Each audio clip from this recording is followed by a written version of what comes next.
Welcome back to Worlds of Protheka audiobooks. And if this is your first time, be warned. Once you step into Protheka, you'll never want to leave. With beasts who will stop at nothing to protect the women they love, and women who are only just finding out what a real man can be, you'll lose yourself in the dark romance of these fantasy stories. To bring you these free full audiobooks, we have to listen to this platform's guidelines, and they say that Protheka's steamiest scenes aren't allowed. But you can still get them from the unabridged version of any Prothekan audiobook. All you have to do is go to worldsofprotheka.com. With promo code YouTube30, we're offering you the opportunity to get 30% off of any audiobook, ebook, or bundle. We appreciate you subscribing to the channel, as it makes bringing these free full audiobooks to you possible. Don't forget to like and comment to let us know what you think. Protheka's magic is eternal, and this story is just the beginning.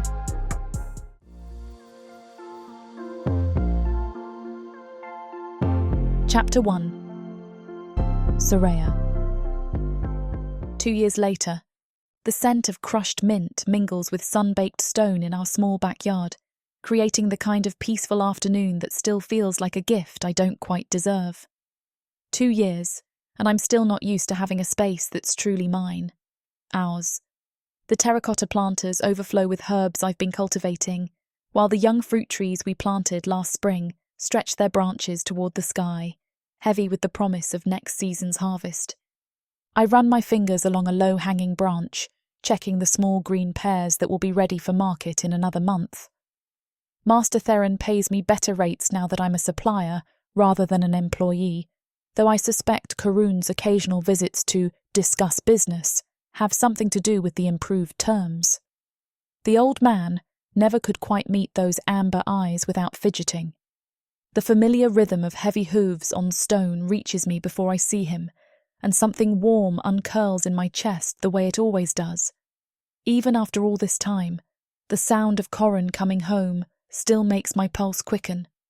I glance up from the pear tree, automatically scanning the backyard entrance. He fills the archway completely, 7 feet of sweat-slicked muscle and leather training harness that hangs loose around his broad chest.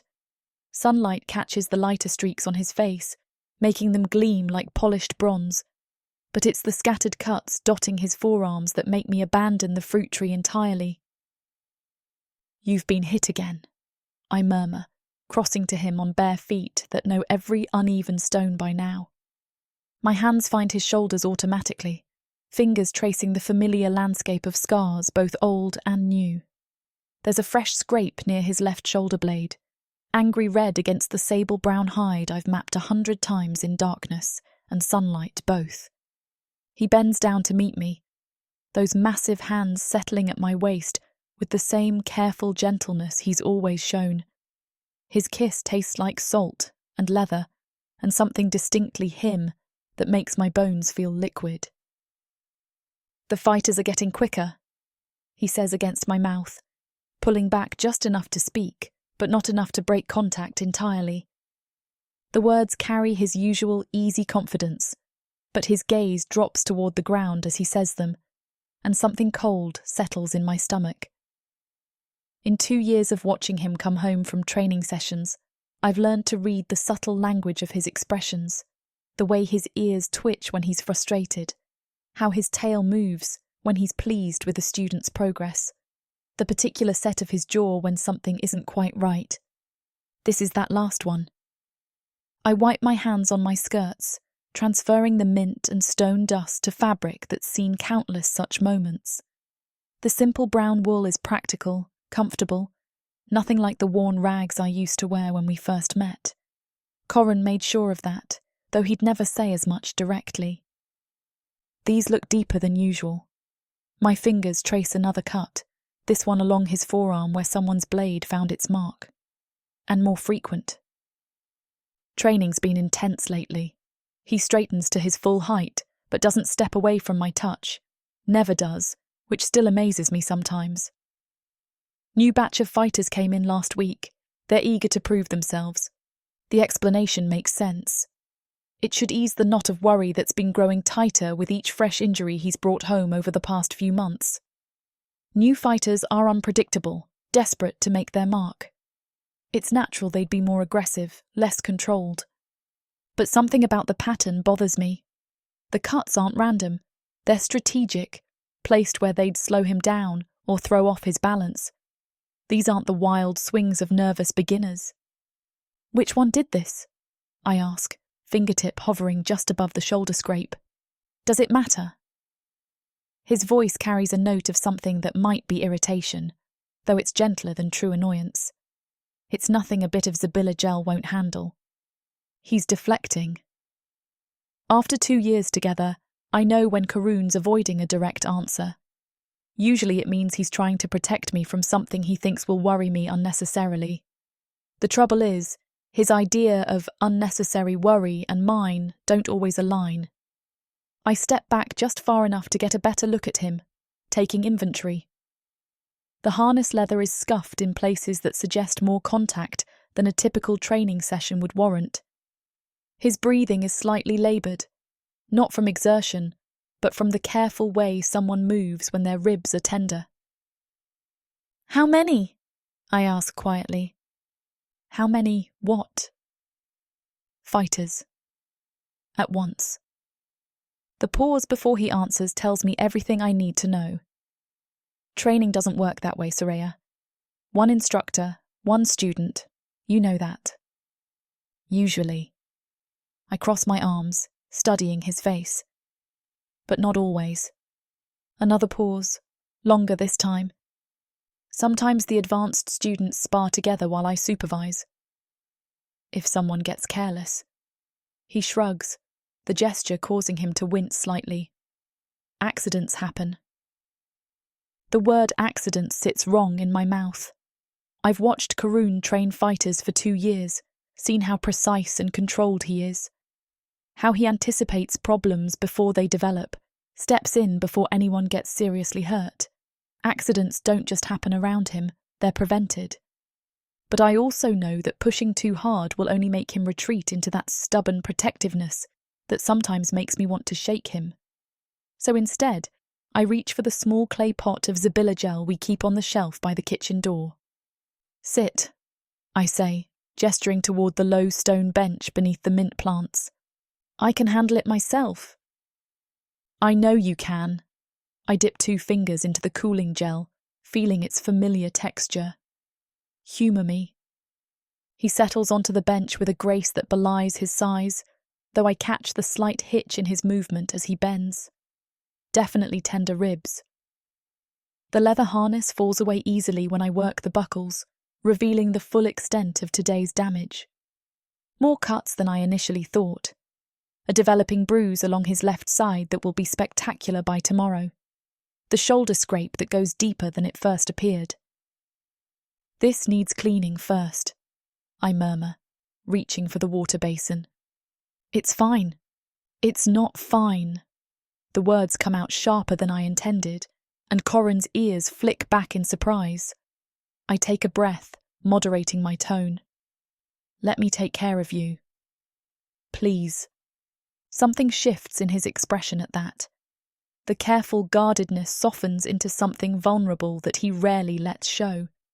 One massive hand comes up to cut my cheek, thumb brushing across the scar along my jaw. "No one's ever..." He trails off, then starts again. I'm not used to having someone worry.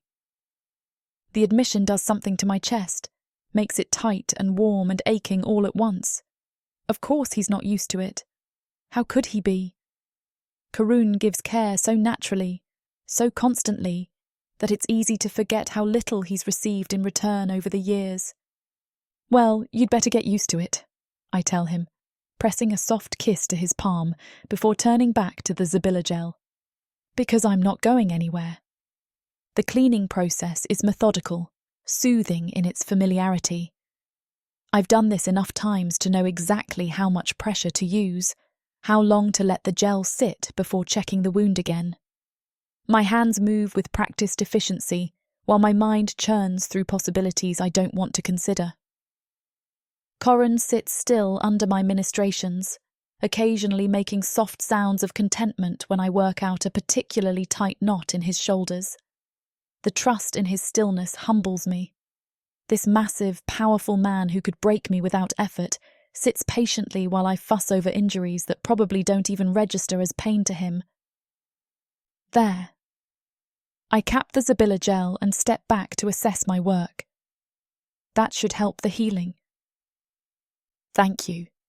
His voice carries a warmth that makes my pulse skip. For all of it.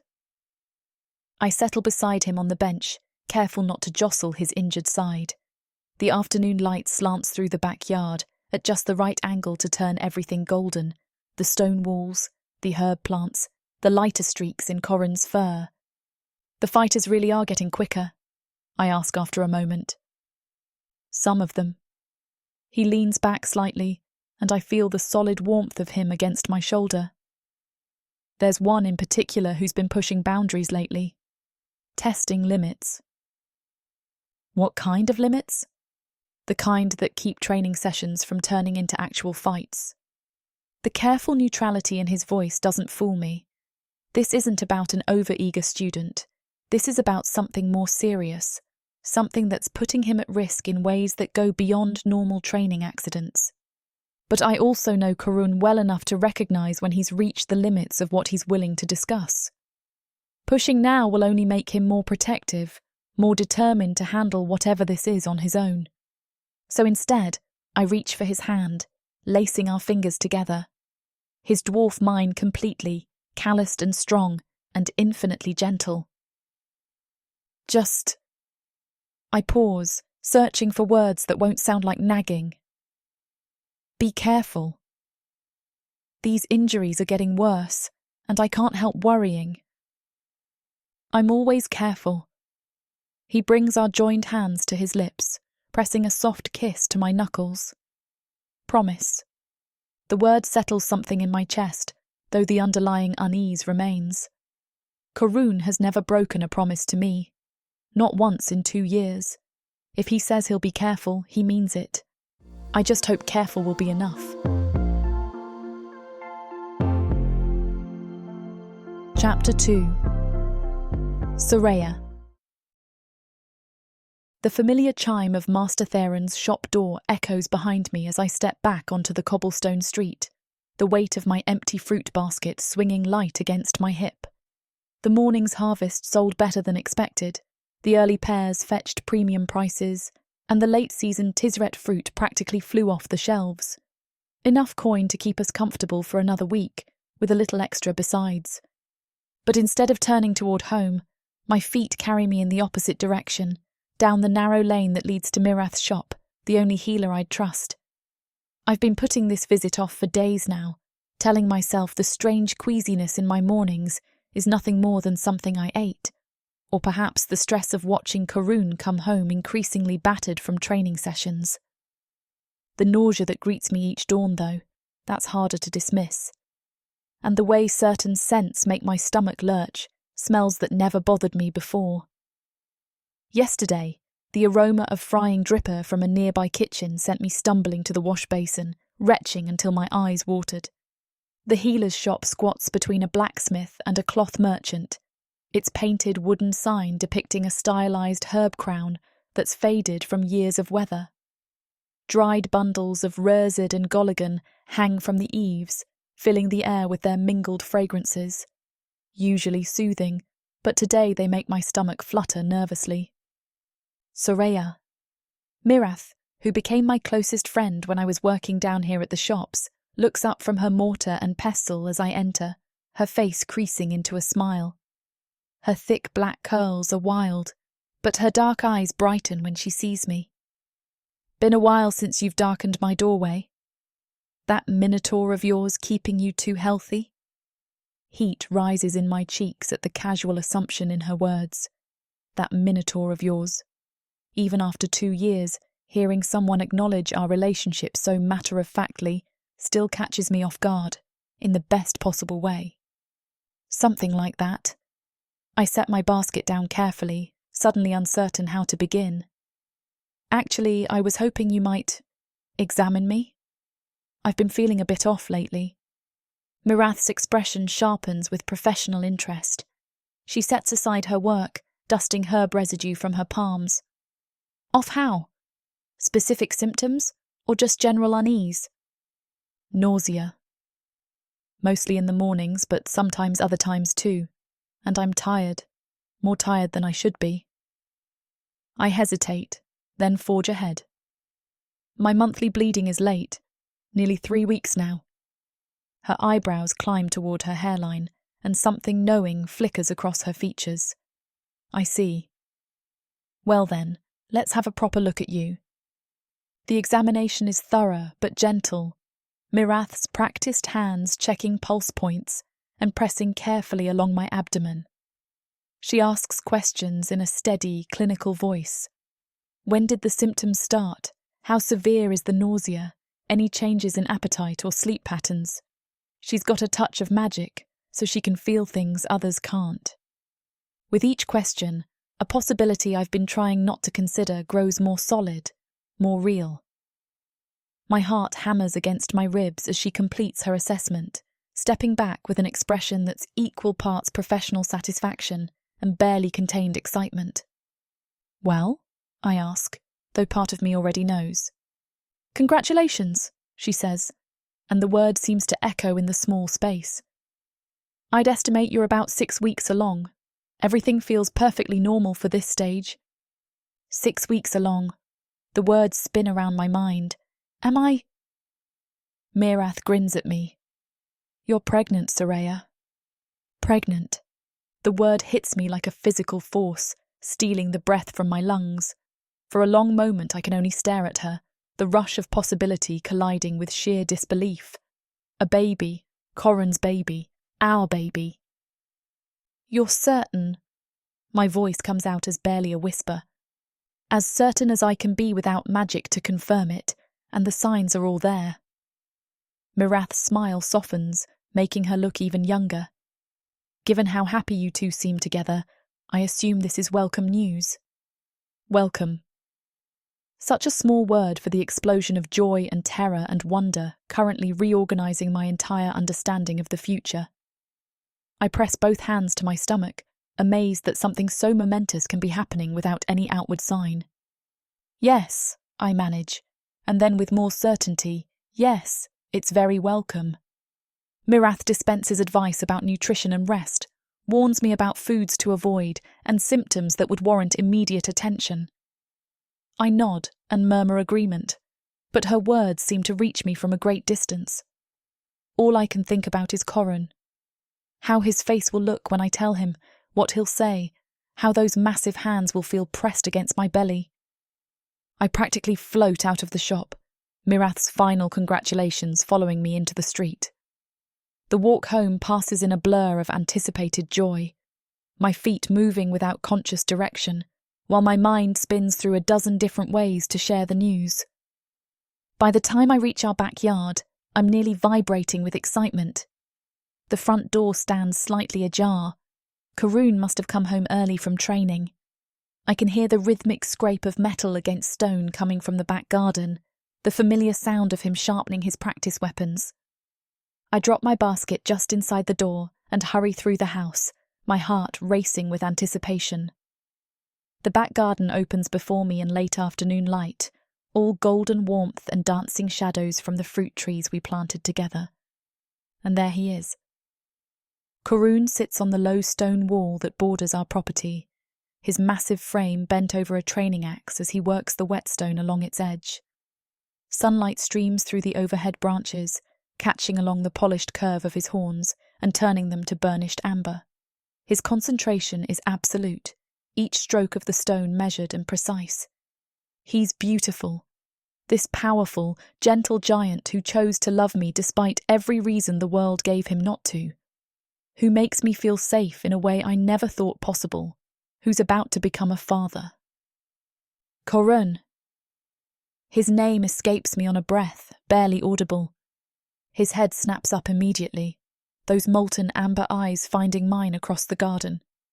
The whetstone stills in his hand as he takes in whatever expression I'm wearing, probably somewhere between giddy and terrified. What is it? He sets the axe aside carefully, rising to his full height. You look Different. Did something happen at the market? I cross the space between us on unsteady legs, suddenly uncertain how to begin. How do you announce something that will change everything? How do you hand someone the key to an entirely new future? I didn't go straight home after the market, I say, stopping just within arm's reach. I went to see Mirath. Well, I had her examine me. His expression shifts immediately to concern, hands reaching for me as if to check for injuries I might be hiding. Are you hurt? Sick? What did she... I'm pregnant. The words fall between us like stones dropped into still water, sending ripples through the afternoon quiet. Karun goes absolutely motionless, the whetstone slipping from suddenly nerveless fingers to clatter against the stone wall. For a heartbeat, maybe two, he simply stares at me. Then his expression splits into something so brilliant, so completely unguarded, that my chest tightens with the force of it. Pure joy transforms his features, makes him look younger somehow, as if years of careful restraint have suddenly melted away. Pregnant, he repeats, his voice dropping to something almost reverent. We're having a baby, I confirm, nodding so hard my hair falls across my face. He gathers me against his chest before I can draw another breath, his laughter shaking both our bodies as he lifts me clean off the ground. The sound is rich and deep and completely uninhibited, bubbling up from somewhere fundamental inside him. A baby, he says into my hair, spinning us both in a slow circle. Our baby. Soraya, we're going to have a baby. I can barely breathe through the tightness in my throat, overwhelmed by the sheer happiness radiating from him. This is what unrestrained joy looks like on Korun, this brilliant, consuming delight that makes everything else fade to background noise. Names, he says suddenly, setting me down but keeping his arms locked around me. We need to think about names. Do you think it'll be a boy or girl? Not that it matters, obviously, but by the lady, Soraya, we're going to be parents. His hands frame my face, thumbs brushing across my cheekbones, as if he needs to touch me to believe this is real. The careful control he usually maintains has completely evaporated, leaving behind this wonderful, overwhelming enthusiasm that makes my heart feel too large for my chest. I love you, I whisper, going up on my toes to kiss him properly. I love you so much. And I love you. Both of you. One hand drops to rest flat against my stomach, spanning nearly my entire abdomen. How long have you known? About an hour. I laugh at his expression, part amazement, part something that might be possessive satisfaction. I suspected for a few days, but I wanted to be certain before I said anything. An hour, and you came straight home to tell me. It's not a question, but I nod anyway. Where else would I go? Something shifts in his expression at that, going soft and wondering. As if the simple fact that he's my first thought, my first priority, still surprises him somehow. The rest of the afternoon dissolves into a haze of planning and laughter and endless gentle touches. Karun can't seem to stop reaching for me, brushing my hair back from my face, resting his palm over my stomach as though the life growing there might vanish if he doesn't maintain contact, pulling me close just to feel me breathing against him. I'll reduce my hours at the coliseum, he says, as we sit together on the garden wall, my back pressed to his chest and his arms wrapped around me. Focus on private training instead, better pay, and I'll be home more. The words paint pictures in my mind.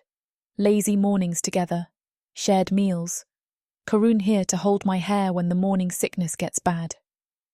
A future bright with possibility, untainted by the constant worry of watching him come home increasingly battered from training sessions.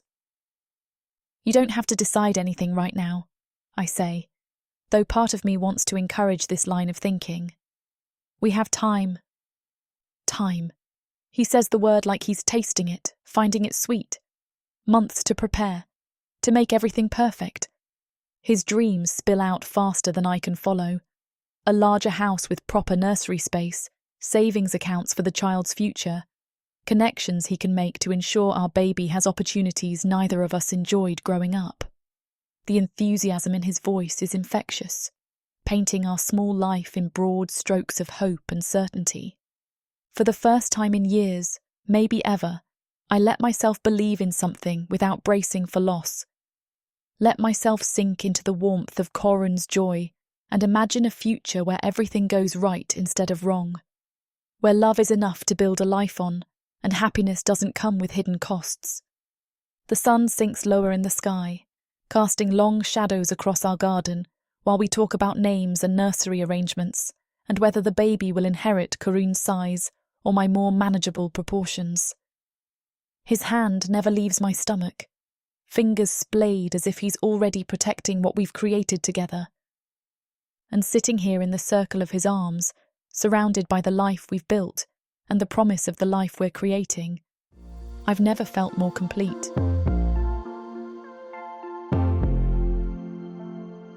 Chapter 3. Dagon. The siren's call cuts through the silver-topped swells like a blade through silk, her hull responding to every shift in wind and current with the grace of a creature born to the waves, rather than built by mortal hands. Salt spray kisses my face as I adjust the rigging, the familiar burn of rope against my palms grounding me in the rhythm of shipboard life. "Ease her off a point to starboard," I call to Jorik at the wheel, my voice carrying easily over the whistle of wind through canvas. The ship responds immediately, her bow swinging into the sweet spot where wind and sail sing in perfect harmony. My crew moves around me with the easy confidence of men who've sailed these waters long enough to read the sea's moods better than their own wives. Tam scrambles up the ratlines to adjust the topsail, while Brett coils lines with the methodical precision that keeps us alive when storms turn deadly. They barely need my direction anymore, a fact that should fill me with pride but instead leaves me oddly restless. "Captain." Harrow approaches, his weathered face creased with something between concern and amusement. "You've been staring at that horizon like it owes you money. Everything shipshape up there in that head of yours." I flash him my most disarming grin, the one that's gotten me out of trouble in more ports than I care to count. "Just appreciating the view, old man. When's the last time you saw water this blue?" "About every damn day for the past 15 years. He squints at me with those sharp gray eyes that miss nothing.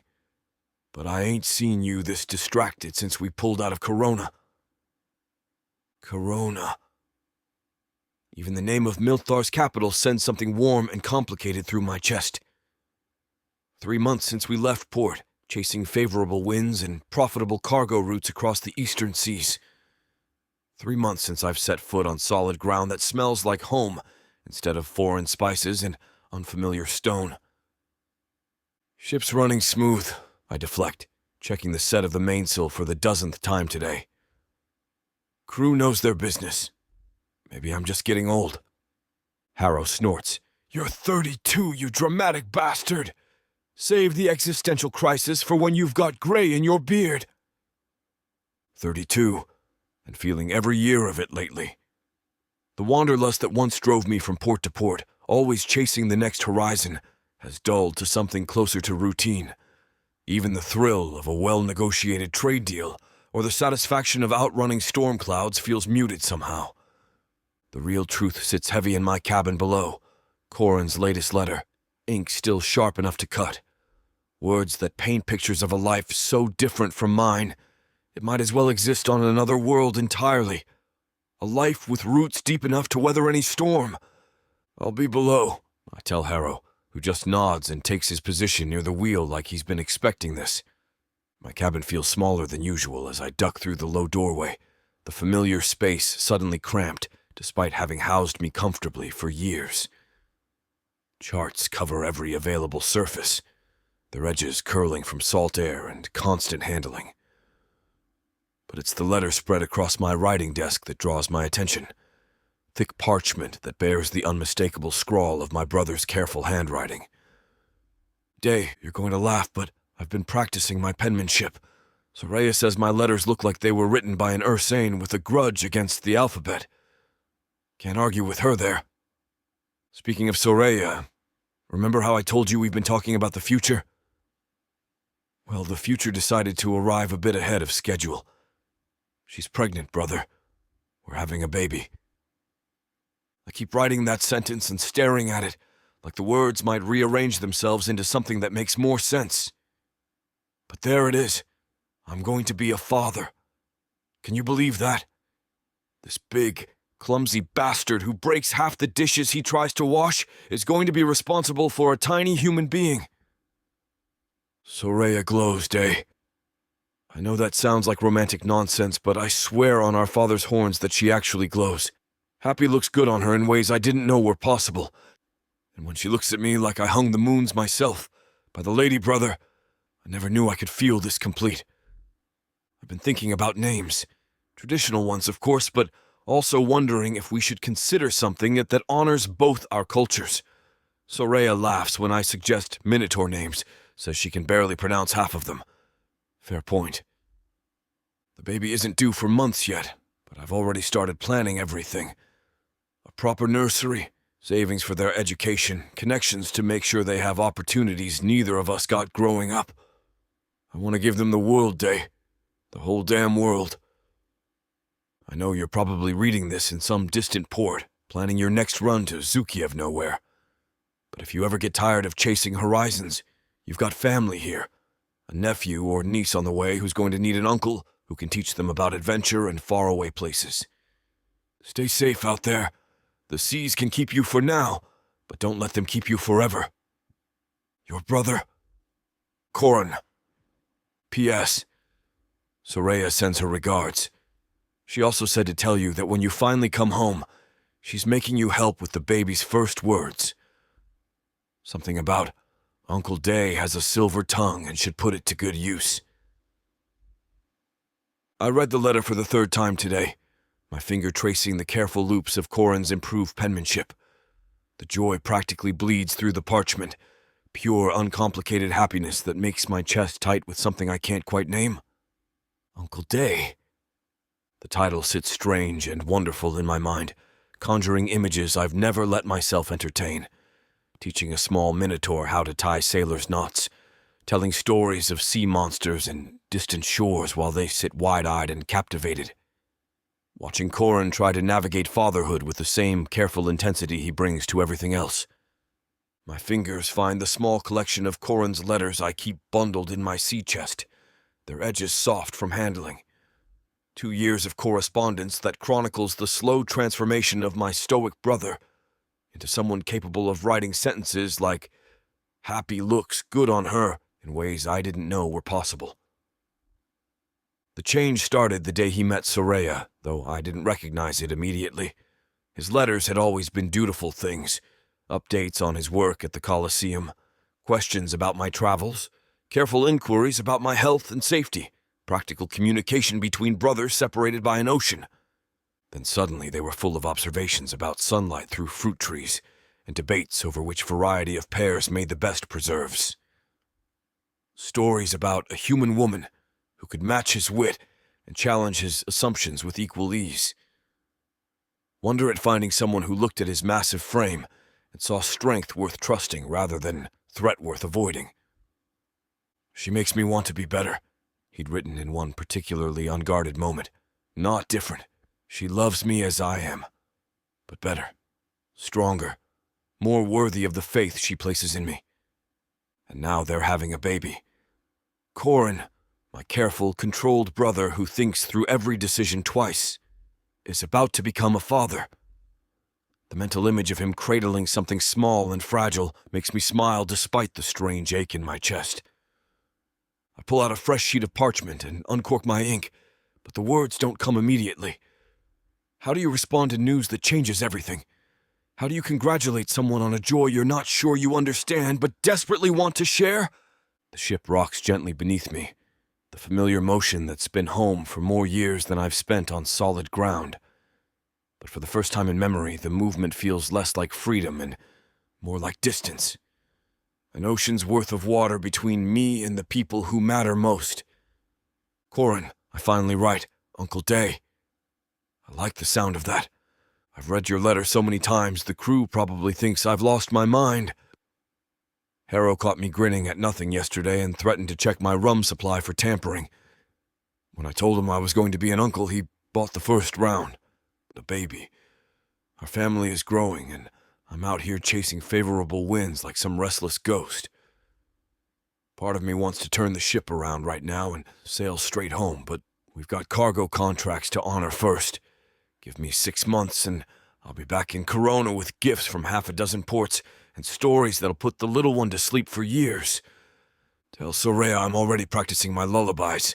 Fair warning. They're mostly sea shanties, and some of them aren't entirely appropriate for young ears. We'll work on that. I'm proud of you, brother. Proud of the life you've built. The love you found, the father you're going to be. That baby is lucky to have you both. The letter feels inadequate somehow. Too small to contain the rush of joy and longing and fierce protectiveness that Corin's news has awakened. But it's a start. A bridge across the water that separates us, carrying love and congratulations and promises I intend to keep. Outside, I hear Tam calling course corrections, the steady creak of rigging under strain, the eternal whisper of wind across water. The sounds that have been my lullaby for years, but tonight they feel different somehow.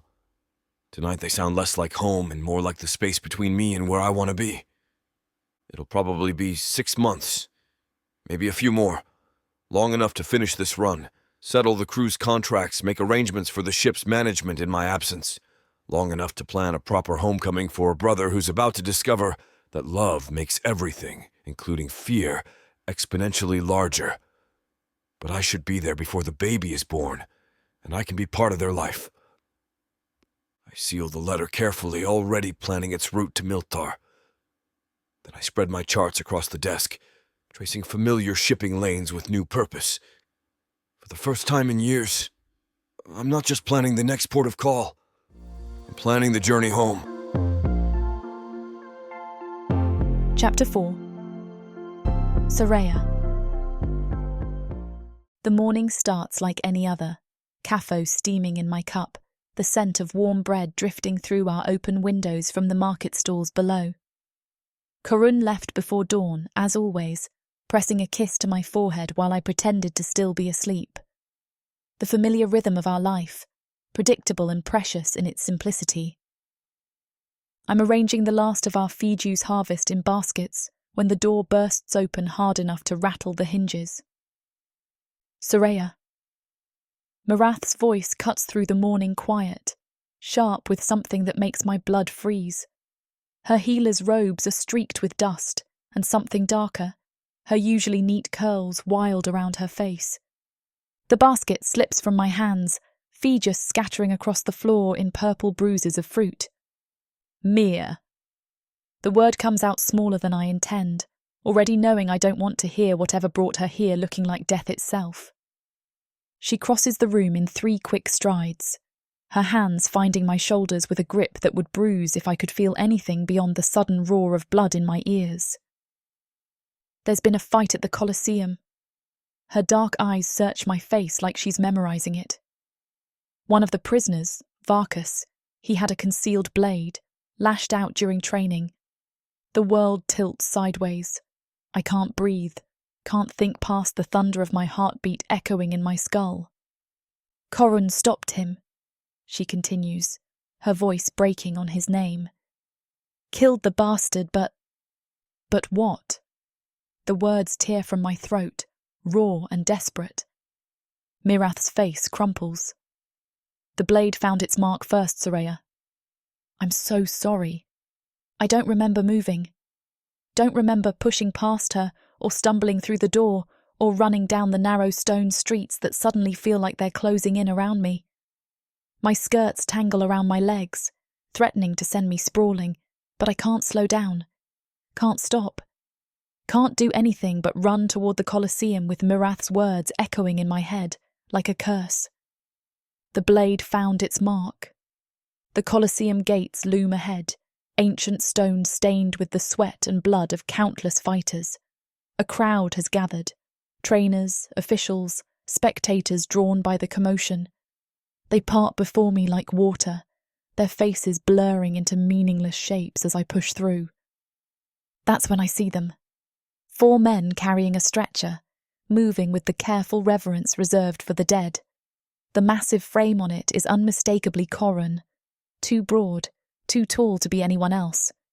Dark fur matted with blood, those beautiful amber eyes I've stared into 1,000 mornings now, fixed and staring at nothing. The sound that tears from my throat doesn't feel human. It comes from somewhere deeper than breath, more primitive than language. A keening wail that belongs to animals mourning their dead.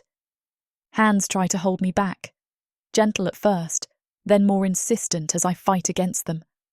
My vision swims, the world tilting and spinning like I'm drunk on grief. I tear free with strength I didn't know I possessed, stumbling toward the stretcher. Corran. His name breaks on my lips as I fall to my knees beside him, my hands finding his face. The familiar warmth is already fading, his skin taking on the waxy pallor of death. The scar over his left shoulder that I've traced with my fingers countless times is lost now in a web of new wounds, fresh blood still seeping into the sand beneath him. No, no, no. The words spill out of me in a desperate litany as I try to gather him closer, as if I could somehow pull him back from wherever he's gone.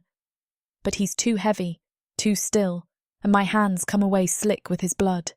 The metallic scent fills my nose, sharp and wrong and final. This morning he kissed my forehead and teased me about sleeping late. This morning he was warm and solid, and mine, complaining about a loose board in our kitchen that needed fixing. Just days ago, he was planning names for our baby and talking about building a cradle with his own hands.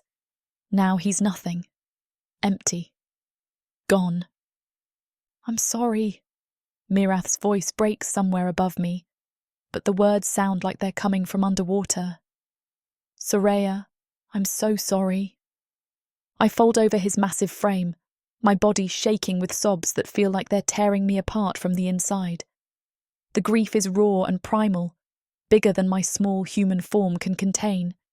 It fills every space inside me that used to hold joy, love, hope for the future. It devours the part of me that believed I was safe, that believed the world was a place where good things could last. His horns, polished smooth by years of careful tending, catch the afternoon light one last time. I press my face against his chest, searching desperately for the steady heartbeat that used to lull me to sleep, finding only silence. The world has narrowed to this. The weight of him beneath me, the smell of iron and death, the terrible stillness where life used to be. Everything else fades to grey noise, meaningless chatter from a universe that kept spinning, even though mine just stopped. Mirath's hands circle my wrists, trying to pull me away from Corran's still form. Her fingers are firm but gentle, the way she touches patients when she's trying not to cause more pain. Soraya, you need to let them take him. Her voice carries that steady healer's tone she uses when delivering bad news, but I can hear the tremor underneath it. There's nothing more we can do here. I shake my head violently, my grip tightening on Corran's blood-stained shirt. The fabric is already cooling beneath my palms, another small death in the wake of the larger one. I can't. The words scrape my throat raw. I can't leave him. You have to. Mirath's voice breaks on the last word, and when I look up through the blur of tears, I see grief carved into every line of her face. She loved him too, in her way. Loved how he made me laugh, how he brought me fresh fish from the market, because he knew I wouldn't eat properly without someone looking after me. The stretcher bearers need to... No. I press my face back against his chest, breathing in the scent that's already wrong. Usually he smells like leather and sweat, and the salt breeze that follows him home from the docks. Now there's only copper and something sharp that makes my stomach clench. They can't have him. Not yet. But they're waiting, these men who carry the dead with practiced efficiency, patient but implacable, like death itself. One of them shifts his weight, and I hear the soft clink of coins in his pocket, payment for services rendered, for hauling bodies away from grieving lovers who can't let go. Soraya. Mirath's hands move to my shoulders now, her grip more insistent. Look at me. I don't want to. Don't want to see the pity in her dark eyes, or the way her mouth has gone tight with worry. Don't want to acknowledge anything beyond this moment, this last chance to pretend he might somehow come back to me. But she's stronger than she looks, my friend with her compact build and deceptively gentle touch. She pulls me up with surprising force, my hands sliding away from Corin's body like I'm drowning and losing my grip on the only solid thing in the world. Please. I reach for him again, but Mirath blocks me with her body, her arms wrapping around me in a fierce embrace that feels more like a restraint. Please, just a few more minutes. The stretcher-bearers take this as their cue to move. They lift him with efficient care, their movements respectful but businesslike. Karun's massive frame makes them strain. Even in death, he's formidable. His arms hang loose over the sides, hands that used to trace gentle patterns on my skin, now slack and empty. I watch them carry him away and feel something fundamental tear loose inside my chest. A sound escapes me that belongs more to wounded animals than grieving women, high and desperate and utterly broken. My knees give out, and only Mirath's arms keep me from hitting the ground. I know, she whispers against my hair, her own voice thick with unshed tears. I know, love. I know. But she doesn't know. Can't know what it feels like to watch your entire future being carried away on a stretcher. Can't know how the absence of him creates a vacuum so complete it feels like my lungs have forgotten how to work. The crowd begins to disperse now that the spectacle is over. They drift away in clusters, murmuring among themselves about the fight and Varkas and poor Corun, who was just doing his job. Some of them cast pitying glances in my direction, the pregnant human girl who couldn't keep her Minotaur safe, as if love alone should have been armour enough. Come on, Mirath says, trying to guide me toward the gates. We need to get you somewhere quiet. I resist, my feet rooted to the blood-stained sand where he fell. This is where it happened. The words feel important somehow, like bearing witness might change something. This is where he died. Yes. Mirath's honesty cuts through the fog of denial I'm trying to wrap around myself. And staying here won't bring him back. The simple truth of it hits like a physical blow, won't bring him back. Nothing will bring him back. Not crying, not pleading, not the fierce love that's still burning in my chest, with nowhere to go. My hand moves instinctively to my belly, to the small swell that's barely visible beneath my skirts. The baby he'll never meet, never hold, never teach to fight or laugh or love with the same fierce intensity he brought to everything. That's when Mirath's expression shifts from grief to something sharper. Professional concern bleeding through personal pain. The baby, she says, her healer's training kicking in as she studies my face with new urgency. Soraya, all this stress, it's not good for the baby.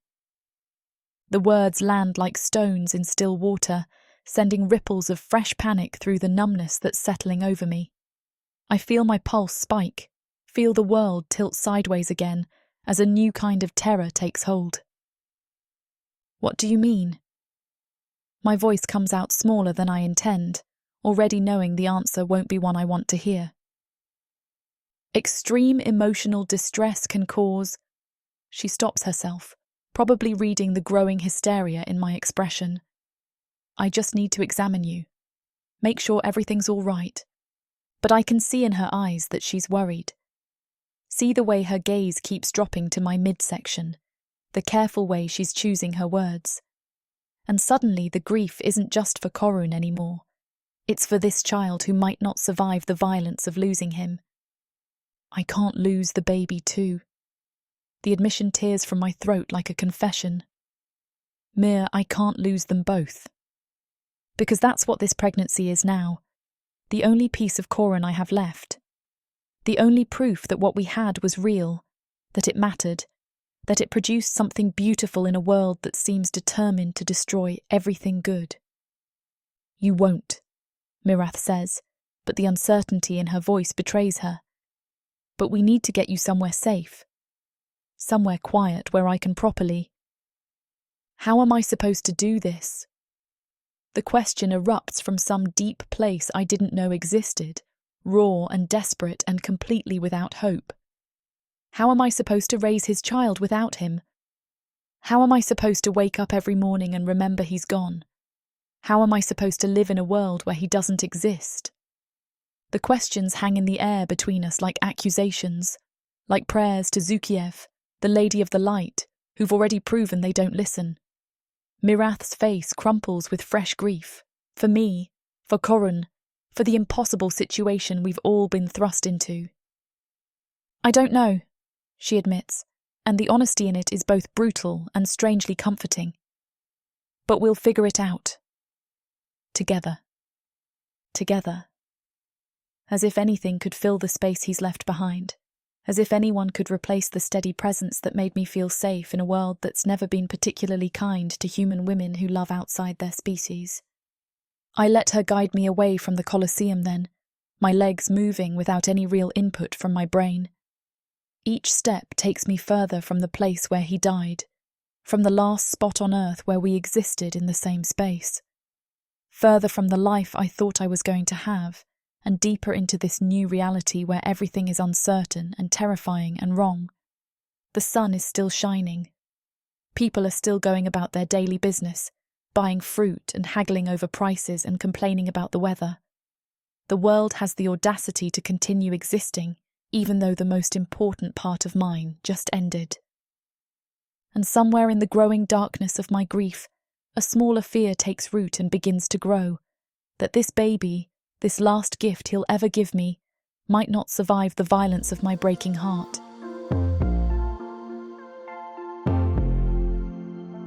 Chapter 5. Soraya. The weeks blur into a muted wash of light and shadow, days stacking into months without edges. I wake because Mirath tells me to, eat because a spoon is pressed into my hand, breathe because my body insists on the rhythm even when I'd rather stop.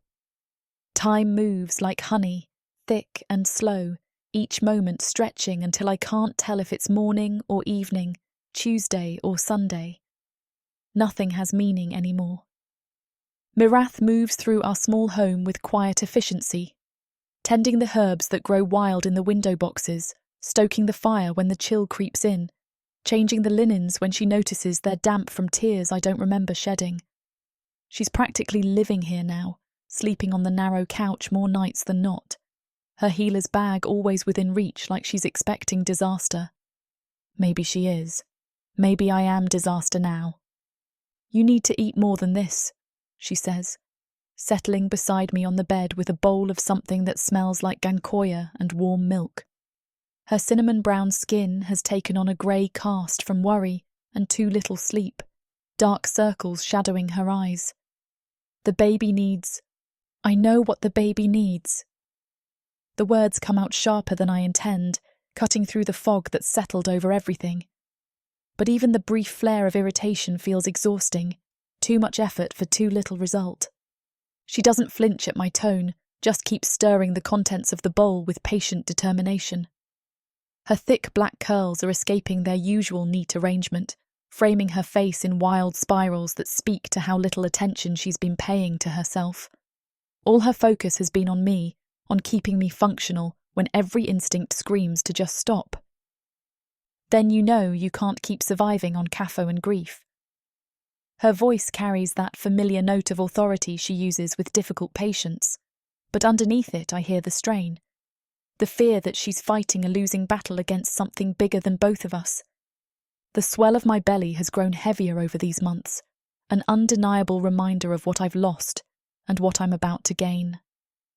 The child moves constantly now, restless kicks and rolling motions that press against my ribs and steal what little breath I have left.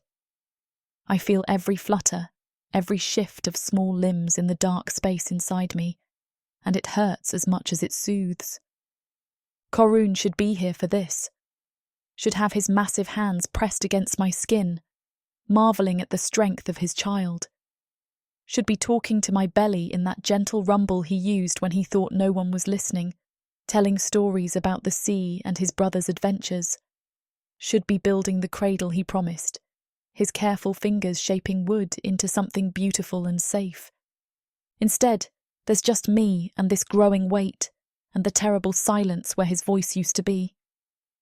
I take the spoon from Mirath's hand, because it's easier than arguing, mechanically bringing the mixture to my mouth. It tastes like nothing, like everything tastes now. The gankoya should settle my stomach, should ease the nausea that's gotten worse instead of better as the pregnancy progresses.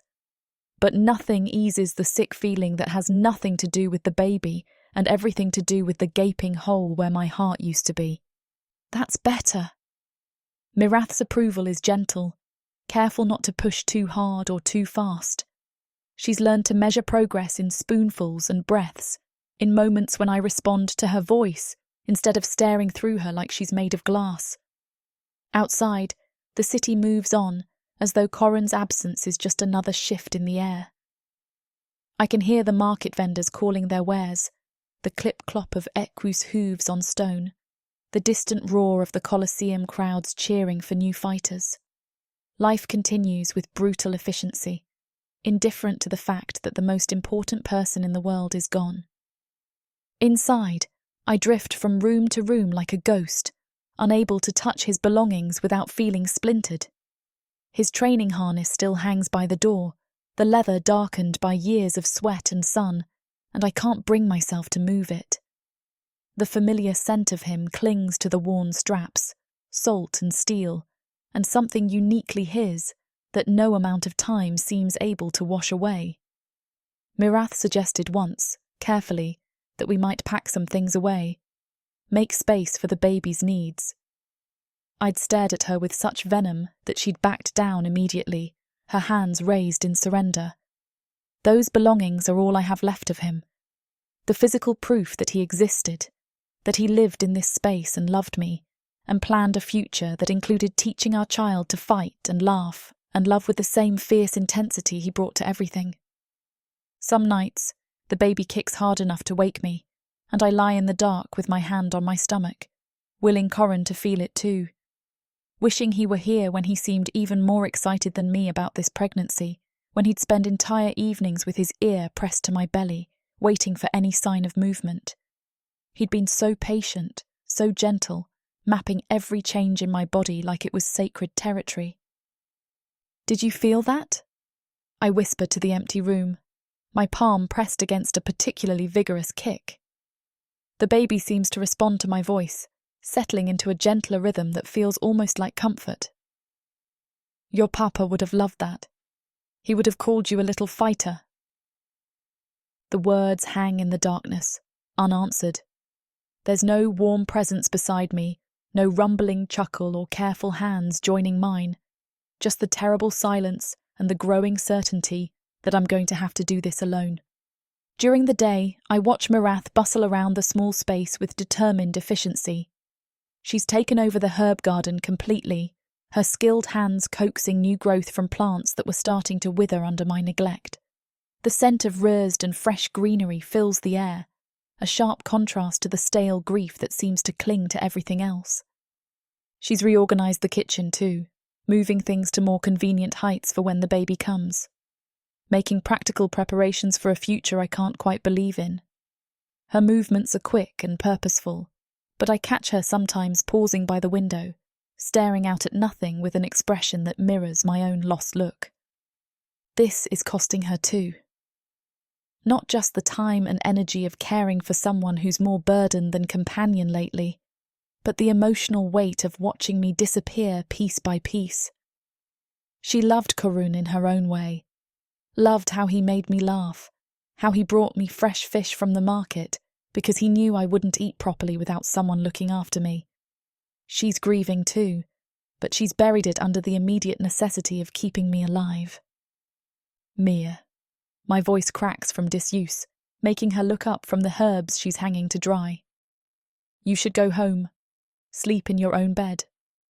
I'm fine here.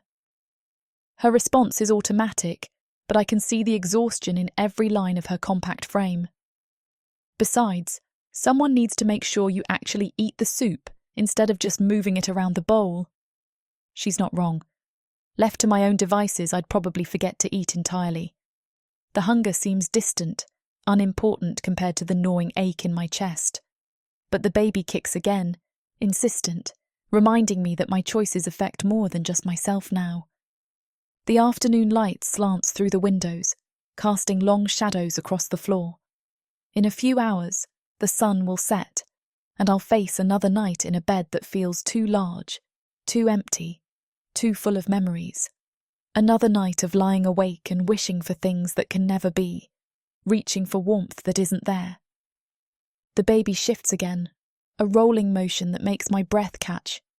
Soon they'll run out of room in there, will need to make their entrance into a world that's already proven itself capable of terrible things. A world where their father's absence will be the first lesson they learn about loss. But right now, in this moment, they're safe. Protected by my body and Mirath's fierce determination and the stubborn love that refuses to die even when everything else has. It's not much, but it's something. A small flame in the darkness that refuses to be extinguished.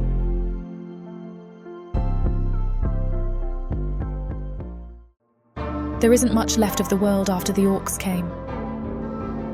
Savage. Brutal. Merciless. If you're a woman, you're property. Even to other humans. What happens when an orc stakes his claim on a human woman? Who would dare to stop him? Me.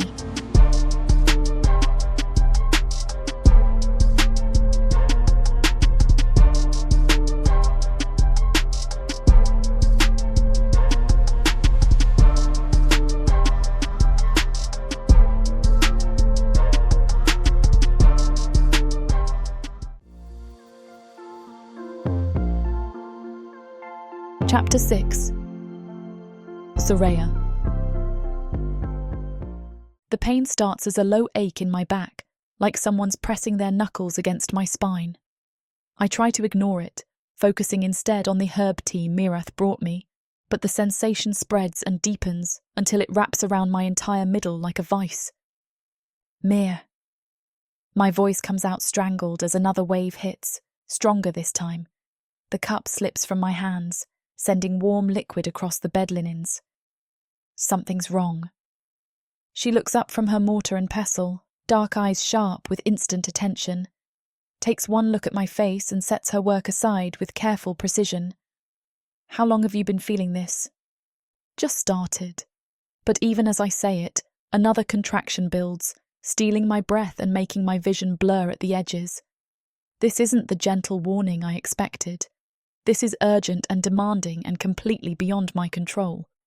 Mirath moves with the swift efficiency of someone who's done this before, gathering supplies I didn't even know she'd prepared.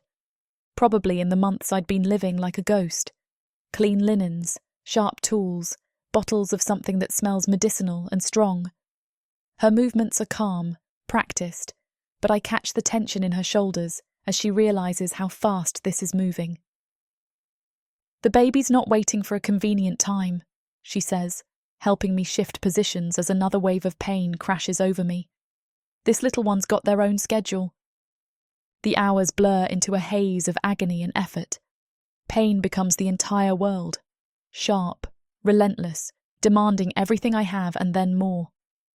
Mirath's voice cuts through the fog, steady and sure, telling me when to breathe, when to push, when to rest. Her hands are cool against my fevered skin, anchoring me when the intensity threatens to tear me apart. I can't. The words rip from my throat during a brief lull between contractions. Sweat stings my eyes, mingles with tears I don't remember shedding. I can't do this without him. You're already doing it. Mirath's voice carries absolute conviction, her cinnamon brown hands steady as she checks my progress. You're stronger than you know, Soraya. The baby needs you to be strong now. But I want Karun here. Want his massive presence filling the room, his rumbling voice talking me through each wave of pain. Want his hands holding mine, his amber eyes bright with excitement and fear and overwhelming love. He should be pacing the floor, should be asking Mirath a dozen questions she doesn't have time to answer, should be here to catch his child when they finally decide to make their entrance. Instead, there's just me and the mounting pressure and the terrible certainty that I'm doing this alone. The final push feels like it's splitting me in half, like my body is trying to turn itself inside out. Mirath's voice cuts through the roar in my ears, urgent now, telling me the head is crowning, telling me one more push will do it. I bear down with everything I have left, pouring all my grief and love and desperate hope into this last effort. And then suddenly the pressure releases, and there's a thin, high cry that cuts through everything else. A sound so piercing and perfect, it pulls me back into my body like a fishhook in my chest. It's a boy. Mirath's voice is thick with emotion as she lifts the tiny, wriggling form. She works quickly, clearing his airways, checking his breathing, her skilled hands gentle but thorough. A beautiful, healthy boy. When she places him in my arms, I can only stare. He's so small, so perfectly formed despite arriving weeks before I expected him. His skin is pale but warming, taking on a healthy pink flush as he settles against my chest. Dark eyes blink open, unfocused but alert, searching for something familiar in this strange new world. My heartbeat pounds in my ears, mixing with the sticky heat of sweat and blood that clings to my skin. Everything feels raw, exposed, like my nerve endings are sitting on the surface. But beneath the physical exhaustion, something else stirs. Something fierce and protective that I didn't know I still had in me. Hello, little one. My voice cracks as I study his face, mapping each feature with desperate intensity. The curve of his nose, the set of his eyes, the way his tiny fist curls against my chest. I'm your mama. He's beautiful. Perfect. And looking at him hurts in ways I wasn't prepared for. Because I see Karun in the shape of his eyes, in the stubborn set of his jaw even as a newborn. The promise of broad shoulders in his tiny frame, the potential for massive hands in his delicate fingers. This child will grow up to look like his father, will carry Karun's features and mannerisms, and maybe his gentle strength. And Karun will never see any of it. The tears come hard and fast, mixing joy and grief until I can't tell where one ends and the other begins. This perfect little person is everything we dreamed of and planned for, the future we built together, made flesh. But he's also proof of everything I've lost, a living reminder of the love that was stolen from us before it could truly bloom. He's perfect, I whisper, pressing my lips to his downy head. His hair is dark like mine, but with a softness that speaks to Minotaur heritage. Soon there will be tiny horn buds pushing through, marking him as his father's son. Your papa would have been so proud. Mirath settles beside us, her expression soft with exhaustion and wonder. She reaches out to stroke one finger along the baby's cheek, her touch reverent. Have you thought about a name? Taran. The word comes without hesitation. It was Karun's choice, a name that means thunder in the old Minotaur tongue, strong and bold, like he wanted his son to be. His name is Taran. He makes a small sound, almost like he approves. His dark eyes focus on my face with startling intensity for someone so new to the world. He knows my voice, recognizes the rhythm of my heartbeat from months of hearing it from the inside. I'm his anchor in this overwhelming new reality. A knock at the front door shatters the peaceful moment, sharp and insistent. Mirath looks up with surprise, her brow furrowing as she wipes her hands on a clean cloth. I'm not expecting anyone. Send them away. My arms tighten around Taryn instinctively. I can't handle visitors right now, can't pretend to be gracious or grateful when everything feels so raw. I don't care who it is. Just make them leave. But Mirath hesitates, studying my face with the careful attention she reserves for complicated diagnoses. Let me see who it is first. They might have news, or... I said, send them away. The words come out harder than I intend, but I'm beyond caring about politeness. This moment belongs to me and my son, to the first fragile minutes of his life and the last remnants of my connection to Corun. I won't share it with strangers who want to offer empty condolences or curious neighbours hoping for gossip. Mirath nods reluctantly and heads for the door, her footsteps quick and light on the wooden floor. I hear the sound of it opening, followed by a conversation too low for me to make out the words. But the tone is serious, urgent in a way that makes my stomach clench with fresh anxiety. When she returns, her expression is strange, confused and careful, and something else I can't identify. Her dark eyes dart between me and the hallway behind her, like she's trying to solve a puzzle with pieces that don't quite fit. Soraya. Her voice carries a note I've never heard before, cautious but not afraid. You're not going to want me to send him away. I don't care who... I start, but the words die in my throat as a massive shadow fills the doorway behind her. A Minotaur steps into view, and my breath catches in my chest like a physical blow. He's enormous, even by Minotaur standards, with the kind of presence that seems to fill a room just by existing. Warm brown fur with dark speckling covers his frame, and sea-glass green eyes survey the scene with careful intensity. But it's not his size that steals my voice. It's the terrible, aching familiarity of his features, the broad set of his shoulders, the curve of his horns, the way he carries himself with quiet confidence. He looks like Corun in ways that hurt to witness, like someone took my beloved's image and stretched it slightly, changed the colours but kept the essential structure. I've never seen this Minotaur before in my life, but looking at him feels like staring at a ghost, at a cruel reminder of everything I've lost made flesh. Taryn chooses that moment to let out a thin cry, his tiny voice cutting through the charged silence. The sound makes the stranger's green eyes snap to my face, then down to the bundle in my arms, and something shifts in his expression. Something raw and unguarded that makes my chest tighten with fresh tears. Because it hits me. Corun had a little brother. Chapter 7. Dagon. The air in the small home wraps around me like a living thing, warm with the scent of newborn skin and clean linen, thick with something I can't quite name. Birth, maybe. New beginnings. The kind of moment that changes everything, whether you're ready for it or not. I stand frozen in the doorway, taking in the scene before me like I'm trying to memorize every detail. The woman in the bed, Soraya, it has to be, looks exactly like Corun described in his letters. Long dark hair with those red undertones catching the lamplight, hazel eyes flecked with gold that are currently wide with shock and exhaustion. She's holding a tiny bundle against her chest, protective and fierce even in her vulnerability.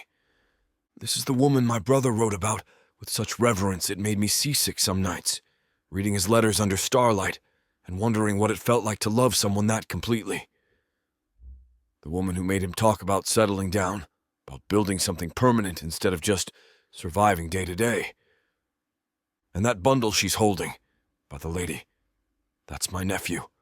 Born today, if the evidence around me is any indication. I came here expecting to wait weeks to meet the child Corun couldn't stop talking about. Instead, I walk into the first hour of his life.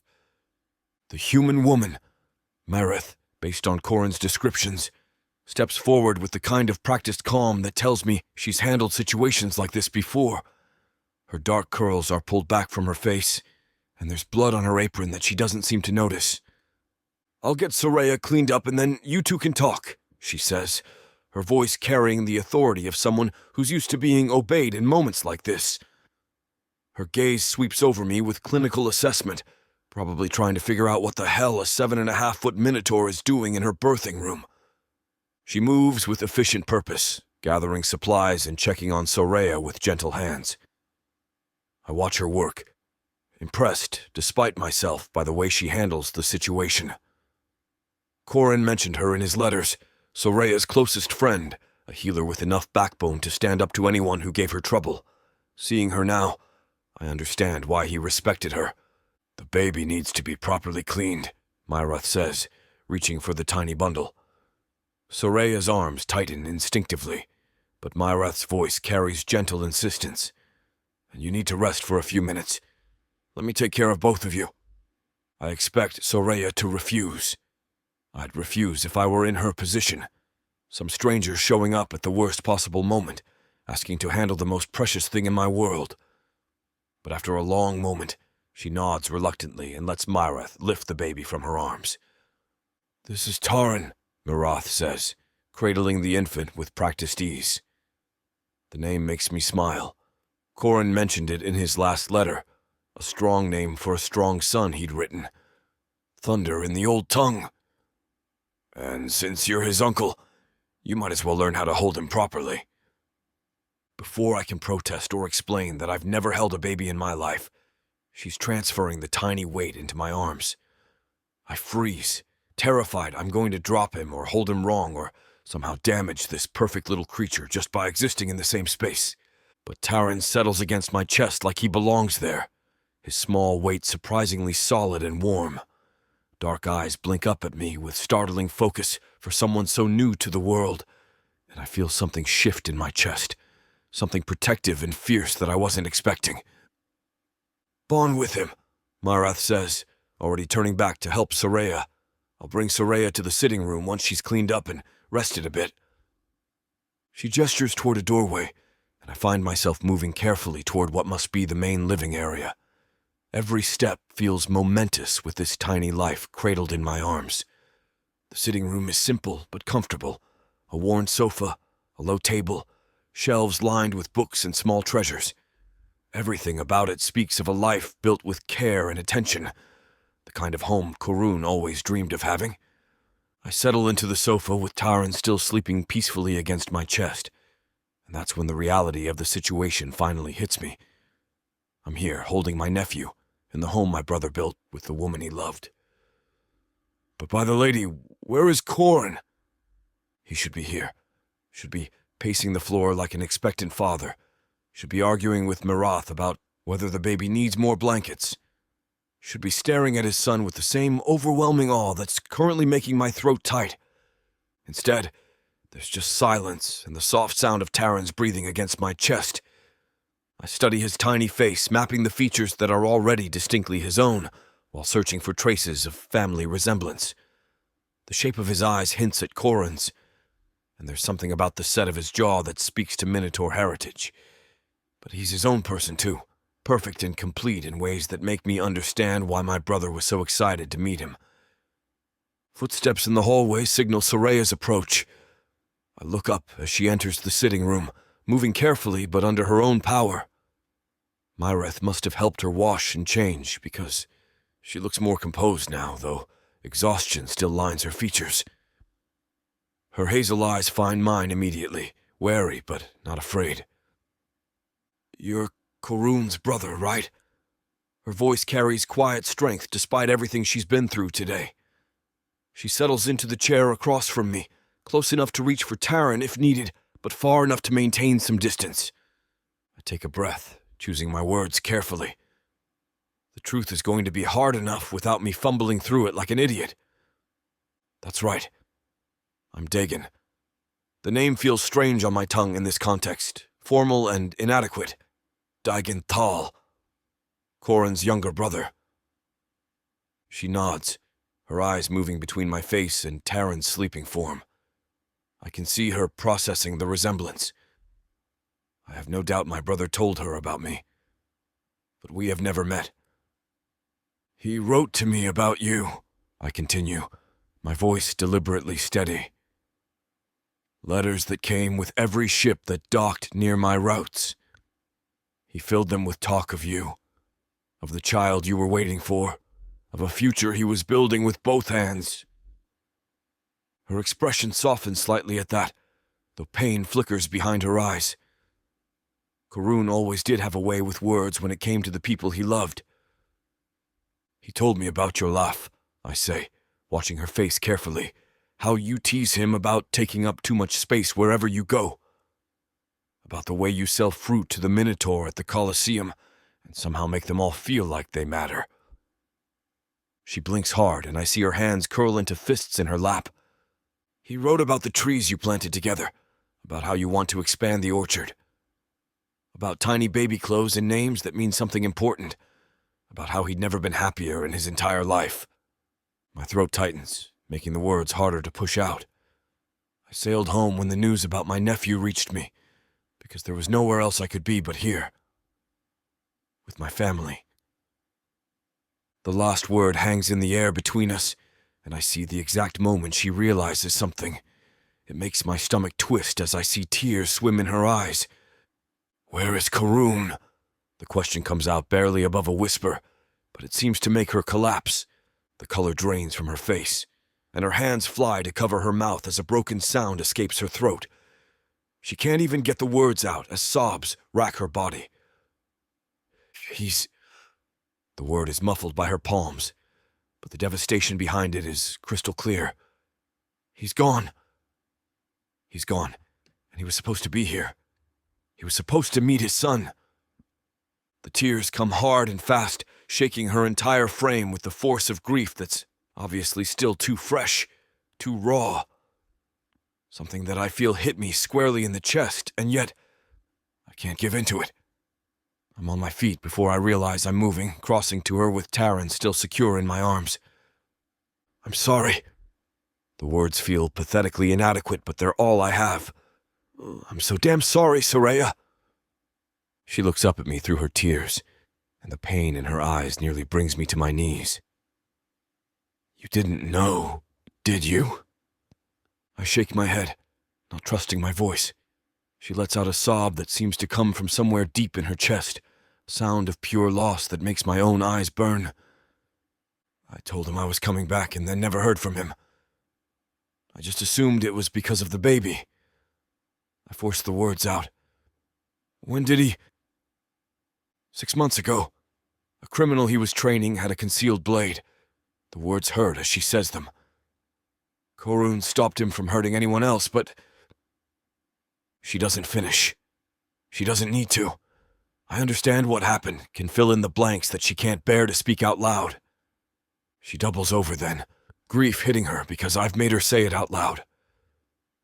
I want to comfort her, want to do something to ease the pain that's tearing her apart. But I don't know how. Don't know if I have the right or if my presence is just making everything worse. But I'm here. I'm her family now, whether she wants me or not. Even if I am grieving, I can't imagine what this must have been like for her. I hate it took me so long to get here. "I know this must be hard," I say, keeping my voice gentle. "I can see you're grieving, and I can't imagine what you're going through. But I'm here for my family now. For you and for him." I look down at Taryn, still sleeping peacefully despite his mother's tears. "I want to stay and help, if you'll let me. I know I'm not Karun, but I'm all the family this little one has left on his father's side." Soraya straightens slowly, wiping her eyes with the back of her hand. Her gaze sweeps over me, taking in the resemblance that must be both comfort and torture. I wonder if looking at me hurts her, if seeing echoes of Karun in my features is more pain than she can handle. But when she speaks, her voice is steady despite the tears still tracking down her cheeks. "It would be nice to have family close again." The words come out soft but certain. "To have someone else who knew him, who can tell Taryn about his father when he's old enough to ask." She doesn't say she trusts me, doesn't promise that this arrangement will work or that she won't change her mind tomorrow. But she's giving me a chance, and that's more than I had any right to expect. I settle back onto the sofa, adjusting Taran in my arms as his tiny fist curls against my chest. Being under the same roof gives me the opportunity to prove myself, to show her that I meant what I said about being here for my family. I just hope I'm worthy of the trust she's placing in me, and the legacy my brother left behind. Chapter 8. Soraya. The morning light filters through the kitchen window as I measure CAFO grounds into the pot, my movements automatic after days of establishing this routine. The familiar ritual grounds me, something concrete to focus on while the rest of my world still feels like it's shifting beneath my feet. Dagon sits at the table behind me, Taran cradled against his broad chest with the kind of natural ease that shouldn't surprise me but does. His massive frame dwarfs the wooden chair, yet he holds my son with such careful attention that something twists in my chest every time I witness it. The gentle rumble of his voice carries across the kitchen as he murmurs to Taran about the weather, about the miners calling outside the window, about anything that comes to mind. "Storms rolling in from the coast," he says, his sea-glass green eyes tracking the darkening clouds through the glass. "Can smell it on the wind." I nod without turning around, adding another pinch of grounds to the pot. Safe conversation. Weather is always safe. No emotional landmines hidden in discussions about rain patterns or wind direction. The CAFO begins to brew, filling the kitchen with its rich, earthy scent. I pour myself a cup and settle across from him, maintaining the careful distance I've established over the past week. Close enough to reach for Taran if needed, far enough to keep the boundaries clear. Deegan's gaze flicks to my face, then away just as quickly. He's been doing that since he arrived, studying me with the kind of intensity that makes my skin prickle, like he's trying to reconcile the woman sitting across from him with whatever version of me existed in Karun's letters. I wonder what stories my husband told about me, what details he shared during those long nights when he wrote by lamplight at this very table. The thought hits harder than expected, and I wrap my fingers around the warm ceramic mug to anchor myself. Grief has this way of ambushing me at the strangest moments, triggered by the scent of CAFO, the angle of morning light, the memory of Corin's voice describing his day while I prepared our evening meal. "He used to sit right there," I say before I can stop myself, nodding toward the chair where Dagon now sits. "Every morning, before going to the coliseum." Something shifts in Dagon's expression, a flicker of pain that mirrors my own. His thumb traces gentle circles against Taran's tiny back, and I watch the careful way he adjusts his hold to support our son's head. "He wrote about your morning routine," Dagon says quietly. "How you'd make CAFO strong enough to wake the dead and tease him about needing it to function like a civilized being." The accuracy of that description makes my throat tighten. Karun always did pay attention to the small details, the everyday moments that build a life together. I'd forgotten that he shared those pieces of us with his brother, that our private domestic happiness became part of his letters home. Taran shifts against Dagon's chest, making the soft, huffing sounds that usually signal he's waking up. My body responds automatically.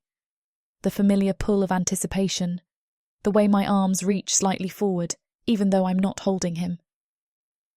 But Dagon seems to sense the change too, his voice dropping to an even gentler murmur as he speaks to Taran about staying asleep just a little longer. Watching them together creates this strange duality in my chest. Relief that my son has family beyond me, someone who shares his blood and his father's features. But also this sharp ache, because seeing Dagon hold Taran feels like watching an echo of what should have been. The way his large hands cradle such a small life, the protective curve of his shoulders, the quiet focus in his expression. It's so reminiscent of Corin that sometimes I have to look away. The resemblance between the brothers is undeniable, though Dagon carries himself differently. Where Corin moved with the steady confidence of someone who'd found his place in the world, Dagon has this restless energy beneath his careful control. like he's spent so many years in motion that sitting still requires conscious effort. You don't have to stay in the kitchen with us every morning, I tell him, though I'm not sure why. The company isn't unwelcome exactly. It's just complicated in ways I don't know how to navigate. Don't mind it, he says simply. Been eating meals alone for years. This is better. His honesty catches me off guard. There's no pretense in the statement, no attempt to make me feel guilty or manipulate the situation. Just a straightforward acknowledgement that he prefers shared meals to solitary ones. It should make things easier between us, but somehow it makes them more complicated instead. The front door opens, and Mirath's voice carries through the house. Anyone awake in here, or am I talking to myself again? Kitchen, I call back, grateful for the interruption. Mirath's daily visits have become the highlight of my routine, a chance to talk to someone who knew me before grief became my primary identity, who doesn't treat me like I might shatter at any moment. She appears in the doorway with her usual purposeful energy, dark curls escaping from the loose braid draped over her shoulder. Her healer's bag sits comfortably against her hip, and she's already assessing the scene with practiced efficiency. How's our new mother today? She asks, settling into the chair beside mine. Her gaze sweeps over me with clinical attention, checking for signs of fatigue or distress that I might not volunteer on my own. Fine, I say automatically, though we both know it's not entirely true. I'm functioning, which is different from fine, but it's progress from where I was a week ago. Mirath's attention shifts to Deegan and Taran, and I watch her take in the easy way he holds my son. There's approval in her expression, though she doesn't comment directly. Instead, she reaches across the table to brush her fingertips against Taran's forehead, checking his temperature and colour with the casual competence that makes her such a good healer. He's gaining weight nicely, she says, settling back in her chair. And you look like you've been sleeping better. It's true, though I'm not sure I want to examine why too closely. Having another adult in the house means I don't wake up with quite the same level of panic when Taran cries in the night. Knowing someone else is there, someone capable of helping if something goes wrong, has eased some of the constant tension I didn't realise I was carrying. Dagon's been helpful, I admit, the words feeling strange on my tongue. Acknowledging his presence, his usefulness, feels like crossing some invisible line I'd drawn for my own protection. Mirath's eyebrows rise slightly, and she glances between us with the kind of knowing look that makes me want to clarify exactly what kind of help I mean. Nothing intimate, nothing that crosses the careful boundaries I've established. Just practical assistance with the daily challenges of caring for a newborn while my body recovers from birth. Good, she says simply. You need the support, whether you want to admit it or not. The directness of her statement makes me shift uncomfortably in my chair. Mirath has never been one to dance around difficult topics, but lately her bluntness feels more pointed, like she's trying to push me towards something I'm not ready to face. The storm Dagon predicted begins in earnest, rain drumming against the windows with increasing intensity. The sound should be soothing. I've always loved storms.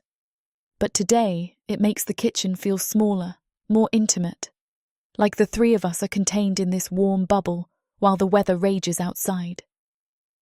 Taran finally wakes fully, his small cries cutting through the comfortable silence we'd fallen into. I start to rise, but Deegan is already shifting him gently, testing to see if the position change will settle him. When it doesn't, he looks to me with a question in his eyes. Probably hungry, I say, extending my arms to take him. Our fingers brush briefly during the transfer, and I'm struck again by how carefully he handles the exchange. No lingering contact, no attempts to prolong the moment, just respectful efficiency that makes it easier to accept his help. As I settle Taran against me to nurse, I'm aware of Dagon's presence in a way that should make me uncomfortable, but doesn't. He doesn't look away or make a production of giving me privacy. Instead, he simply continues his quiet conversation with Mirath about the storm, creating a buffer of normalcy that lets me focus on my son without feeling exposed.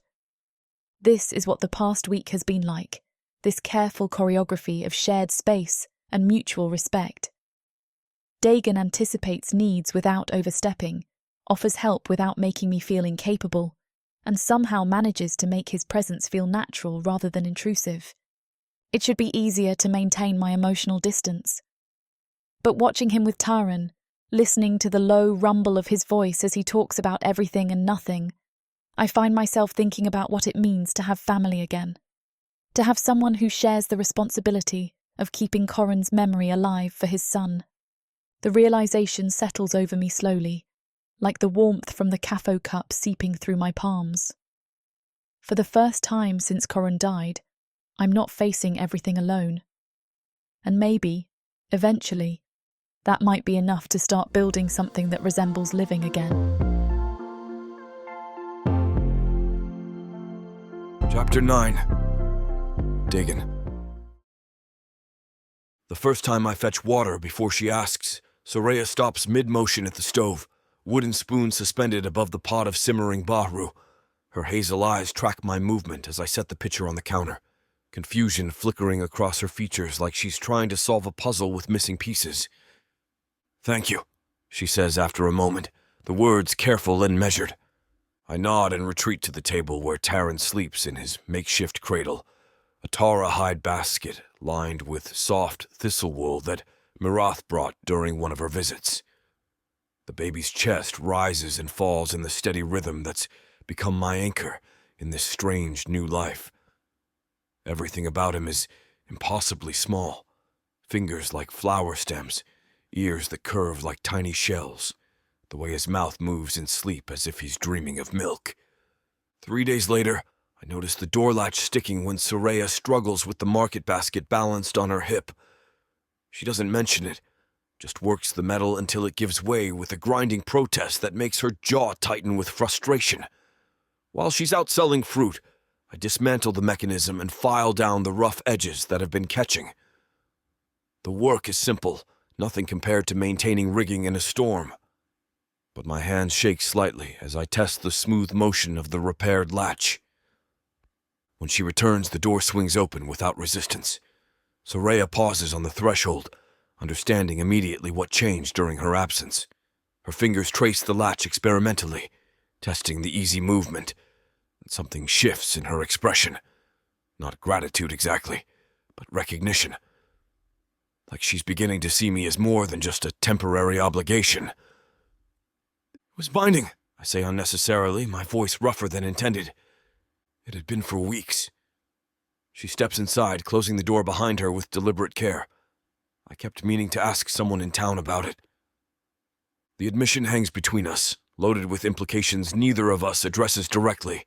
That she's been managing alone, that asking for help doesn't come naturally, that maybe she's starting to trust me with the small failures that make up daily life.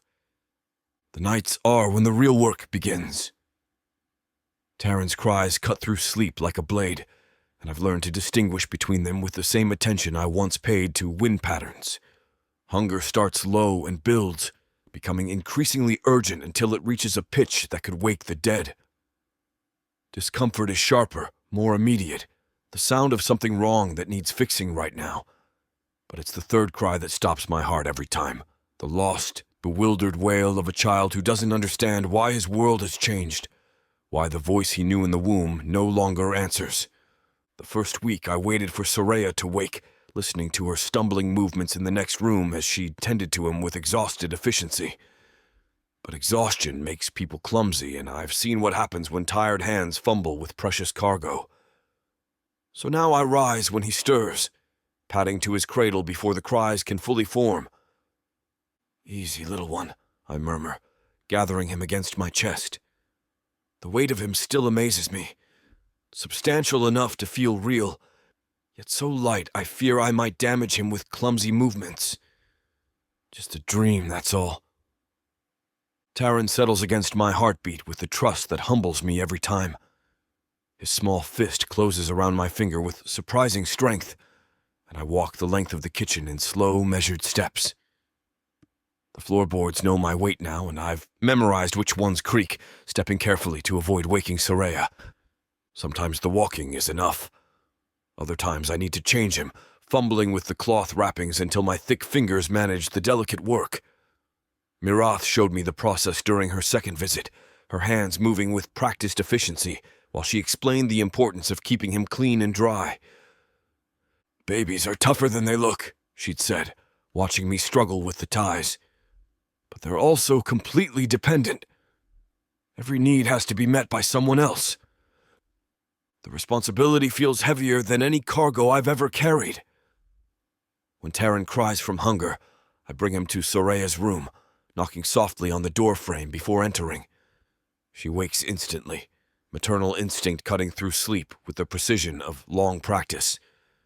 I transfer him carefully and retreat, giving them privacy while she nurses him. But increasingly, Soraya doesn't send me away immediately. She settles against her pillows with Taran latched securely, and we talk in the hushed voices that night demands.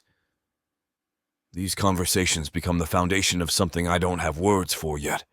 Not friendship exactly, but understanding.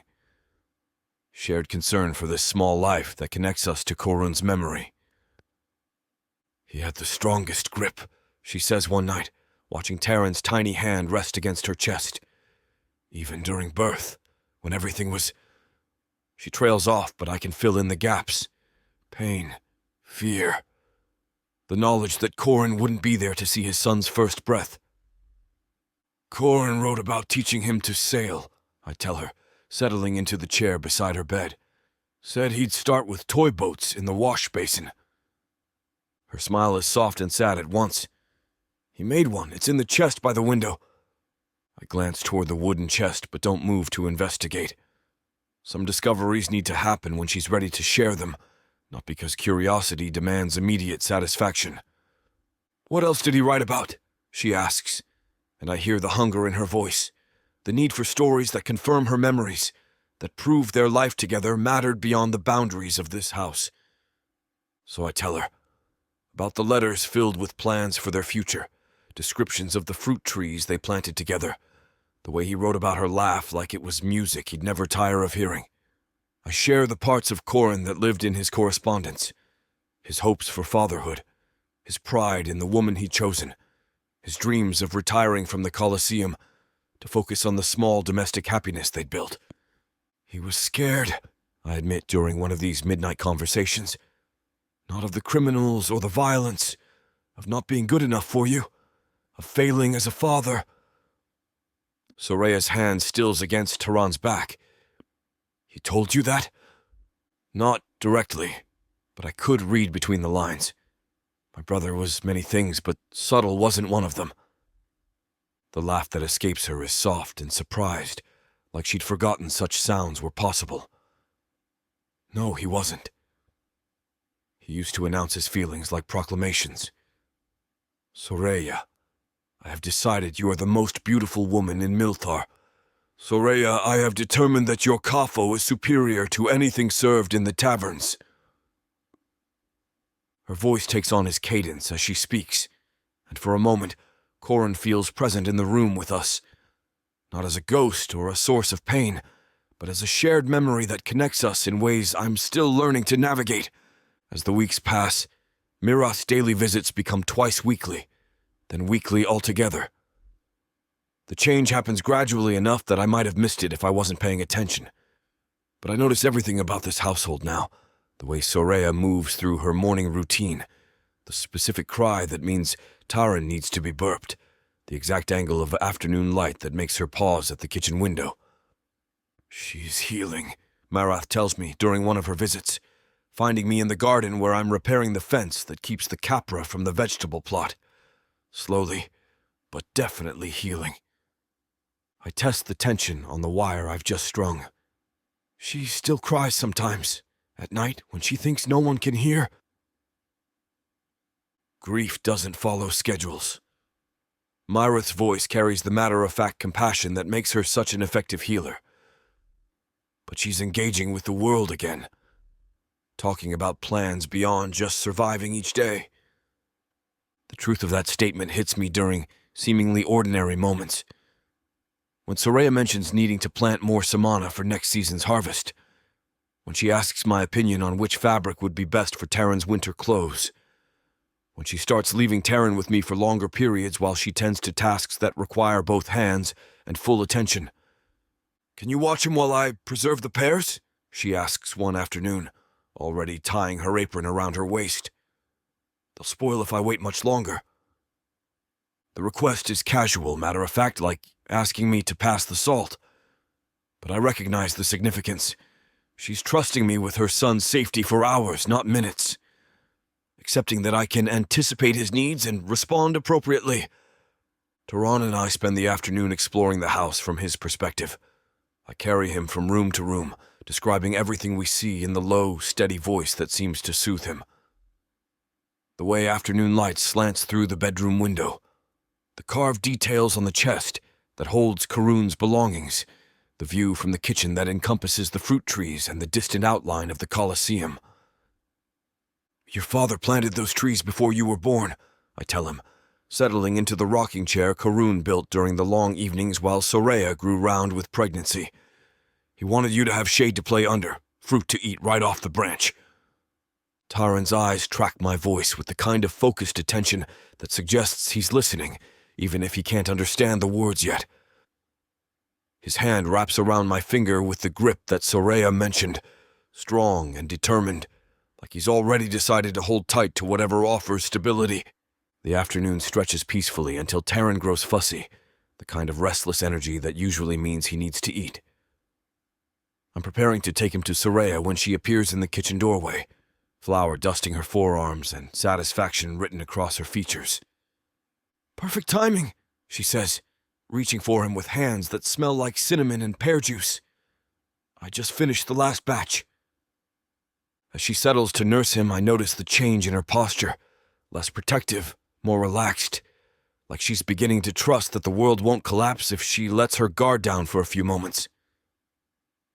"The preserves smell incredible," I tell her, settling across the table rather than retreating to give her space. Another small shift in our routine, another indication that the boundaries between us are evolving. "My mother's recipe," she says, adjusting Taran's position with practiced ease. "She always said the secret was adding just enough honey to complement the fruit without masking its natural flavor."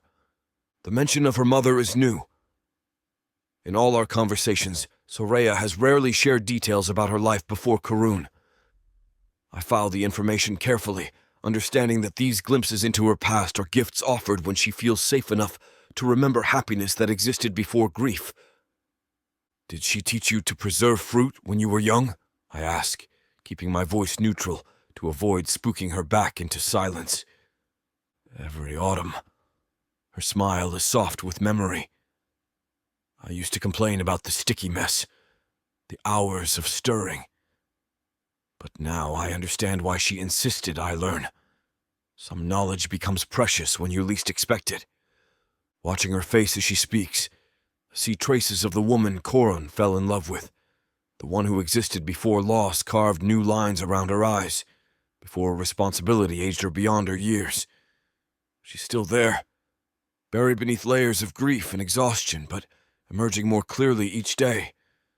When Taran finishes eating, instead of taking him immediately, Soraya lingers at the table. "Would you like to try some preserves?" she asks. "I made extra and they're still warm." The offer feels significant beyond the simple sharing of food, like an invitation into something more personal than our careful coexistence has allowed so far. I accept, and she brings me a small bowl filled with golden preserves that taste like concentrated sunshine. "This is incredible," I tell her, and mean it. The sweetness balances perfectly with the fruit's natural tartness, creating something that tastes like autumn and home, and the kind of comfort that comes from food made with careful attention. Soraya's pleased laugh bubbles up unexpectedly, bright and genuine in a way that stops my breath. The sound fills the kitchen like light breaking through clouds, transforming the space into something warmer than it was moments before. "You sound surprised," she says, amusement sparkling in her hazel eyes. "Did you think I was feeding you poorly this whole time?" "No, I stop. realizing that her question was teasing, not serious, that she's playing with me in a way that feels almost like friendship. I've eaten ship rations for years. Everything tastes incredible by comparison. Another laugh. Softer, but no less genuine. Well, when you put it that way, I suppose cardboard would seem like a delicacy. The easy banter surprises us both. I can see it in the way her expression shifts from amusement to something more cautious, like she's not sure whether this lightness is allowed. But she doesn't retreat, doesn't apologize for finding humor in our conversation. Instead, she reaches for another spoonful of preserves, savoring the taste with obvious pleasure. I haven't made these since... She pauses, calculation flickering across her features. Since before Tehran was born. It feels good to create something again. The admission settles between us with weight I'm beginning to recognize. These moments when Soraya acknowledges progress, when she notices her own healing happening in real time, they're becoming more frequent, these small victories that mark her gradual return to living rather than simply surviving. I know I'll never replace Korun. Don't want to, wouldn't try. But watching her laugh over shared preserves while our nephew dozes contentedly in her arms, I understand that maybe replacement isn't the point. Maybe what matters is being present for these small moments of healing, offering steady hands when she needs them, and helping her remember that life can still hold sweetness alongside sorrow. The afternoon light shifts toward evening, painting the kitchen in shades of gold that make everything feel precious and temporary at once. Tomorrow will bring new challenges, new opportunities for this fragile trust between us to grow or break. But for now, this is enough. The taste of pears and honey, the sound of unexpected laughter, and the quiet weight of family choosing to build something new from the pieces of what was lost. Chapter 10. Dagon. The market square pulses with life, a kaleidoscope of sound and color that hits me like a familiar storm. Merchants call their wares in voices that carry over the crowd, their words weaving together into the kind of chaos I learned to navigate in port cities across the known world. The scent of roasted nuts mingles with the sharp tang of cured meats and the sweet perfume of overripe fruit, creating an atmosphere thick enough to taste. Soraya moves beside me with the careful steps of someone still learning to trust her body again after birth. Taryn bundled against her chest in a sling. Miroth helped her fashion from soft linen. The baby's dark eyes peer out from his cocoon of fabric, alert and curious despite the overwhelming sensory assault of his first market day. "The spice merchant there," Soraya says, nodding toward a stall draped in crimson cloth. "She knew your brother well. Always gave him extra nabella when he bought supplies for special meals." I follow her gaze to where an elderly woman with silver-streaked hair arranges small bowls of vibrant powders and dried herbs. Her weathered hands move with the precision of decades spent measuring precious commodities, each motion economical and sure. "Korun cooked?" The question slips out before I can stop it, genuine surprise coloring my voice. Soraya's laugh carries the warmth of fond memory. Badly, but enthusiastically. He was convinced he could master any recipe if he just followed the instructions precisely enough. Like training routines, he said. Step by step until perfection. The image forms easily in my mind. My methodical brother treating cooking like another skill to be conquered through discipline and repetition. It fits perfectly with everything I remember about Korun's approach to life. Steady, determined, utterly sincere in his belief that effort could overcome any obstacle. We drift toward the fabric merchant's stall, where bolts of cloth cascade from wooden frames like frozen waterfalls. Deep blues, the color of storm-tossed seas, catch my eye, along with earthy browns that remind me of fresh-turned soil. The merchant, a thin man with calculating eyes, sizes up our small group with the practiced assessment of someone who tailors his pitch to his customer's apparent wealth. "Fine cloth for the lady," he begins, his voice oily with forced charm. "Perfect for winter cloaks. Very warm, very—" "What's the weight?" I interrupt, running the fabric between my thumb and forefinger. The texture tells me everything I need to know about the weave. Loose enough to be cheap, but marketed as if it were premium goods. The merchant's smile falters slightly. Wait, sir. Per yard. And don't give me some nonsense about it being the finest available. This is medium-grade wool at best. Decent for everyday wear, but nothing special. I release the fabric and meet his eyes directly. So let's start with an honest price instead of wasting each other's time. Beside me, Soraya makes a small sound that might be suppressed amusement. The merchant's expression cycles through surprise, irritation, and finally grudging respect as he recalculates his approach. You know fabric, sir, he admits, his tone shifting to something more genuine. Perhaps we can discuss a fair price for fair goods. The negotiation that follows feels like a dance I learned in a dozen different ports. Give and take, bluff and counter-bluff, all conducted with the kind of good-natured verbal sparring that turns business into entertainment. I enjoy the process, the quick thinking, the reading of micro-expressions, the moment when both parties realize they've found a price everyone can live with. You're nothing like him, Soraya observes quietly as we move away from the stall with our purchases. There's no criticism in her voice, just recognition of a fundamental difference.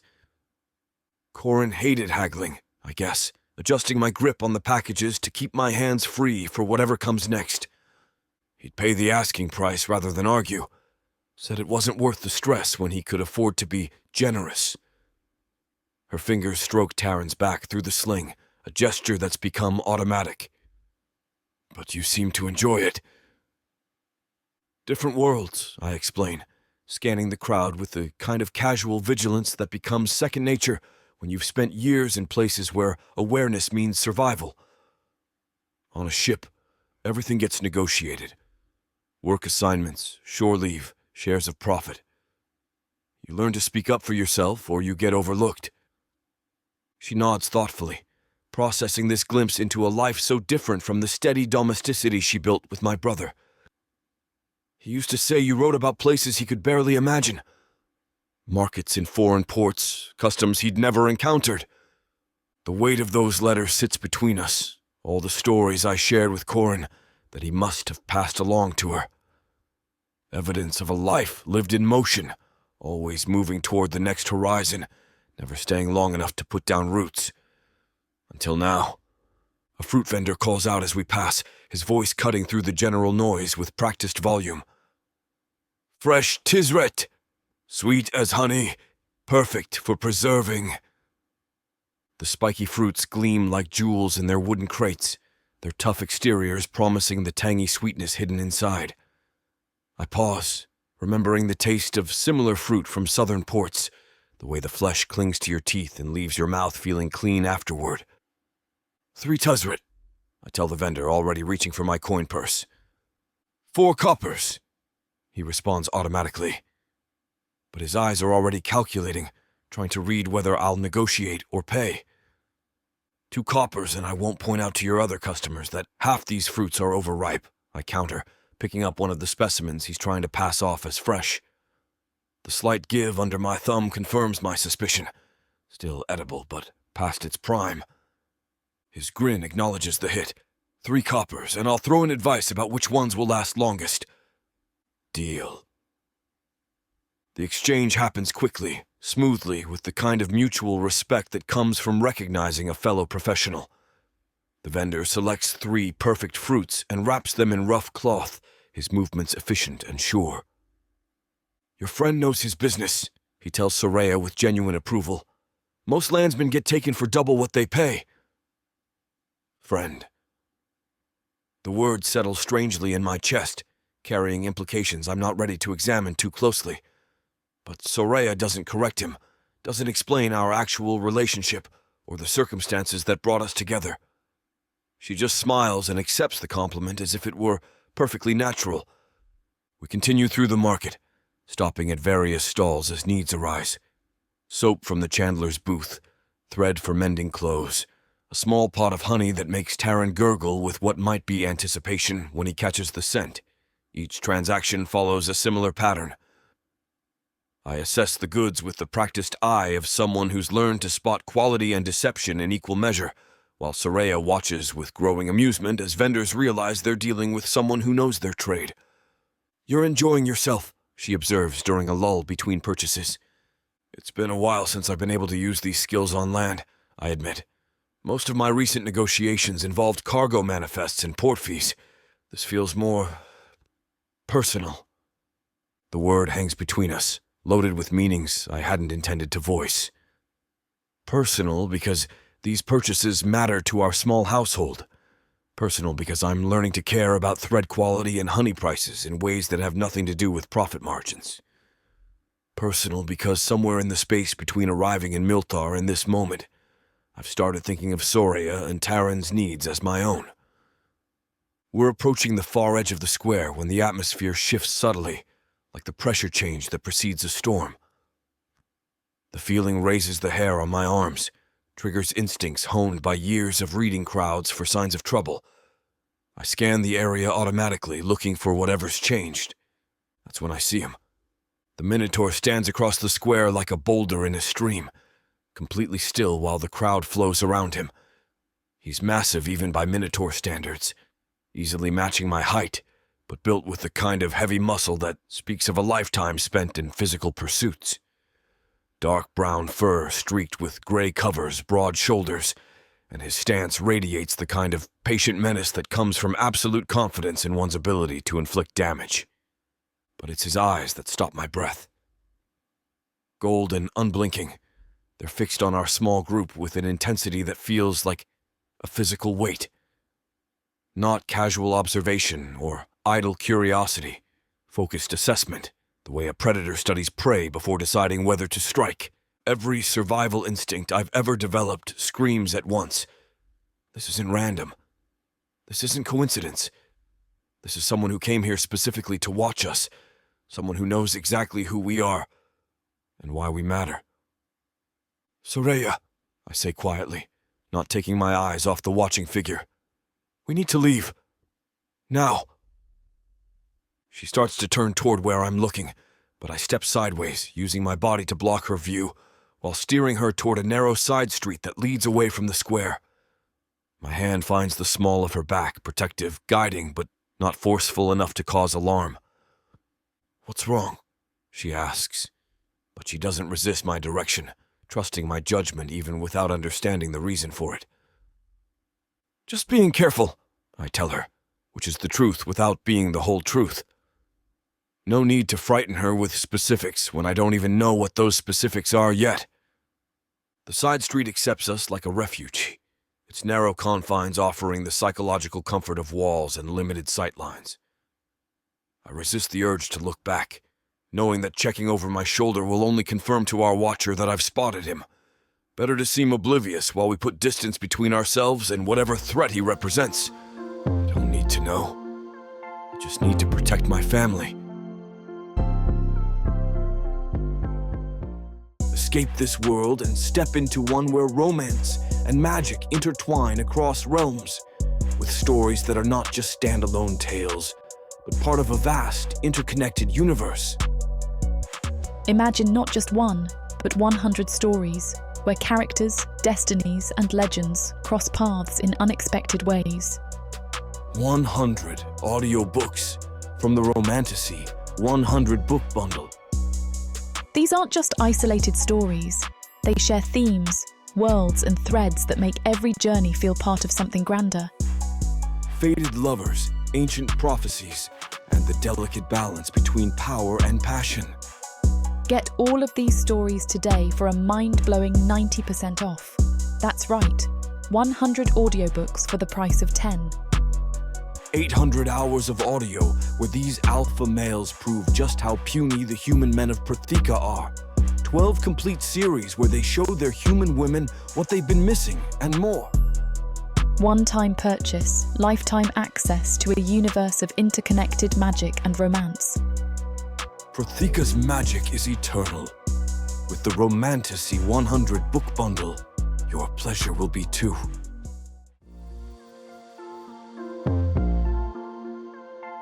Chapter 11. Soraya. The days that follow settle into a rhythm I hadn't expected, something softer than the raw survival I've been managing since Corin's death. Dagon moves through our small house with the kind of quiet assurance that speaks to years spent navigating cramped ship quarters where every step matters. He never crowds my space or assumes authority over routines I've built, but his presence fills the empty corners in ways I'm only now beginning to understand. "Hand me that pot," I say without thinking, nodding toward the heavy cast-iron vessel that holds our evening stew. My arms ache from carrying Taran most of the day, and the simple request slips out before I can second-guess it. Dagon lifts it easily, those rope-scarred forearms flexing as he moves the pot from counter to table. No commentary about my inability to manage it myself, no suggestion that I should have asked sooner. Just smooth competence that makes the task disappear. These small moments accumulate like drops of water wearing smooth stone. When Taran fusses during his afternoon feeding, I find myself passing him to Dagon without the internal debate that used to accompany such decisions. Those broad, sea-weathered hands cradle my son with surprising gentleness, and the baby settles almost immediately against his uncle's chest. He likes the deep voice, I observe, watching Taran's eyelids grow heavy as Dagon hums some half-remembered sailing song. All babies do. Something about the vibration through the ribcage. Felt it myself when I was small enough for Corin to carry me. His smile carries warmth without the sharp edge of grief that such memories usually bring. Course I was never as calm as this one. Drove our parents to distraction with my squalling. The image makes me laugh. This composed, self-assured man as a demanding infant, wearing out adults with his protests. I can't picture you as difficult. You didn't know me then. I had opinions about everything and no filter for expressing them. His eyes crinkle with amusement. Still do, just with better timing now. These conversations weave themselves into the fabric of our days, punctuating the practical business of maintaining a household and caring for an infant.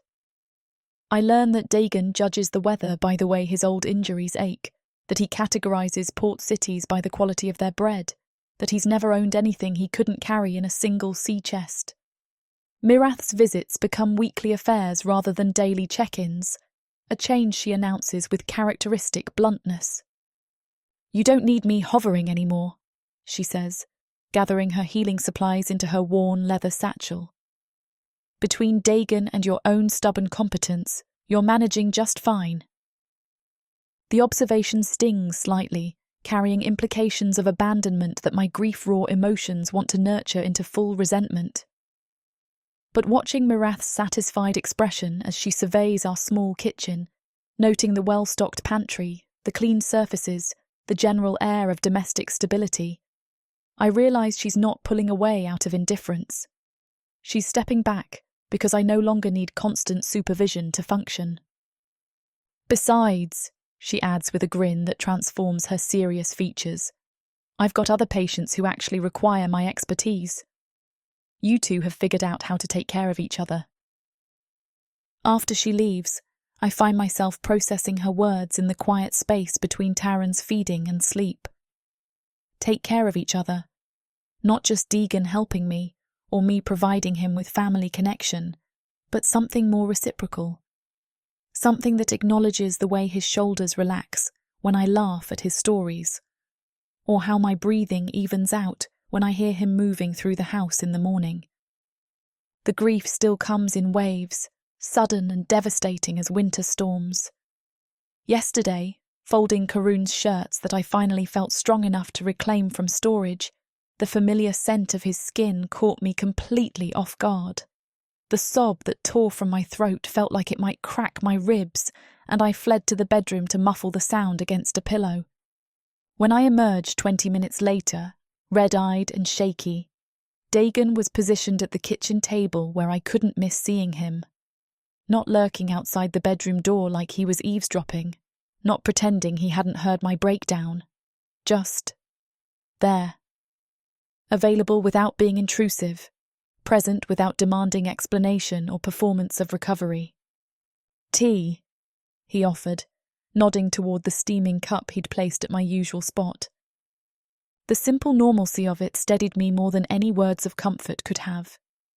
He'd heard my pain, acknowledged it by preparing something to ease my throat, then given me the dignity of processing it privately.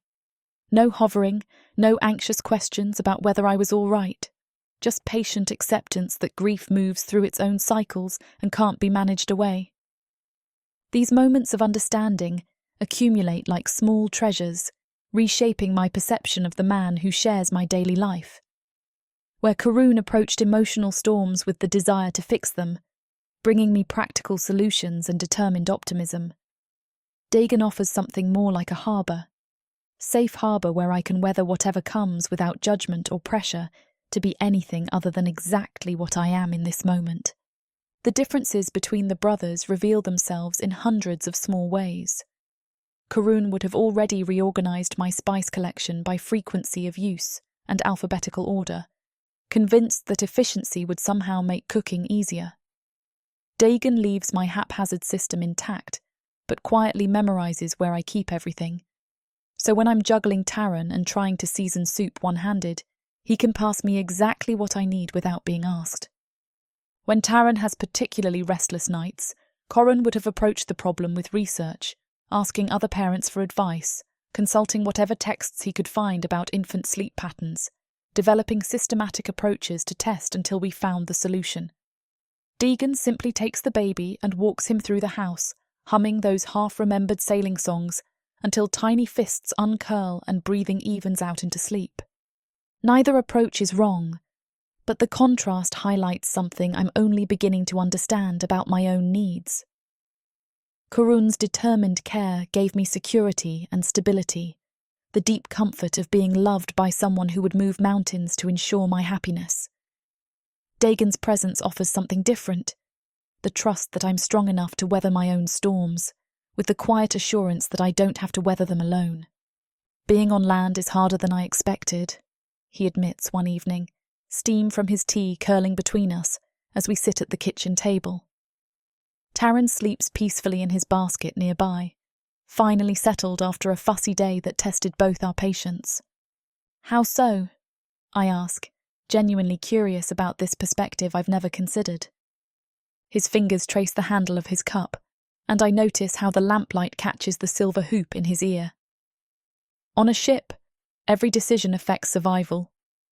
You learn to read weather, watch for reefs, manage supplies because your life depends on getting it right. But here," he pauses, searching for words. "The consequences feel bigger somehow, more personal." The admission surprises me with its vulnerability. This is the same man who negotiated market prices with casual expertise this morning, who moves through domestic challenges with unshakable competence. But something about permanent residence, about caring for people rather than cargo, unsettles his confidence in ways that ocean storms never could. "I'm glad you came back," I tell him, the words carrying more weight than I intended. Not just for Taran, but I was terrified to be a mother, especially alone. I thought I'd fail at everything, feeding him wrong, holding him wrong, somehow damaging him just by not knowing enough. Dagon's sea-green eyes meet mine across the table, steady and serious. And now I think maybe that fear was keeping me from seeing what I actually could do. I glanced toward Taran's peaceful form, still amazed that this perfect creature grew inside my body and emerged healthy despite all my worried incompetence. I'm still scared, but it's different. Less about failing him and more about wanting to be the mother he deserves. "You already are," Dagon says simply, and something in his tone makes my chest warm. Not the effusive praise that tries to convince, but the quiet certainty of someone who's watched me navigate these weeks and drawn his own conclusions. The conversation flows easier after that, touching on small observations and shared experiences that build understanding between us. I tell him about the way Taran's expressions sometimes mirror Karun's so perfectly, it takes my breath away, and he shares stories about the letters Karun sent during my pregnancy, how my brother-in-law's writing transformed when he talked about becoming a father, practical concerns giving way to wonder at the miracle of new life. He was planning to teach Taran to swim in the cove behind the house, Dagon mentions, his voice soft with memory. Said he wanted him to be comfortable in water from the beginning, like we were as children. The image forms easily in my mind. Corin's patient hands supporting a small body in gentle waves, his deep voice offering encouragement as tiny limbs learn to move through water. It should hurt, this glimpse of futures that will never happen, but somehow it doesn't.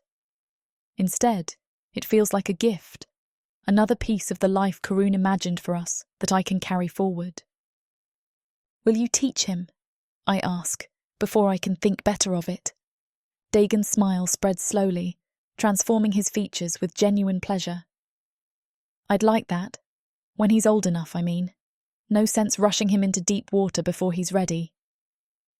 The promise settles between us, another thread in the web of connection that's been growing stronger each day. This is what family looks like now, not the life I planned with Corin, but something new built from love and loss, and the quiet decision to care for each other through whatever comes. Chapter 12. Dagon.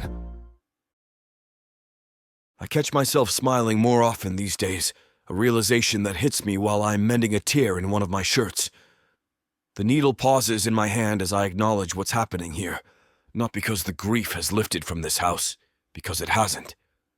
It still clings to the corners like persistent fog rolling in from the harbor, settling into spaces when we least expect it. But Soraya has these moments now, bright ones, when her guard drops around me in ways that make something warm unfurl in my chest. Like yesterday morning, when she returned from the market with that particular set to her jaw that meant trouble. That bastard Rennick tried to charge me double for Samana because prices have gone up with the recent rains, she'd muttered, unpacking her basket with sharp, efficient movements. As if I haven't been buying from his stall for 3 years and don't know exactly what those roots should cost. The way she mimicked his pompous tone made me laugh, a real laugh that surprised us both. Let me guess. You told him exactly what you thought of his sudden price increase. I told him he could shove his overpriced vegetables up his... She paused, glancing toward Taran's basket, then finished with a grin that transformed her entire face. Well, let's just say I found a better deal 2 stalls down. That grin. By the lady, when she lets herself be sharp and clever instead of careful and grieving, it's like watching sunlight break through storm clouds. Her personality starts emerging in ways it never has before, at least not around me. With Corin, she'd been softer, gentler, the woman who found safety in his steady presence. But with me, she's developing an edge that speaks to who she was before love made her tender, before loss made her cautious. We've started lingering over meals, stretching them far longer than necessary. What begins as practical discussions about Taran's feeding schedule or repairs needed around the house gradually wanders into observations about the town, stories from the coliseum, and eventually, carefully like she's testing whether I'll listen without judgment, glimpses of her childhood. Tonight's no different. Taran sleeps peacefully in his basket, finally settled after a day of fussing that left us both drained. The evening meal sits mostly forgotten between us, soup gone cold in our bowls, while conversation flows easier than it has any right to. The first time I saw the Coliseum, I thought it was the most magnificent thing I'd ever laid eyes on, she says, fingers tracing the rim of her cup. All that stone, those arches reaching toward the sky like they were trying to touch Zukiev herself. Her voice carries that particular softness it gets when she's surprised to hear herself sharing these things, like the words slip out before she can think better of them. I've learned not to interrupt during these moments, just listen and let her decide how much she wants to reveal. Of course, I was 12 and had never seen anything bigger than the shop where I worked, she continues. Everything in Milthar seemed impossibly grand, compared to scrubbing floors and emptying chamber pots for travelers who barely acknowledged I existed. The casual mention of her indentured service makes my jaw tighten, but I keep my expression neutral. She's never spoken directly about those years before, only hinted at circumstances that led to her selling fruit near the Coliseum grounds. The picture forming in my mind, a child working herself raw for people who saw her as furniture, stirs something protective in my chest that has nothing to do with duty to Karun's memory. "How long?" I ask quietly. 7 years. She meets my eyes briefly before looking away, but not before I catch the flash of old pain there. Started when I was 10, after my mother died. Had debts to pay, and children don't have many options for earning coin. 7 years. From 10 to 17, the ages when a girl should be learning about the world, maybe starting to think about her own future. Instead, she'd been breaking her back for strangers, counting days until freedom. "I kept selling fruit after," she says, as if reading my thoughts. I still needed money, and I'd been with the master Theron for so long. He was kind. Let me learn the trade properly, taught me how to judge quality, negotiate with suppliers. And then, when I wanted to start cultivating produce, he started buying it from me. "Smart man," I say, meaning it. "Probably recognized what you were capable of if someone gave you the chance." Her smile flickers, uncertain but pleased. "I was good at it. Reading people, I mean. Knowing who'd pay premium for perfect fruit and who'd settle for bruised pieces at a discount. Understanding what they needed before they asked for it. Those skills translate perfectly to how she navigates our household now, I realize. The way she anticipates when Tarn needs feeding before he starts fussing. How she stocks our pantry based on weather patterns and market fluctuations. The careful attention she pays to my moods after particularly difficult days. She learned to survive by watching, listening, adapting to what others required. "That's how you met Corin," I say. It's not a question. I know the story from his letters, but hearing her version reveals details he never shared. "He was impossible to miss," she laughs, and for the first time when speaking of my brother, her expression brightens instead of clouding with grief. 7 feet of solid muscle blocking my entire stall from the afternoon breeze, complaining that my pears would spoil in the heat. As if I hadn't been selling fruit in that spot for months without his expert opinion. The image forms easily, Karun in all his earnest concern, probably genuinely worried about fruit quality, while completely oblivious to the effect his massive frame was having on her business. My brother never did anything halfway, including worry about produce he had no intention of buying. So naturally, you told him exactly what you thought of his unsolicited advice, I guess.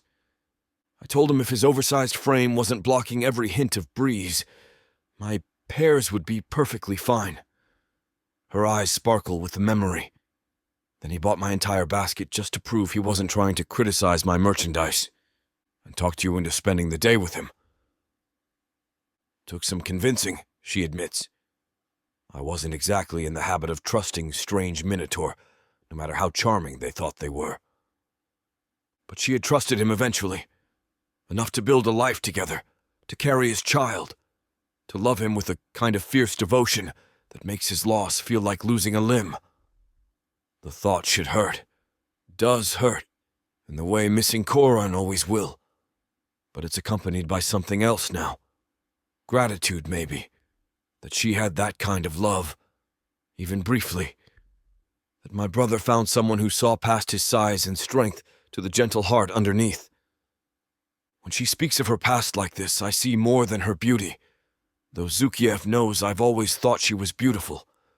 How could I not? The way afternoon light catches the red undertones in her dark hair, the gold flecks in her hazel eyes when she's amused, the graceful line of her throat when she tips her head back to laugh. I've been careful not to let myself linger on those observations, to keep them filed away as inappropriate thoughts about my brother's woman. But watching her now, animated by memories and comfortable enough to share them, I see something deeper than physical beauty. I see resilience, the fragile strength of someone who endured 6 years of servitude and emerged with her spirit intact, who built a business from nothing and made herself indispensable to a community that had overlooked her as a child. Someone who survived losing the love of her life and still finds ways to laugh, to care for others, to face each day with stubborn determination. It draws me in, not as duty to my brother's memory, but as a man who can't help but admire the light flickering stubbornly in the dark. The realization should alarm me more than it does.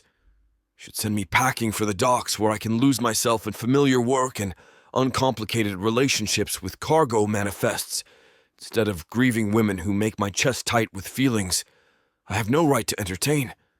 Instead, I find myself leaning forward slightly, drawn by the warmth in her voice as she describes Henrik's patient teaching, the satisfaction she'd found in building something of her own. Her hands move when she talks, graceful gestures that punctuate her words and catch my attention in ways that make me grateful for the table between us. Because I shouldn't be doing this. Shouldn't be feeling it. But that hasn't diminished the growing feelings that are becoming far too intense. Chapter 13. Dagon. You're telling me you've spent years hauling cargo across every port from here to the southern reaches, and you don't know the difference between a pear tree and an apple tree? Soraya's voice carries that particular blend of disbelief and amusement that's become familiar over the past weeks.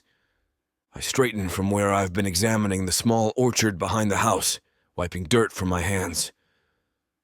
I know cargo manifests and ship repairs.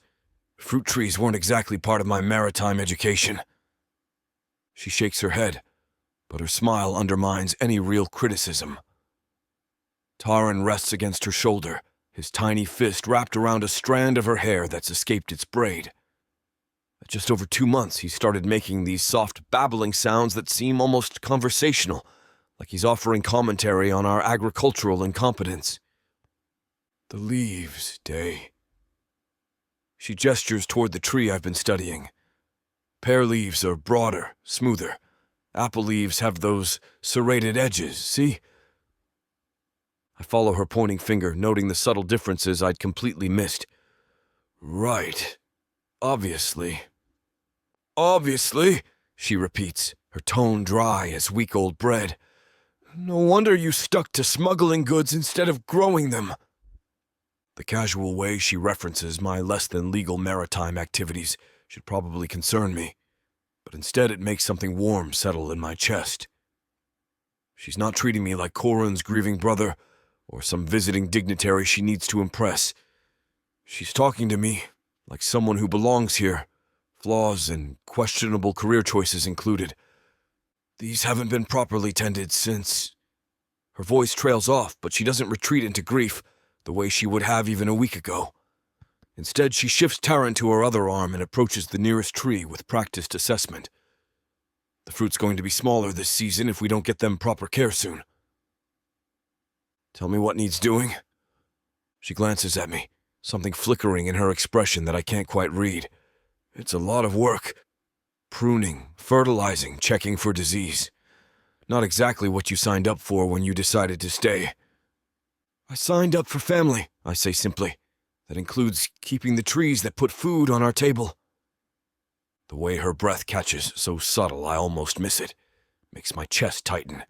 She looks at me for a moment longer than necessary, her hazel eyes catching the afternoon light in ways that make those gold flecks shimmer like scattered coins. Right then, she says finally, clearing her throat. Let's start with the pruning. These dead branches need to come off before they start affecting the healthy growth. The next hour passes in a rhythm that feels surprisingly natural. She points out which branches to cut, explaining the reasoning behind each decision while I handle the actual removal. My size makes reaching the higher limbs easier, though I lack her practiced eye for identifying problem areas. Not that one, she calls, when I reach for a branch that looks perfectly healthy to my untrained gaze. That's going to be your main fruit-bearing branch come harvest time. I pause, studying the limb in question. How can you tell? The buds.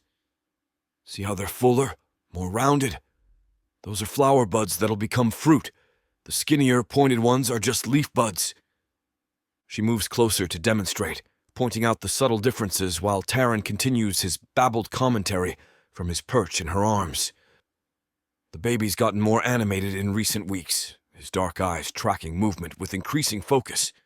Right now, he seems fascinated by the way sunlight filters through the tree branches, one tiny hand reaching toward the dancing shadows. He's going to be tall, I observe, noting how Taran's legs are already starting to stretch out from the compact curl of early infancy. Takes after his father. And his uncle, Soraya adds quietly. He's got your brother's hands already. Look at the size of those fingers. I glance down at the baby's tiny fist, still wrapped around her hair, and see what she means. For an infant barely a month old, Taran's hands are notably large, promising the kind of reach that'll serve him well if he follows the family tradition of physical work. Poor kid's going to be tripping over his own feet for years, I mutter, remembering my own awkward adolescence when growth spurts left me constantly misjudging distances and knocking into furniture.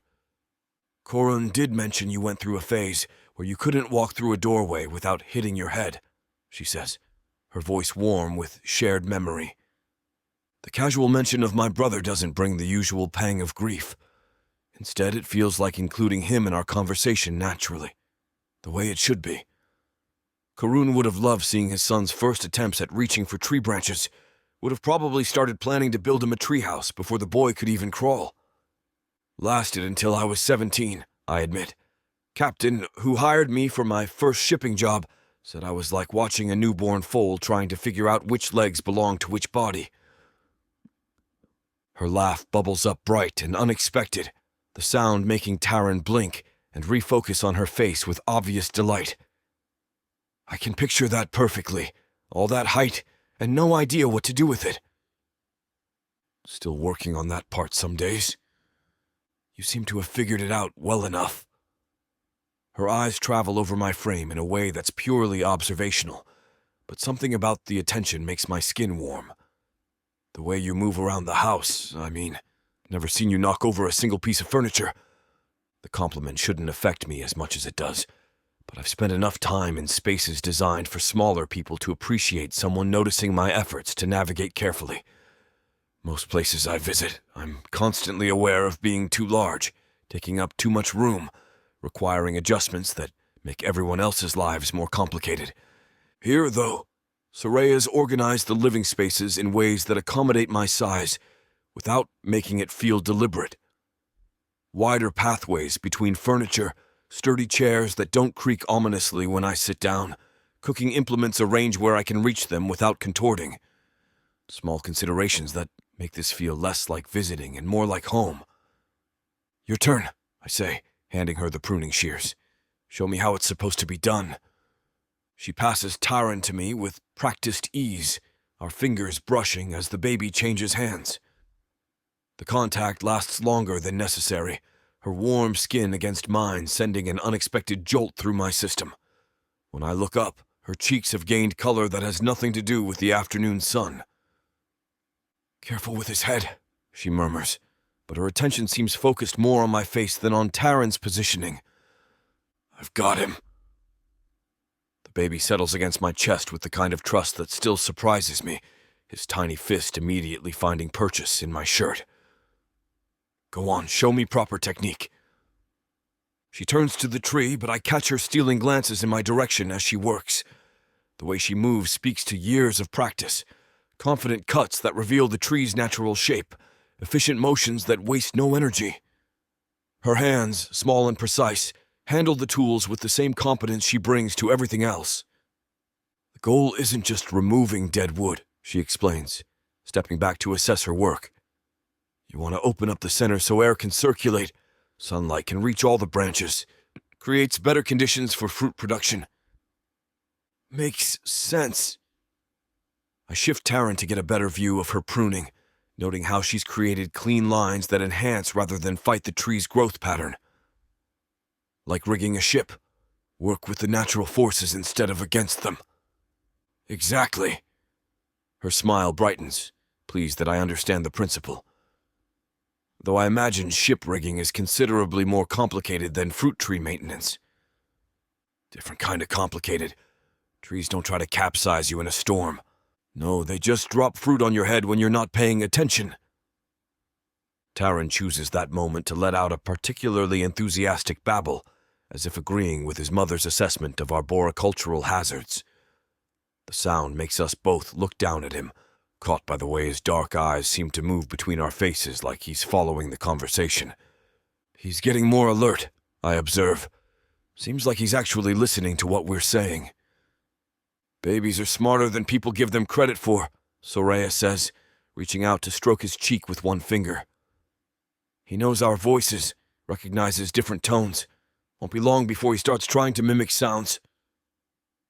Her touch is gentle against Taran's skin, but when she pulls back, her hand hovers near mine where I'm supporting his weight. For a moment, we're connected by this small circle of contact, her fingers almost but not quite touching mine, both of us focused on the child between us. The moment stretches longer than it should, charged with something neither of us acknowledges but both clearly feel. Her breathing has gone slightly shallow, and I can see her pulse beating at the hollow of her throat. My own heart rate has picked up in response, awareness crackling between us like static before a storm. We should... She starts, then stops, not finishing the thought. Should what? Get back to the trees, she says finally, but makes no move to step away, before we lose the good light. Right, the trees. But neither of us moves, caught in this strange suspension where admitting what's happening feels both inevitable and impossible. Finally, I remind myself how much she's been through, and I force myself away, clearing my throat. So what do you need me to do next? I tell myself that I imagine that flash of disappointment across Soraya's face, that it's just my hope speaking and that's all. Chapter 14. Soraya. 3 days of steady work have transformed the small orchard from neglected grief into something that looks like hope again. My hands ache from hours of pruning and weeding. Dirt clings beneath my fingernails despite repeated washings, and my back protests every movement from bending over root systems that had grown wild without proper tending. But the trees, oh, the trees look magnificent. I lean against the doorframe, cradling a cup of steaming caffo as I survey our handiwork in the fading evening light. The pruned branches create clean lines that enhance each tree's natural shape, and the cleared ground around their bases already shows signs of new growth. For the first time since Corin's death, the orchard looks like something we can build a future around, instead of a monument to everything I've lost. Admiring our agricultural prowess? Dagon's voice comes from behind me, warm with the same satisfaction I feel. I'd forgotten how good it feels, I admit, not turning around. Seeing them healthy again. I didn't realize how much it hurt, letting them go like that. His footsteps approach, stopping close enough that I can sense his presence without him crowding into my space. They needed time to recover. Same as you. The simple observation hits deeper than it should. When Corin died, tending the trees felt like betraying his memory. How could I nurture something that would grow and flourish when he never would again? Letting them decline had been easier than facing the reminder of all the harvests we'd planned together, all the seasons we'd never share. He would have been furious, I say softly, remembering how protective Corun had been of these trees, seeing them get so overgrown. He spent hours planning where each one should go, what varieties would do best in our soil. He'd also understand why you couldn't manage it alone, Dagon replies, and he'd be proud seeing them healthy again. Something warm uncurls in my chest at his words. Not absolution exactly, but permission to feel good about what we've accomplished without guilt overshadowing the achievement.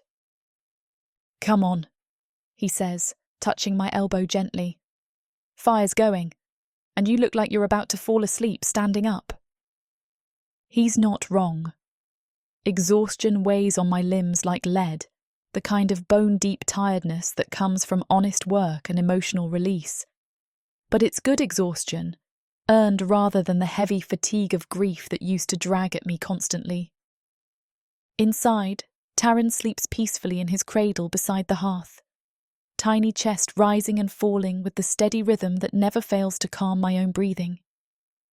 At nearly 3 months, he started sleeping for longer stretches, especially after days when we keep him outside, where fresh air and gentle activity seem to settle him more completely than anything else. I settle into my usual chair, pulling my legs up beneath me, while Dagon adds another log to the fire. The flames catch and leap higher, casting dancing shadows across the walls and turning his brown fur to burnished gold where the light touches. He moves with that careful grace I've grown accustomed to, aware of his size but never awkward, every motion deliberate and controlled. "Think we'll actually get decent fruit this season?"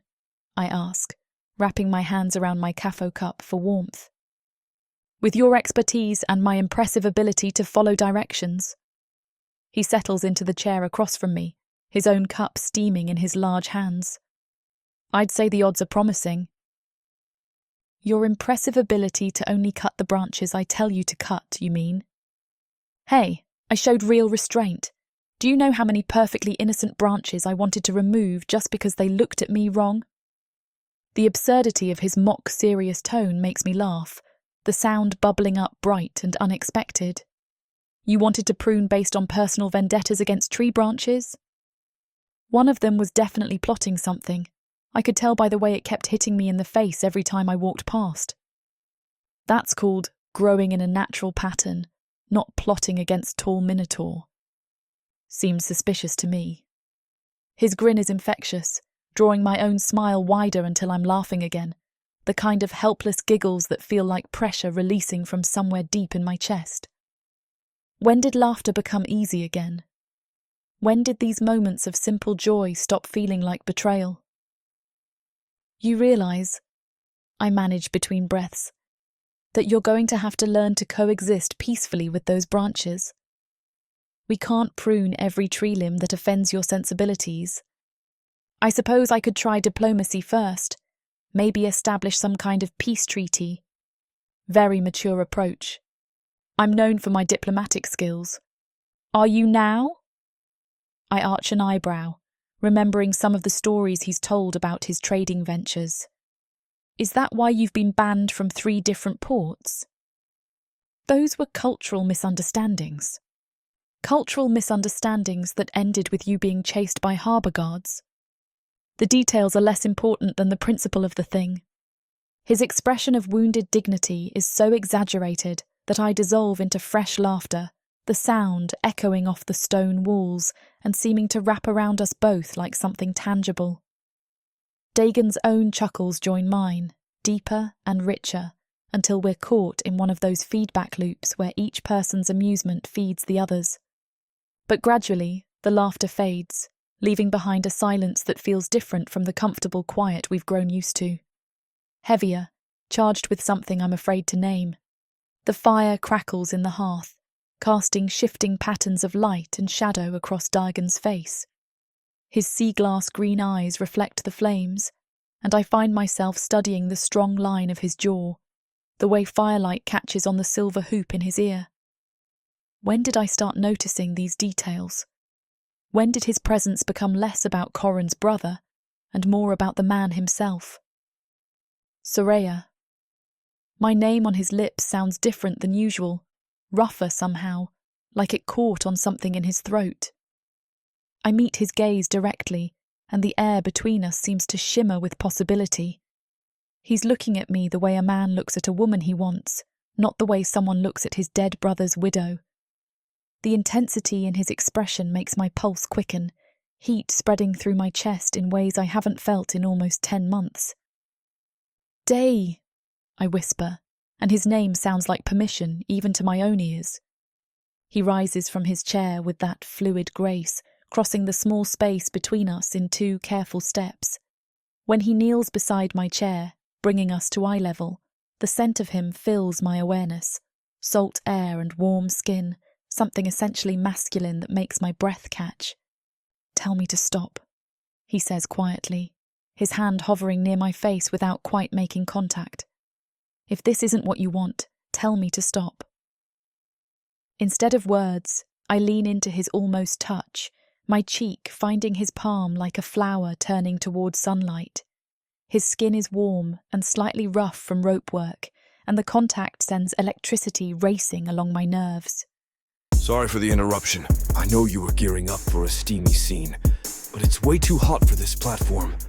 If we want to keep sharing our stories for free, we have to abide by this platform's guidelines. To get the full unabridged audiobook, go to worldsofprotheka.com. Browse through unabridged audiobooks, countless ebooks and bundles offered at a discount. If the thought of me whispering all the dirty details into your ear isn't enticing enough, use discount code YouTube30 to get 30% off of all digital products. Story after story, audiobook after audiobook, the Worlds of Protheka are waiting for you. Protheka's magic is eternal. But unabridged, it's unforgettable. Panic bursts in my chest like a physical blow. I pull back sharply, gasping for air that suddenly feels too thin, too hot. My hands push against his chest, putting distance between us even as my body protests the separation. I can't, I breathe, the words torn from somewhere deep in my throat. I can't do this. His hand withdraws immediately, but the imprint of his touch burns against my skin like a brand. He rocks back on his heels, giving me space, but the damage is already done. The air between us feels fractured, charged with want and confusion and the ghost of what just happened. Soraya! But I'm already moving, already fleeing. My legs feel unsteady as I push myself out of the chair, but somehow I make it across the room to where Taran sleeps. I scoop him up with shaking hands, cradling his warm weight against my chest like a shield. I start, then stop, unable to finish the sentence because I don't know what I need. Space. Time. Forgiveness for wanting something I shouldn't want. Instead of trying to explain what can't be explained, I flee to my bedroom, closing the door behind me with a soft click that sounds loud as thunder in the silence. I sink onto the edge of my bed, holding Taran close even though he doesn't wake. My lips still burn from Deegan's kiss, my skin still remembers the heat of his hands, and guilt crashes over me in waves that make it hard to breathe. What kind of woman am I to kiss my dead husband's brother? To respond to his touch like I've been waiting for it? To want him with an intensity that makes my body ache with need? The worst part is that it didn't feel wrong in the moment. It felt like coming alive again, like discovering I was still capable of feeling something other than grief. But now, in the quiet of my room with Corin's memory pressing close around me, the guilt is overwhelming. I loved Corin, still love him, will always love him. So how can I also want Dagan with such desperate hunger? How can my body betray Corin's memory so completely? I settle Taran back in his cradle, my hands trembling as I arrange his blankets. Even in sleep he looks like his father, the shape of his eyes, the set of his jaw, the way his tiny fist curls beside his face. How can I look at this living reminder of Corin and still taste another man's kiss on my lips? The night stretches ahead of me, long and sleepless and haunted by the echo of Dagan's touch. I lie in the darkness, staring at the ceiling while my body remembers what it felt like to want and be wanted, while my heart breaks a little more with each breath. I've been grateful for Dagan's presence, for his help with Taran, for the way he's filled some of the crushing loneliness that threatened to swallow me whole. But somewhere along the way, gratitude became something deeper, more dangerous. And now I don't know how to face him in the morning, how to pretend that kiss didn't change everything between us. Chapter 15. Dagan. The morning after feels like walking on broken glass, every step careful, every breath measured. I keep my distance from Soraya, though it tears at something vital inside my chest with each passing hour. She moves through the house like a ghost, tending to Taryn with mechanical precision, avoiding eye contact whenever our paths cross in the small space we share. The kiss replays in my mind with relentless clarity. The soft warmth of her lips, the way she melted into my touch, the small sound of need she made against my mouth. For those stolen moments, she wasn't Corin's widow. She was just Soraya, alive and wanting and responding to me like I was something worth having. But the way she fled afterward, the panic in her eyes, tells me everything I need to know about where we stand. She sees me as Korun's brother, nothing more. Maybe she always will. I throw myself into repairs around the property, anything to keep my hands busy and my thoughts occupied. The chicken coop needs reinforcing. Several fence posts have started to lean, and there's a loose shutter that's been rattling in the wind for weeks. Physical labor helps, but not enough. Not when I catch glimpses of her through the windows. Not when I hear her humming softly to Taryn in the afternoon light. By the second day, the silence between us has grown thick enough to choke on. She takes her meals after I've finished mine, disappears into her room early, speaks to me only when absolutely necessary. The easy companionship we'd built over months has crumbled in the space of a heartbeat, leaving behind awkwardness so sharp it cuts. When the ache in my chest grows too loud to ignore, I retreat to my small room and dig through my belongings until I find the letter tucked between spare shirts. Corin's handwriting stares back at me, familiar and painful. This one arrived just after the news of his son, probably written on the same day. I'd gotten it after I already decided to come back, but he hadn't known that yet. Day, you aren't going to like this letter, but it has to be said. I know the risks of what I do, know that every day I walk into that arena might be my last. I've made my peace with that, but I can't bear the thought of leaving Soraya and our child alone. If something happens to me, they'll need you, brother. She's strong. Stronger than she knows, but she'll need family. Real family, not just the polite distance of my trainer colleagues or the careful kindness of neighbors. She'll need someone who understands what she's lost, someone who can help her remember how to laugh again. I'm asking you to come home, brother. I want you in their lives. And if I ever need it, I'll need you to do more than that. Not to replace me, no one could do that, but to be part of their lives in whatever way they'll let you. Help raise my child. Make sure they know they're not alone in this world. I trust you with what matters most to me. I always have. Your brother Korun. My hands shake as I fold the letter carefully, tucking it back between the layers of fabric. Korun asked me to take care of them, but he couldn't have known this would happen.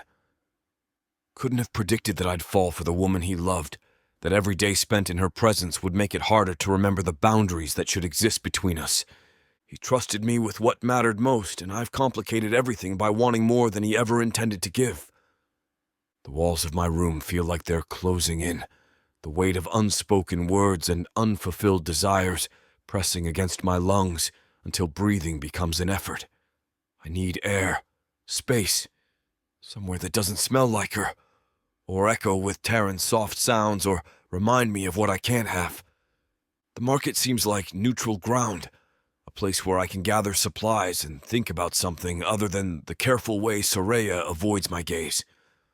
I pull on my coat and step into the crisp morning air, grateful for the bite of wind against my face. The marketplace buzzes with its usual energy, vendors calling out prices, equus stamping and snorting, while their owners negotiate trades, the rich scents of baking bread and fresh fruit mixing with salt air from the harbor. I move through the familiar chaos, letting the normal rhythms of commerce wash over me. But something feels different today. Sharper, heavier. The sensation of being watched prickles between my shoulder blades, raising the hair on my arms despite the morning warmth. I've spent enough years on ships and in foreign ports to trust that instinct, to know when observation crosses the line from casual to intentional. I'm examining a display of preserved meats when footsteps approach from behind. Heavy, deliberate, meant to announce presence rather than conceal it. The vendor's eyes flick over my shoulder, his expression shifting from merchant's enthusiasm to something more cautious. "Morning," I say to the man, keeping my voice level while my peripheral vision tracks the newcomer. "Fine selection today," the vendor replies, but his attention keeps drifting to whoever stands behind me. The footsteps stop close enough that I can hear breathing, sense the bulk of another Minotaur in my space. Still, I take my time examining the goods, refusing to be rushed or intimidated by whatever game this stranger wants to play. When I finally turn, I find myself facing a massive Minotaur who makes my own considerable height seem modest. Dark brown fur streaked with gray covers a frame built for warfare, all thick muscle and coiled violence. Gold eyes that rarely blink fixed on my face with the intensity of a predator marking prey. One horn bears intricate carved runes that speak of status, achievement, or both. But it's the calculation in his expression that sets my teeth on edge. This isn't random aggression or territorial posturing. This Minotaur knows exactly who I am. He steps closer, close enough that his shoulder bumps mine with deliberate force. Not hard enough to start a fight, but firm enough to send a message. The contact feels like touching a loaded weapon, all restrained power and barely leashed hostility. "Watch yourself," he says, his voice low and rough like grinding stone. Each word carries weight, threat wrapped in conversational tone. Things have a way of happening to those who don't belong. I could respond, could match his aggression with my own, demand explanations, push back against whatever this is. But something in his manner tells me this Minotaur wants a reaction, wants me to escalate so he can justify whatever he's planning. Instead, I step around him without acknowledgement, moving toward the vendor who's been watching our exchange with obvious discomfort. "Interesting morning," I comment to the shop owner, keeping my tone light despite the tension radiating from the stranger behind me. The vendor glances nervously between us. You having some trouble?" "Not sure what that Minotaur's problem is," I say loud enough for my unwelcome observer to hear. Seems like he's got something on his mind.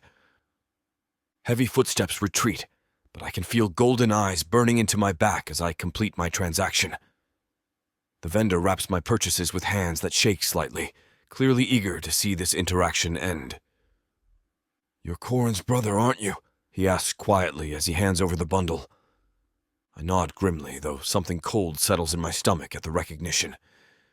Being known has advantages in some situations, complications in others. Given the morning's events, I suspect this falls into the latter category. The vendor's expression grows more sympathetic, tinged with something that might be pity. "That was Garrick Wren," he says, glancing toward where the large Minotaur disappeared into the crowd. "His brother was the prisoner who killed Corin." Understanding hits like a physical blow. "Varkas," I say, the name tasting bitter on my tongue. "Aye. Corin killed him in return, but..." The vendor shrugs helplessly. "Seems Garrick blames your brother as much as you probably blame his. And now that Corin's gone..." The implication hangs in the air between us, heavy with threat and inevitability.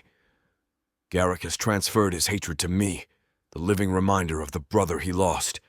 Blood for blood, grief for grief, an endless cycle that started in the arena and now follows me through market stalls.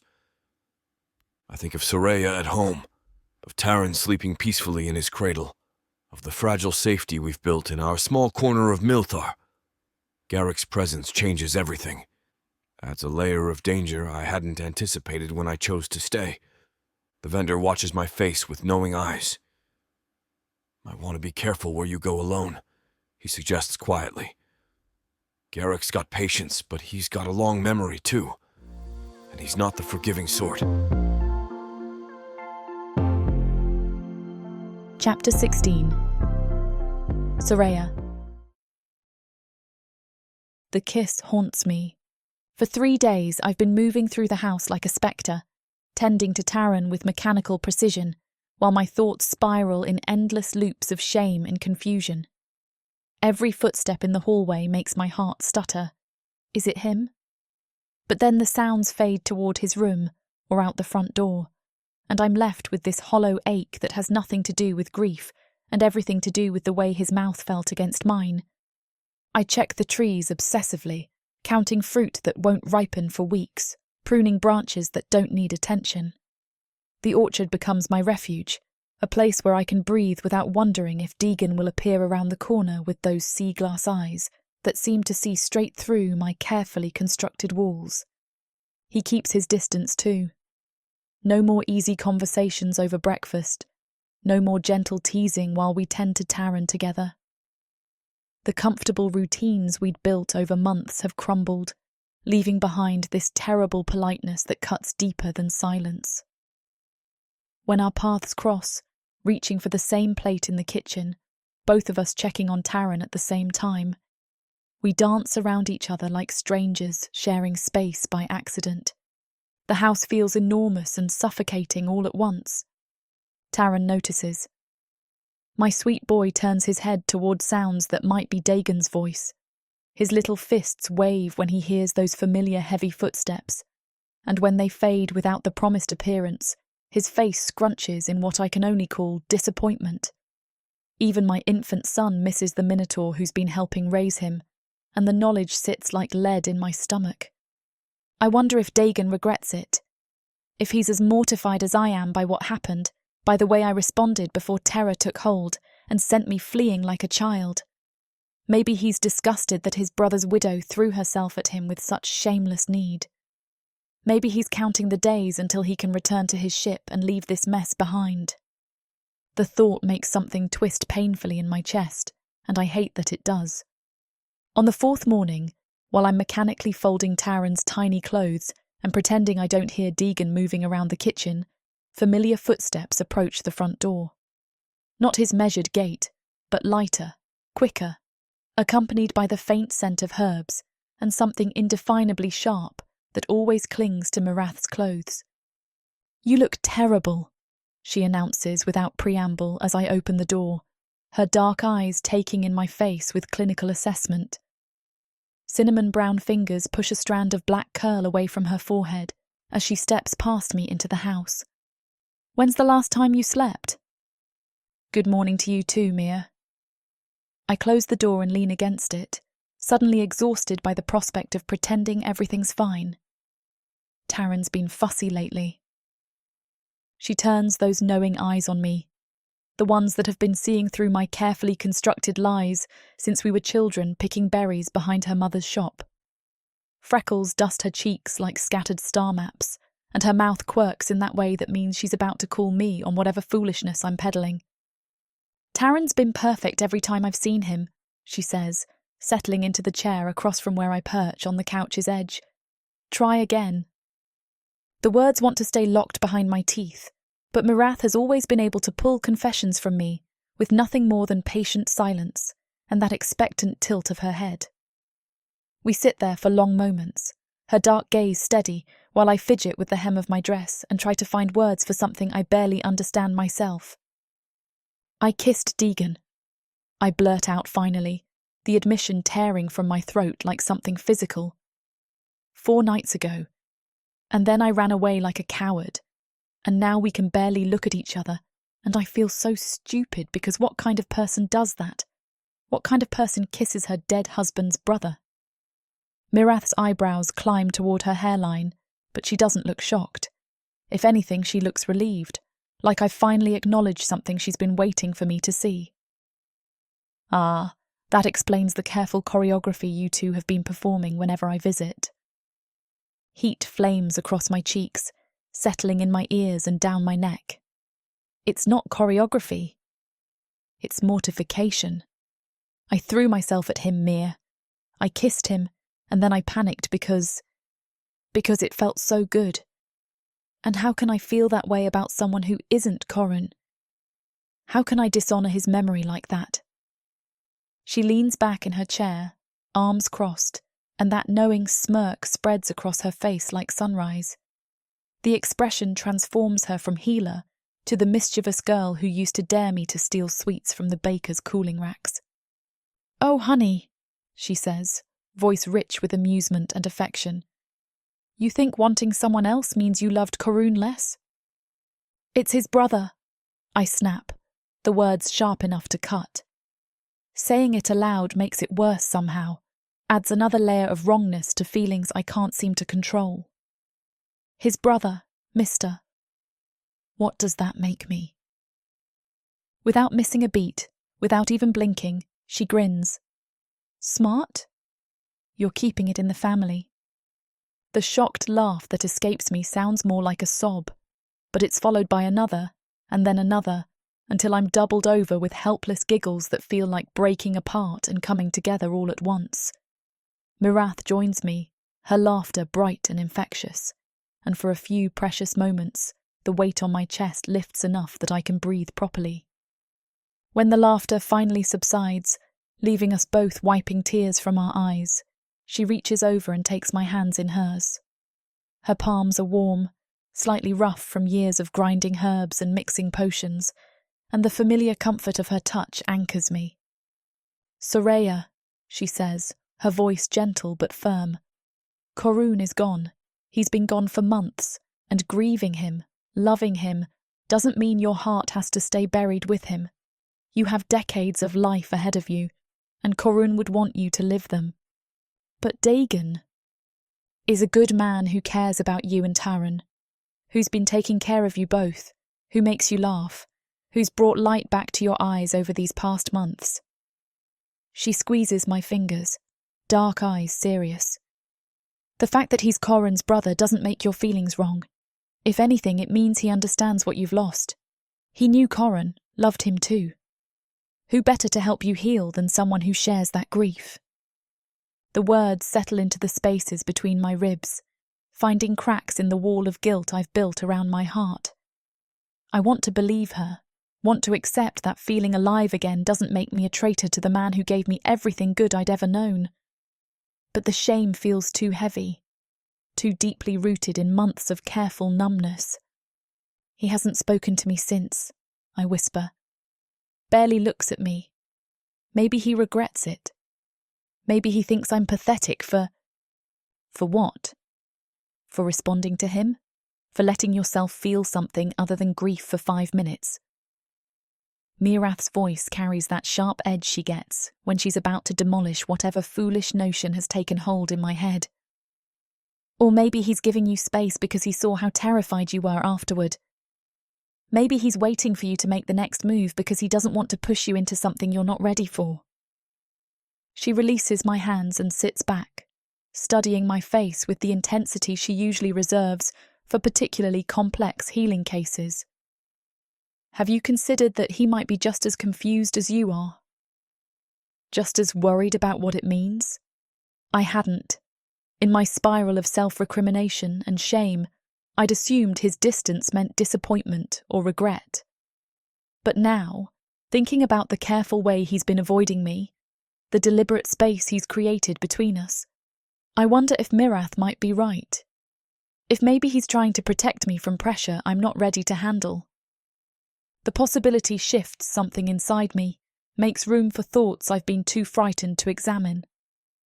What if the kiss wasn't a betrayal but a beginning? What if wanting Dagon doesn't diminish what I had with Korun, but adds something new to the life I'm trying to rebuild? After Mirath leaves, her words linger in the quiet house like incense, filling corners that have felt empty for days. I move through my afternoon routine, feeding Taran, checking the windows, tidying spaces that don't need tidying, but her voice echoes in my mind with each task. Keeping it in the family, the phrase should sound crude, inappropriate. Instead, it feels like permission, like maybe there's no betrayal in wanting someone who understands exactly what I've lost, who loved Korun enough to abandon his own life to care for the family left behind. Maybe loving them both isn't a contradiction, but a different kind of harmony, one that honours the past while making space for whatever comes next. Maybe Soraya can have something special with Dagon and still love Korun. The thought unfurls in my chest like warmth, pushing against months of careful numbness. For the first time since that night, I let myself remember not just the panic that sent me fleeing, but the sweetness that came before it. The way Dagon's hands felt against my face, sure and gentle. The soft sound he made when I kissed him back. The rightness of it that terrified me more than anything else. maybe I'm not wrong to want that again. Maybe I'm wrong to deny us both the chance to find out what it could become. And yet, the memory of Korun makes me unsure of everything I'm doing. Chapter 17. Soraya. The days blur together like watercolours in rain. I move through the house like a ghost, checking on Taran with mechanical precision, forcing down bites of food that taste like ash, lying in bed staring at the ceiling while sleep dances just out of reach. Every creak of the floorboards makes my heart stutter. Is it him? But then the sounds fade toward his room or out the front door, and I'm left with this hollow ache that has nothing to do with grief, and everything to do with the way his mouth felt against mine. The orchard becomes my sanctuary. Among the branches heavy with developing fruit, I can breathe without wondering if Deegan will appear around the corner with those sea glass eyes that seem to see straight through my carefully constructed walls. I spend hours checking trees that don't need checking, counting fruit that won't ripen for weeks, pruning branches with hands that shake more each day. Taran comes with me, nestled in the sling across my chest, his weight both comfort and responsibility. He's been fussier lately, as if he senses the tension crackling through the house like lightning before a storm. When he cries, I rock him against the bark of our largest tree, humming songs Korun used to sing, trying to find peace in routines that once brought joy. But peace eludes me. Instead, memories chase themselves through my mind. Korun's steady presence, the way he made everything feel safe and certain. Then Dagon's laugh, bright as sunlight on water, the careful way he tends to Taran, those stolen moments when I catch him looking at me with something I'm too frightened to name. The collision of past and present leaves me dizzy, caught between grief and guilt, and once so fierce it steals my breath. I haven't been eating properly. Sleep comes in fragments, broken by Taran's needs and my own restless thoughts. The work in the orchard, usually restorative, becomes a desperate attempt to outrun the chaos in my head. I prune until my arms ache, water until my back screams, check soil until my knees give out. The physical exhaustion should help, should quiet the noise inside my skull, but instead it only makes everything feel distant and strange. On the 6th day, while I'm examining the base of our oldest tree for signs of root rot, the world tilts sideways. My vision greys at the edges, and I press one palm against the rough bark for support. Taran's weight suddenly impossible to bear. The sling feels too tight, the sun too bright, and something burns behind my forehead like banked coals. Just a moment, I whisper to Taran, who's making soft sounds of distress. Mama just needs a moment. But the moment stretches and my legs won't hold me anymore. I slide down the trunk until I'm sitting at its base, Taran cradled against my chest, his little fists tangled in my dress. The world spins lazily, and I close my eyes against the nausea rolling through my stomach. The fever I've been ignoring for days finally claims me, turning my skin hot and clammy while chills race down my spine. I should go inside. Should call for Miraf, or at least move to somewhere more comfortable than the hard ground with bark digging into my back. But the exhaustion feels too heavy, too complete, and Taran has finally settled into quiet sleep against my chest. The tree supports me, solid and patient, and the dappled shade soothes the ache behind my eyes. Just for a few minutes. Just until the spinning stops. Sleep takes me like a tide, pulling me under before I can resist. I drift in and out of consciousness, half aware of Taran's warm weight, the scent of earth and growing things, the distant sound of someone calling my name. But it all feels far away, muffled by fever and exhaustion, until even worry becomes too much effort. When awareness returns, it comes with the sensation of being lifted. Strong arms slide beneath my knees and shoulders, cradling me against a broad chest that rises and falls with careful, controlled breaths. The scent that fills my nostrils is familiar. Sea salt and something indefinably warm. different from Corin's earthier musk, but no less comforting. "Deegan," I breathe, and the word comes out cracked and small. My face turns toward his chest of its own accord, seeking that comfort I remember from another life.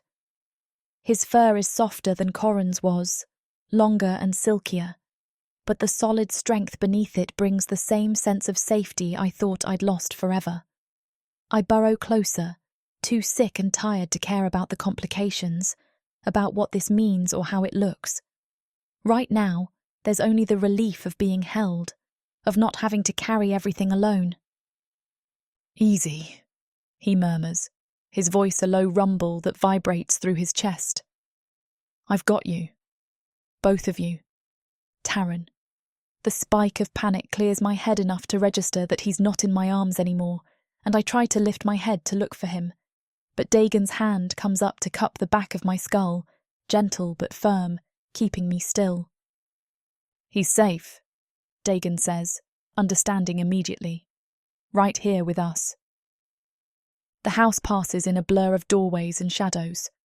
I catch glimpses of familiar rooms, the hallway we've both been avoiding, and then I'm being lowered onto my bed with careful precision.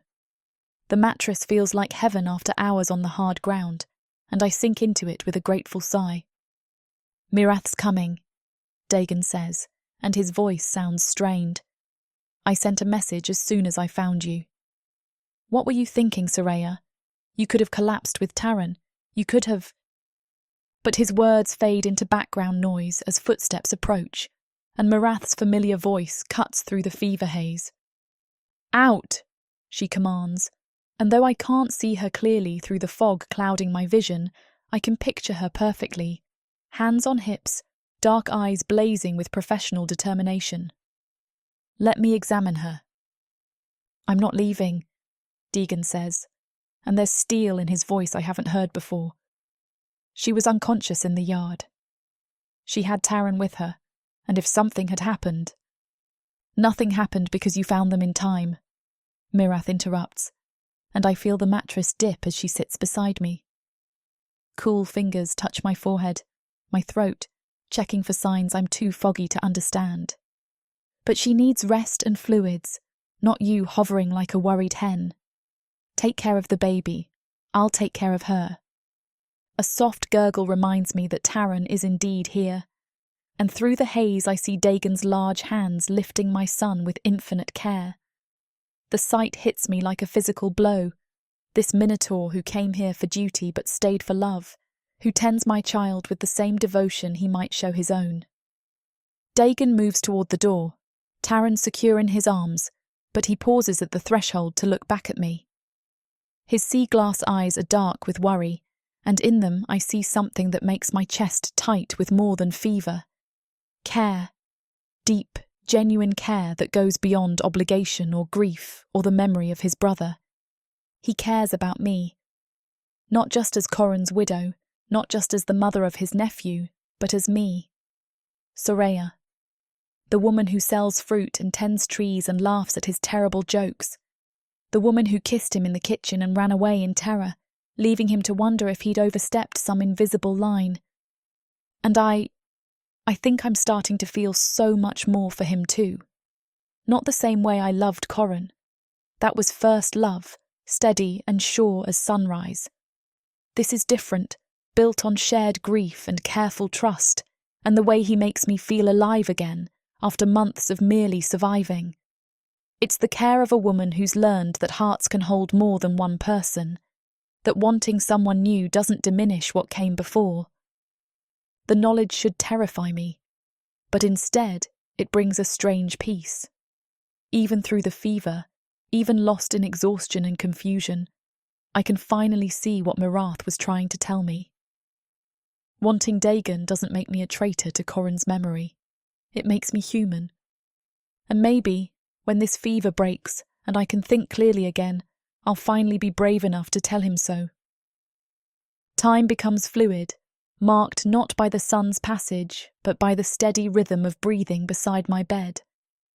Sometimes I surface to find sunlight streaming through the windows, other times to the soft glow of lamplight painting shadows on the walls. But no matter when consciousness claims me, Dagon is there. He moves through the room like he belongs here, like tending to a sick woman, and fussy baby is something he's done his whole life rather than learning as he goes. When Taran cries, those massive hands lift him with infinite gentleness, supporting his tiny head with the kind of care usually reserved for precious things.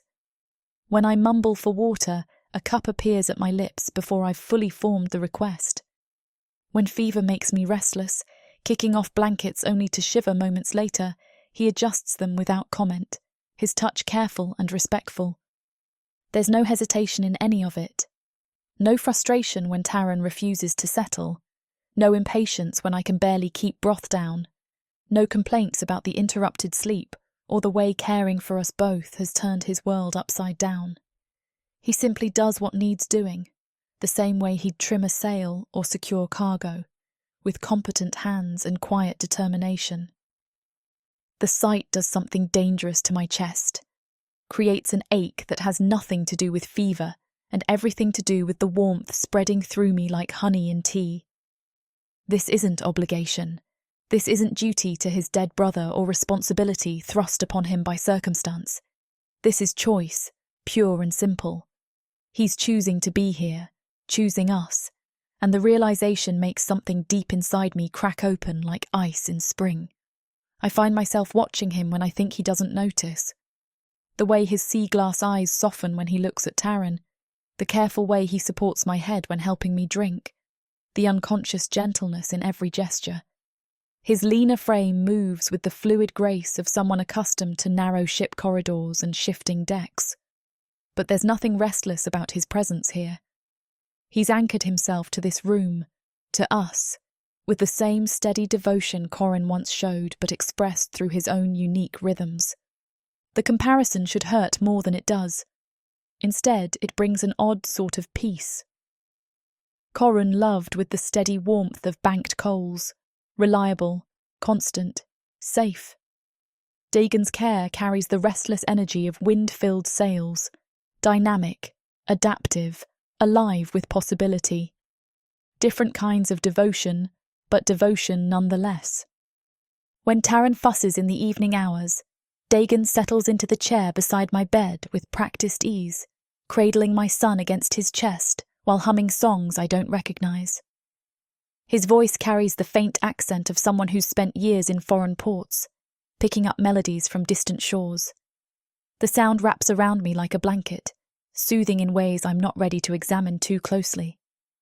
"That's not a Minotaur song," I murmur one evening, caught between sleep and waking as his soft humming fills the room. His hand stills on Taran's back, and I realise I've been more conscious than he thought. "Picked it up in Valdris," he says quietly, his voice rough with surprise. "Thought you were sleeping." I was. Mostly. The admission comes easier than it should, probably because fever has burned away most of my defences. It's pretty. Different. Different's not always bad. There's something careful in his voice, like he's testing the waters of a conversation we're not quite ready to have. Sometimes different is exactly what you need. The words settle between us, heavy with meaning neither of us is prepared to unpack. But they're true, and truth has weight even when wrapped in metaphor. I am different than I was before. Different than I was with Karun, shaped by loss and motherhood, and the strange comfort of this man who came seeking family and found something else entirely. Sleep claims me again before I can respond, but his humming continues, a steady counterpoint to Taran's soft breathing and the familiar sounds of the house settling around us. The warmth in my chest refuses to be ignored, spreading through me like sunrise, and for the first time in months I drift off without fighting the feeling. Dangerous or not, it's mine. Consciousness returns slowly, like emerging from deep water into afternoon light. My mind feels clear for the first time in days, the fever haze finally lifted enough for coherent thought. The room comes into focus gradually, familiar furniture, dust motes dancing in sunbeams, the clean scent of soap and something indefinably masculine, that belongs to the man sitting beside my bed. Dagon leans forward as I stir, a damp cloth in his hands that he's been using to cool my face. The gentleness in the gesture makes my throat tight with emotions I'm finally ready to name. His sea-glass eyes search mine with careful intensity, like he's cataloguing every sign of improvement. "How are you feeling?" His voice carries the rough edge of someone who hasn't been sleeping well, and guilt twists through me at the evidence of his vigil. "Much better." The words come out clearer than they have in days, and I realise it's true. The fever has broken, leaving me weak but lucid. Thank you. For everything. He sets the cloth aside, his movements carrying that careful precision I've come to associate with controlled emotion.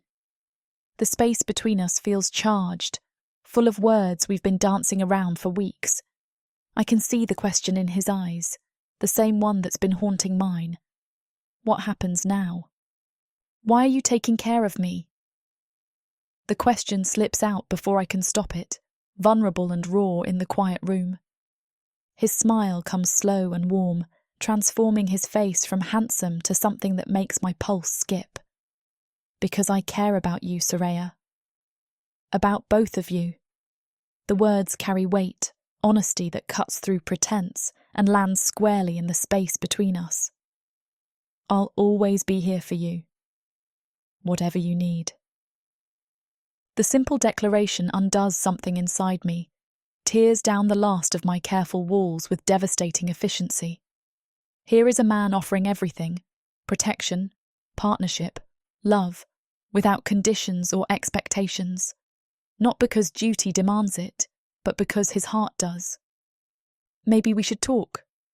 The words feel momentous, like stepping off a cliff with no guarantee of safe landing. About what happened. About us. He settles back in his chair, but his attention never wavers from my face. Patient. Present. Ready for whatever I need to say. I'm sorry for freaking out. The apology tastes like relief on my tongue. About the kiss. About running away. It's just, I'm not sure I've ever fully processed losing Corin. Something shifts in his expression. Understanding mixed with pain, like he's been waiting for this conversation as much as dreading it. I get it, he says quietly. Grief doesn't follow schedules or make room for new feelings just because they're inconvenient. But that's the thing. I push myself up against the pillows, needing to meet his eyes for this. I understand now that I can want you, and it not be wrong. That being with someone new doesn't diminish what came before. His breath catches, hope and caution warring in his expression. Soraya, but maybe we could take it slow. The question comes out smaller than intended, but no less important. I might need a bit of time to figure out how to do this. How to want someone again without feeling like I'm betraying what I had before. The grin that spreads across his face is pure sunshine, bright enough to chase away every shadow in the room. He nods, enthusiasm tempered by understanding. The combination so perfectly him, it makes my chest ache with affection. I can do that, he says, and his voice carries promise and patience in equal measure. I've got time, Soraya. All the time you need.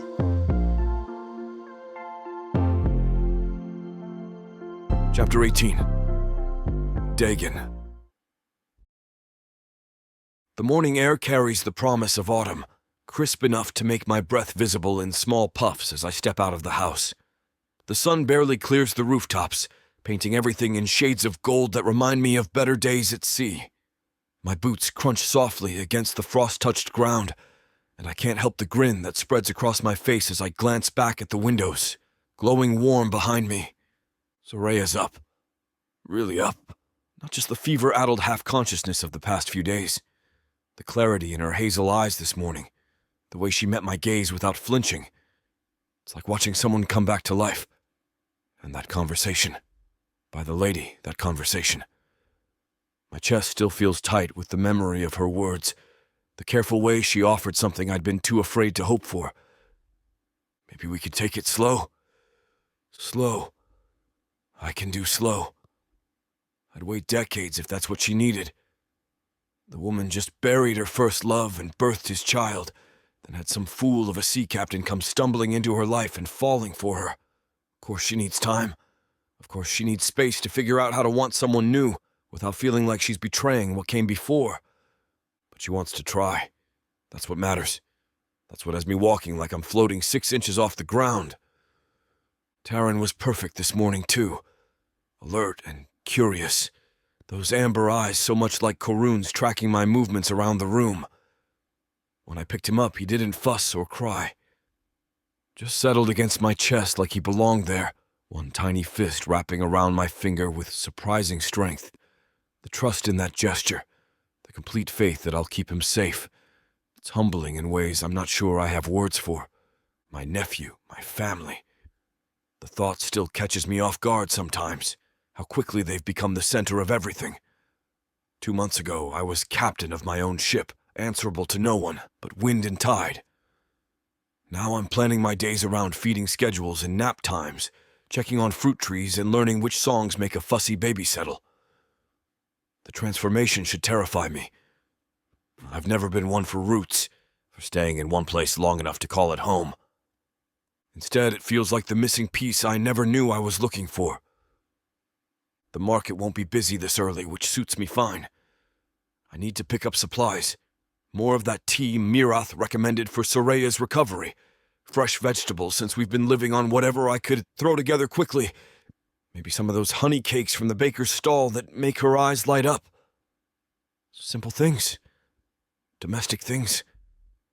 The kind of routine pleasures I used to scoff at as landlubber nonsense. Funny how perspective changes when you have people depending on you. I'll stop at Myrath's first. She'll want to hear that Soraya's fever broke completely, that the color's back in her cheeks, and she managed to keep down a full bowl of broth this morning. The healer's been checking on us every day, bringing remedies and offering the kind of blunt wisdom that comes from years of patching people back together. She's been Zukiev blessed, really. Don't know what we would have done without her steady hands and sharper tongue, keeping us all in line. The narrow road leading to her shop stretches ahead, familiar cobblestones worn smooth by countless feet. I've walked this path dozens of times now, but today, everything feels different. Brighter. Like the world has shifted into sharper focus now that the weight of uncertainty has lifted from my shoulders. Soraya's going to be all right. More than all right. She's going to heal, to find her way back to the woman I glimpsed in stolen moments between grief and exhaustion. And maybe, if I'm very careful and very patient, she'll let me be part of that journey. The thought warms me from the inside out, better than any ale or hearth fire.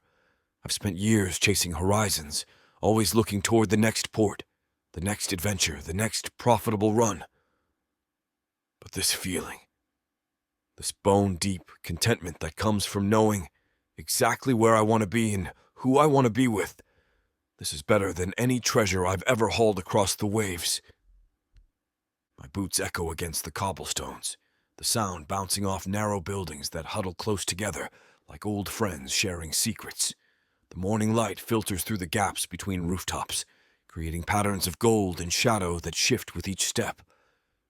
It's peaceful, quiet in the way that speaks of a neighborhood just beginning to stir, shopkeepers preparing for the day, families gathering around breakfast tables. Too quiet. The realization hits me like a bucket of cold seawater. My steps slow, instincts honed by years of dangerous ports and questionable cargo beginning to prickle along my spine. This road is never completely empty, even this early. There should be sounds, shutters opening, voices drifting from windows, the distant clatter of carts heading to market. Instead, there's only silence broken by my own footsteps. I pause, letting my eyes scan the narrow alley mouths that branch off from the main road. Nothing moves. Nothing seems out of place. But the feeling persists, that crawling awareness that comes from being watched by unfriendly eyes. It's the same sensation that kept me alive in ports, where asking the wrong question could get you a knife between the ribs. My hand drifts toward the blade at my hip, fingers closing around the familiar weight of the hilt. Old habits. Corin always said I was too paranoid, too quick to see threats in empty shadows. But Karun never spent his nights in taverns where honest merchants feared to tread. The rustle comes from behind me, soft fabric against stone, the whisper of careful movement. I start to turn, muscles already coiling for action, but they're faster than I expected. Rough hands seize my arms before I can clear my weapon, drag me backward toward the mouth of an alley I dismissed as empty. 3 of them. Maybe 4. Hard to tell in the chaos of bodies and grabbing hands. They move like they've done this before, coordinated and efficient. But they've made one crucial mistake. They think size means helplessness. They think one big Minotaur surrounded by smaller humans is easy prey. They've never fought a sea captain. My elbow drives back hard, connecting with ribs that give way with a satisfying crack. The man behind me grunts and loosens his grip just enough for me to spin, my other fist catching a second attacker across the jaw with enough force to send him stumbling. These aren't skilled fighters. They're thugs, street muscle hired for intimidation rather than warfare. But they have numbers, and they have surprise. Before I can press my advantage, a third man swings something heavy at my legs. I manage to stay upright, but it throws off my balance long enough for them to regroup. "Hold him steady!" someone snarls, and I catch a glimpse of a scarred face twisted with the kind of hatred that goes deeper than simple robbery. This isn't random. This is personal. I roar, the sound echoing off the narrow walls as I throw my full weight against the hands trying to restrain me. My father's training kicks in, lessons learned in the practice yard behind our childhood home, where he taught both his sons that size means nothing if you don't know how to use it. Karun always favored brute strength, overwhelming opponents with sheer force. I learned to be quicker, more adaptable, using my reach and leverage to maximum advantage. A knee comes up toward my stomach. I twist, letting it glance off my hip while my own knee drives upward, catching someone in the ribs hard enough to double them over. My fist follows an uppercut that snaps their head back and sends them crashing into the alley wall. But there are too many of them. For every one I drop, another takes his place. Hands grab at my arms, my shoulders, trying to drag me down through sheer persistence. I keep fighting, keep moving. But the narrow confines of the alley work against me. No room to maneuver, no space to use my full reach. A blow catches me across the temple, stars exploding across my vision in brilliant bursts of white and gold. The world tilts sideways, and I taste copper flooding my mouth where I've bitten my tongue. My knees buckle, strength pouring out of me like water through a broken hull. The attackers move with practiced efficiency now that I'm stunned, rope appearing from somewhere to bite into my wrists with rough precision. They drag me toward a waiting cart I hadn't noticed before, hidden in the deeper shadows of the alley. Everything feels distant, muffled, like I'm experiencing it through thick glass. "Should have minded your own business," the scarred man hisses, his face swimming in and out of focus. "Should have stayed on your ship where you belonged." I try to respond, try to demand answers, but my tongue feels thick and clumsy. The world keeps tilting, gravity pulling me in directions that don't make sense. They heave me into the cart like cargo, my vision graying at the edges as consciousness threatens to slip away entirely. The last thing I see before something crashes into my skull again is the morning sun, still bright and golden, still promising the kind of day where everything should have gone right. Then darkness claims me, complete and absolute. Chapter 19. Soraya. The house feels different without Dagon's presence filling the spaces between rooms. Quieter, somehow smaller, like the walls have drawn closer together in his absence. I tell myself it's nothing, just the natural stillness that settles over a place when someone steps out for errands. He's probably helping old Gareth load sacks of grain again, or listening to Wraith's endless complaints about her neighbour's Capra getting into her garden. Dagon has this way of attracting people who need help. Something about his easy grin and those sea-glass eyes that makes folks feel comfortable sharing their troubles. It's one of the things I've come to notice about him over these past weeks. How he never seems in a hurry to brush off someone's problems, even when they're keeping him from his own tasks. I shift Taran to my other arm, his warm weight solid against my chest as I pace to the window for what must be the dozenth time since the sun disappeared behind the rooftops. The cobblestones stretch empty in both directions, lamplights beginning to flicker to life like scattered stars fallen to earth. Still no sign of that familiar tall silhouette making his way home. Home. The word catches me off guard, how naturally it formed in my thoughts. When did I start thinking of this place as Deegan's home too? When did his absence begin to feel like something vital was missing? Taran makes a soft sound against my shoulder, not quite a cry, but close enough to pull my attention back where it belongs. His amber eyes blink up at me with that solemn awareness that still startles me sometimes, too knowing for someone so small, like he understands more than any infant should.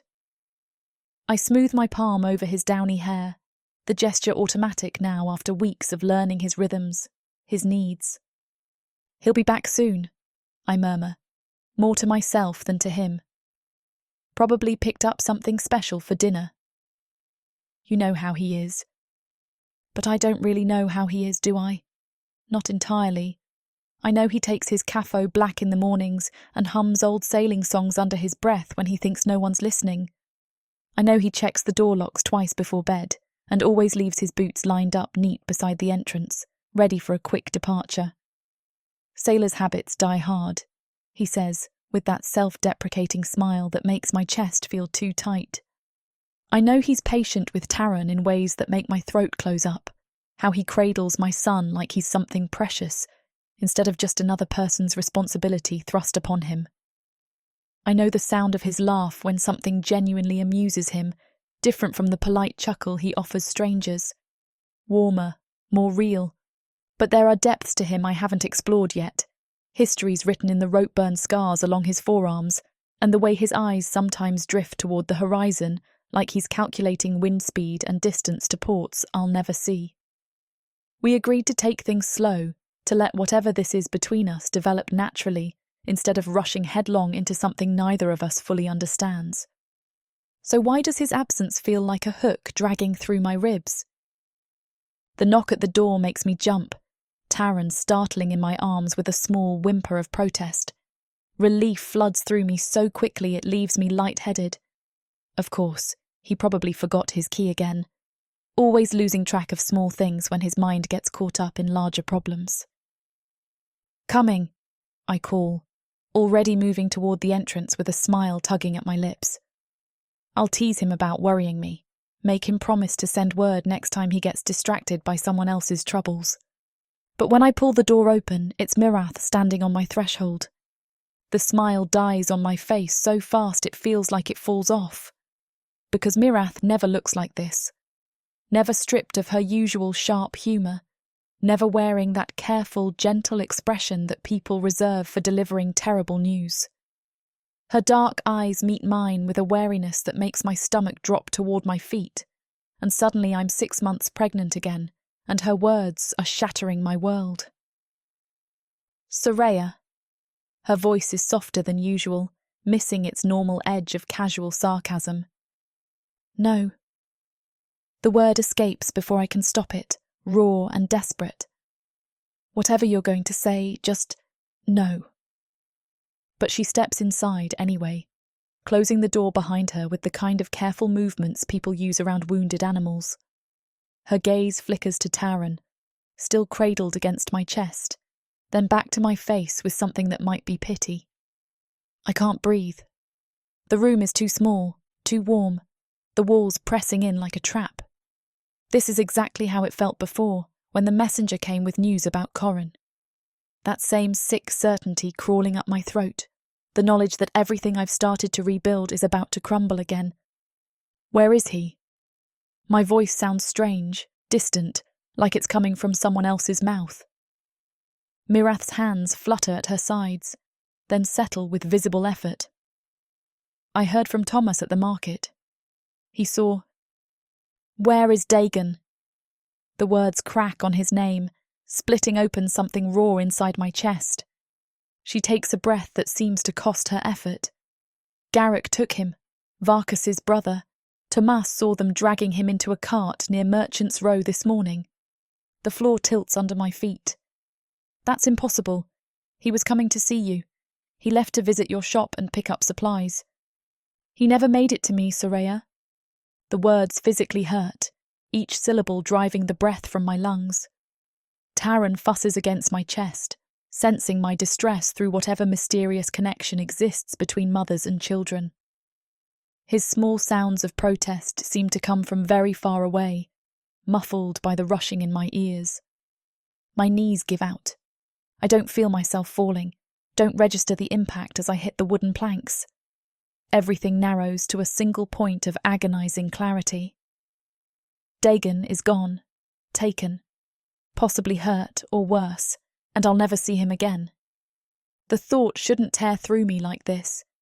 It shouldn't feel like someone has reached into my chest and ripped out something vital. I've known him for months, not years. We've shared conversations and quiet mornings, not decades of marriage and shared dreams. This isn't the same as losing Korun. But it is. Zukiev helped me. It is. Because somewhere between his patient hands teaching me to tend the fruit trees and his gentle voice soothing Taran through fussy nights, I stopped seeing him as just Korun's brother.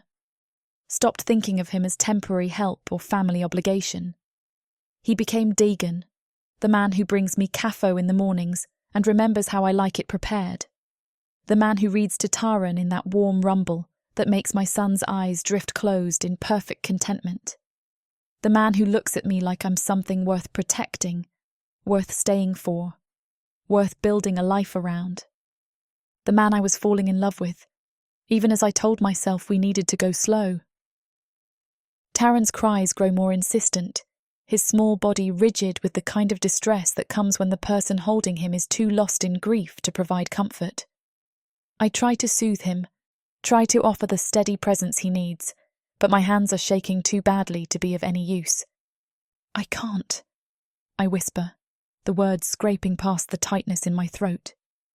I can't lose him too. Not now. Not when I just started to. The confession hangs unfinished in the air between us, too raw and terrifying to complete. Because admitting I've fallen for Dagon means acknowledging that I'm capable of loving someone other than Korun. Means accepting that my heart has shifted without my permission, opened itself to new possibilities, even as I insisted we take things slow. Mirath drops to her knees beside me, her hands steady as she helps support Taran's weight. We'll find him, she says, but there's something hollow in her voice that suggests she doesn't quite believe it herself. The room spins around me, walls closing in until I can barely draw breath. This can't be happening again. I can't survive losing another person I've let inside the careful barriers I built around my heart. Can't endure watching another future I'd barely dared to imagine disappear into violence and blood. But the fear cutting through me isn't just about being alone again. It's about losing him. Dagon with his quick wit and gentle hands. Dagon who makes Taran laugh and brings light into rooms that felt too dark for too long. The man who was teaching me it's possible to love again without betraying what came before. I may have lost him before I ever got the chance to tell him how I felt.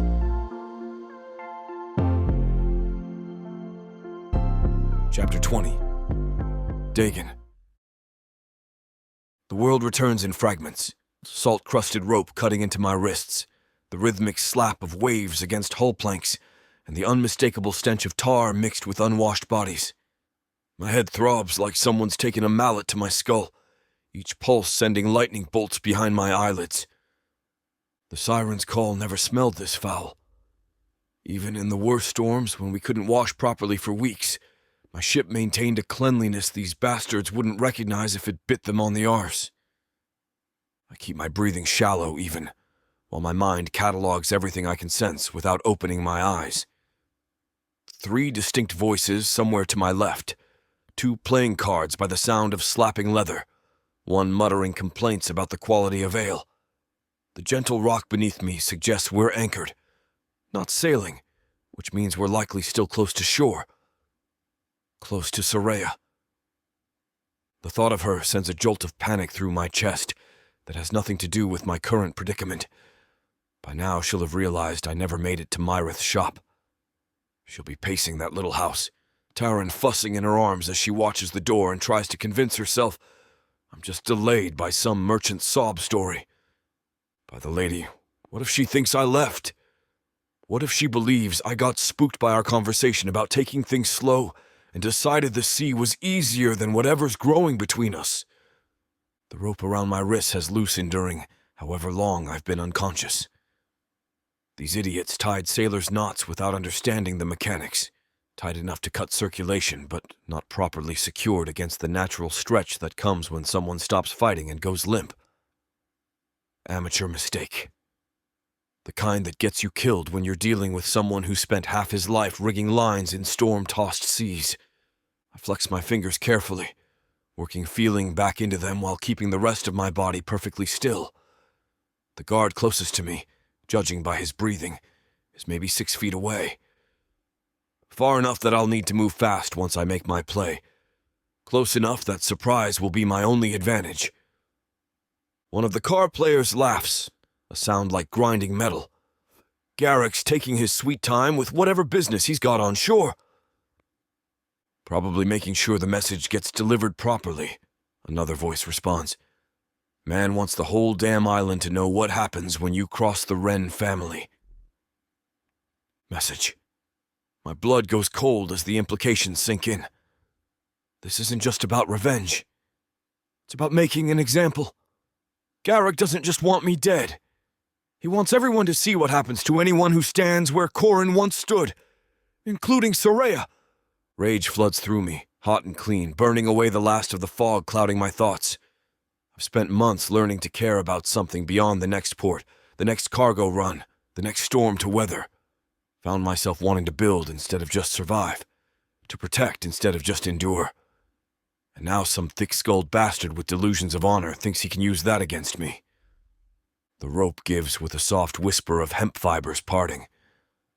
My hands are free. I wait 3 heartbeats, letting blood flow back into my fingers while I calculate distances and obstacles. The guard nearest me has his back turned, more interested in watching his companion's card game than keeping track of a supposedly unconscious prisoner. His mistake. I move like a striking snake, rolling off the rough wooden platform they dumped me on and closing the distance before the guard can do more than start to turn. My arm snakes around his throat, cutting off any cry for help while my other hand finds the dagger at his belt. The blade slides free with barely a whisper of steel on leather. What the... One of the card players starts to rise, hand moving toward his weapon. I spin the guard around, using his body as a shield while the dagger finds the soft spot just below his ribs. He goes limp with a gurgling breath, and I'm already moving, letting his weight carry us both forward as I launch toward the remaining 2. The cramped space works against all of us. They can't spread out, can't use their numbers effectively, and every swing has to account for low beams and stacked cargo. But I know how to fight in tight quarters. Spent years learning to move efficiently in spaces where one wrong step could send you over the rail into hungry waves. The first man draws his sword, a clumsy movement in the confined area that leaves him overextended. I duck under his swing and drive my shoulder into his midsection, feeling ribs crack under the impact. We go down together, grappling for control of his weapon while his companion tries to circle around for a clear shot. Blood makes everything slippery. His blood running from the gash I open across his forearm. My blood flowing from where his desperate punch splits my lip.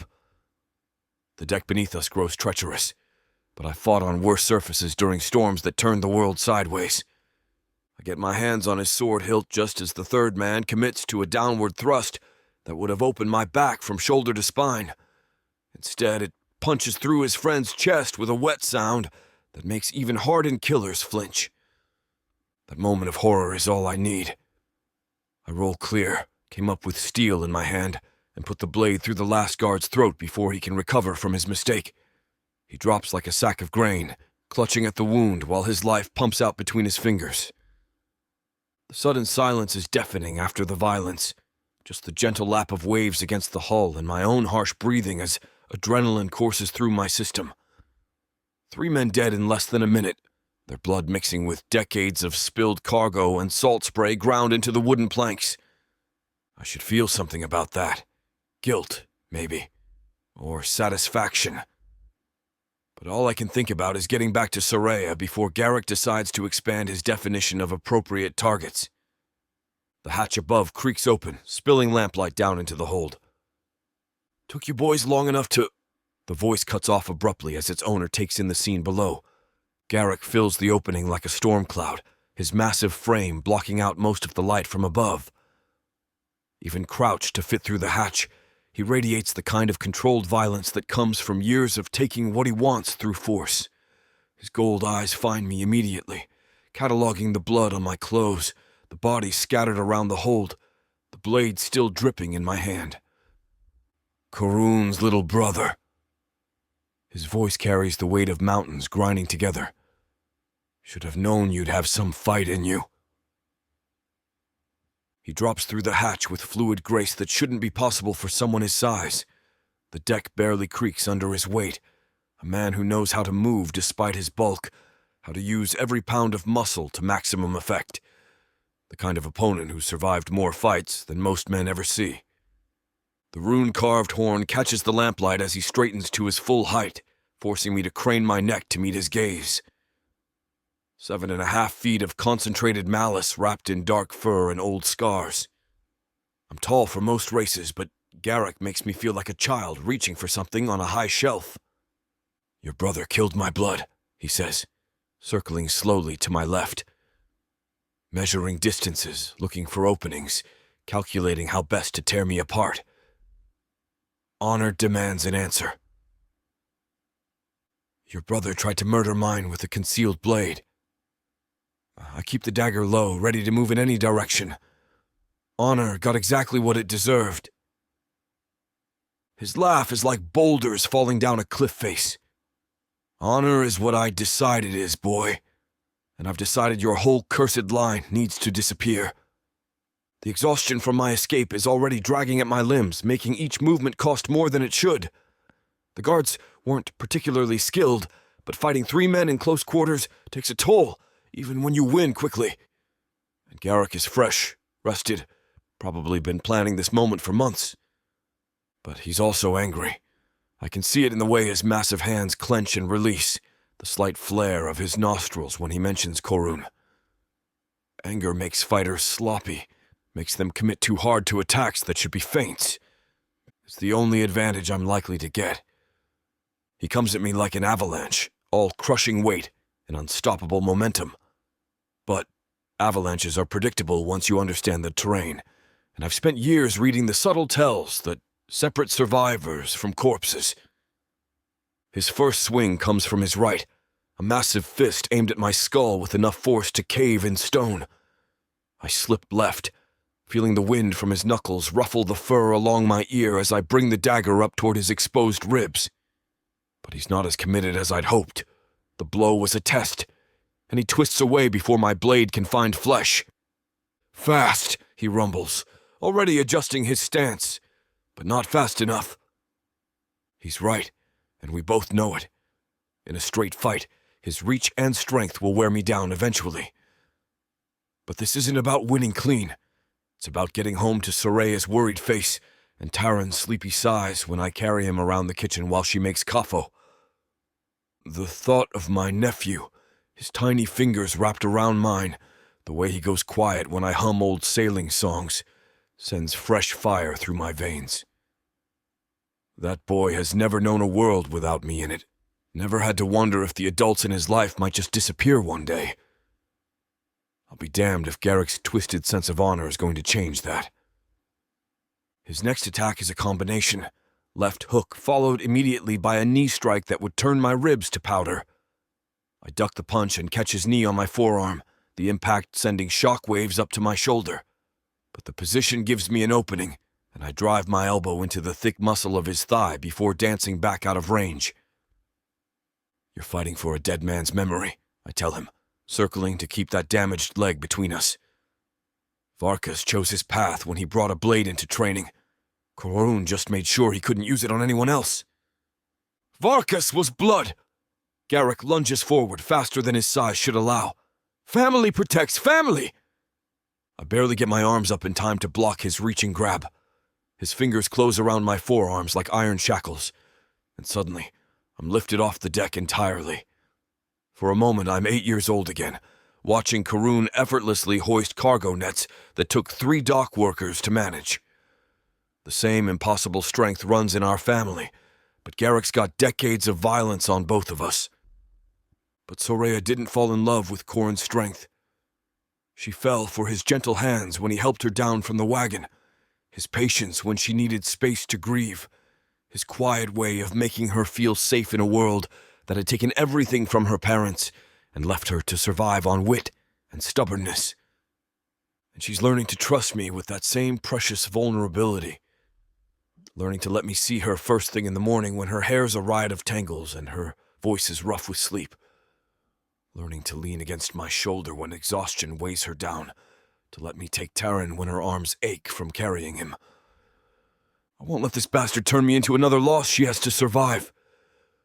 I hook my legs around Garrick's massive torso and use his own grip against him, twisting hard to the left while driving my knee up toward his solar plexus. The impact jars him enough that his hold loosens, and I slip free before he can adjust. My boots hit the deck already moving, putting distance between us while I reassess the situation. Blood runs from scratches where his claws raked my arms during our grapple. The wounds aren't deep, but they're a reminder that he doesn't need weapons to kill me. Those hands are perfectly capable of crushing bone and tearing flesh. If Varkas had actual honor, I say, keeping my voice level despite the adrenaline singing in my ears, he would have faced his sentence with dignity, would have earned his freedom through the trials like every other criminal. Instead, he tried to murder an innocent trainer and got exactly what cowards deserve. Garrick's roar shakes dust from the overhead beams. You know nothing of honor, you sea-wandering scum! He charges again, but rage is making him sloppy. His feet are too close together, his center of gravity too high for the low-ceilinged space. When he throws his massive right cross, I don't try to block or dodge. I step inside his reach and drive my shoulder into his sternum, while my dagger finds the soft spot beneath his ribs. The blade slides between bone and muscle, like it was designed for this exact moment. Garrick's breath leaves him in a rush that smells of ale and old blood, his forward momentum carrying him onto 6 inches of good steel before momentum and physics finally register in his brain. He looks down at the handle protruding from his side with something almost like surprise. That's not possible. You want justice. I twist the blade, feeling it grate against bone as his lifeblood flows hot over my knuckles. Here's your justice. Your brother was a criminal who died like a criminal, and you're a fool who confused vengeance with honor. His massive hands close around my throat, thumbs pressing against my windpipe with crushing force. For a moment, the world narrows to a tunnel of black spots dancing at the edges of my vision. But I can feel his strength ebbing with each heartbeat that pumps more blood onto the deck between us.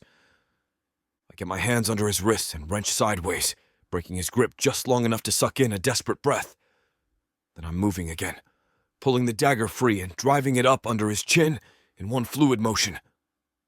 The point punches through soft tissue and into his brain, ending his threats and his twisted sense of family honor in the space between one breath and the next.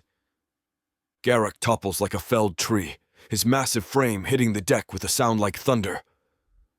Blood pools beneath him, mixing with the gore from his men, until the entire hold reeks of death and iron.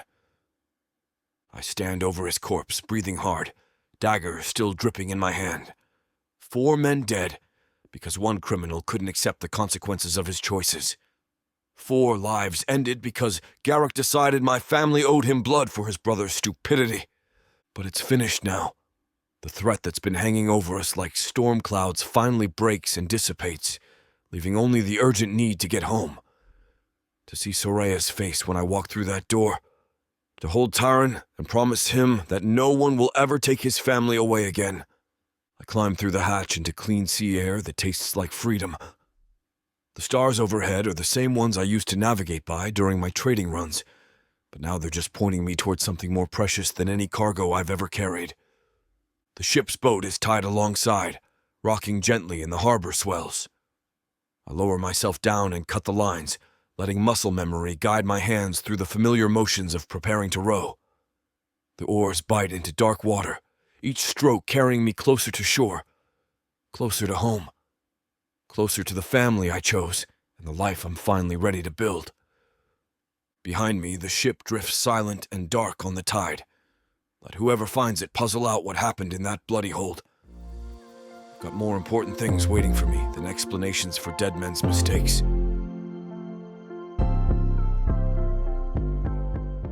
Earth is pretty much a desolate wasteland since the orcs came over from Protheka, and being a woman, the best you can hope is to be someone's property. Now, after my curvy body catches Korthar's eye, he'll claim me, and I'll serve him, in any way he pleases. You're mine now. Listen to this story and more when you get the complete Orc Warriors of Protheka audiobook and ebook bundle. 40 books, 19 audiobooks, 19 ebooks. You even get 1 free novella and 1 free audiobook. All for a shocking 90% off. Protheka's magic is eternal, and the complete Orc Warriors of Protheka bundle will bring over 100 hours of that magic to you.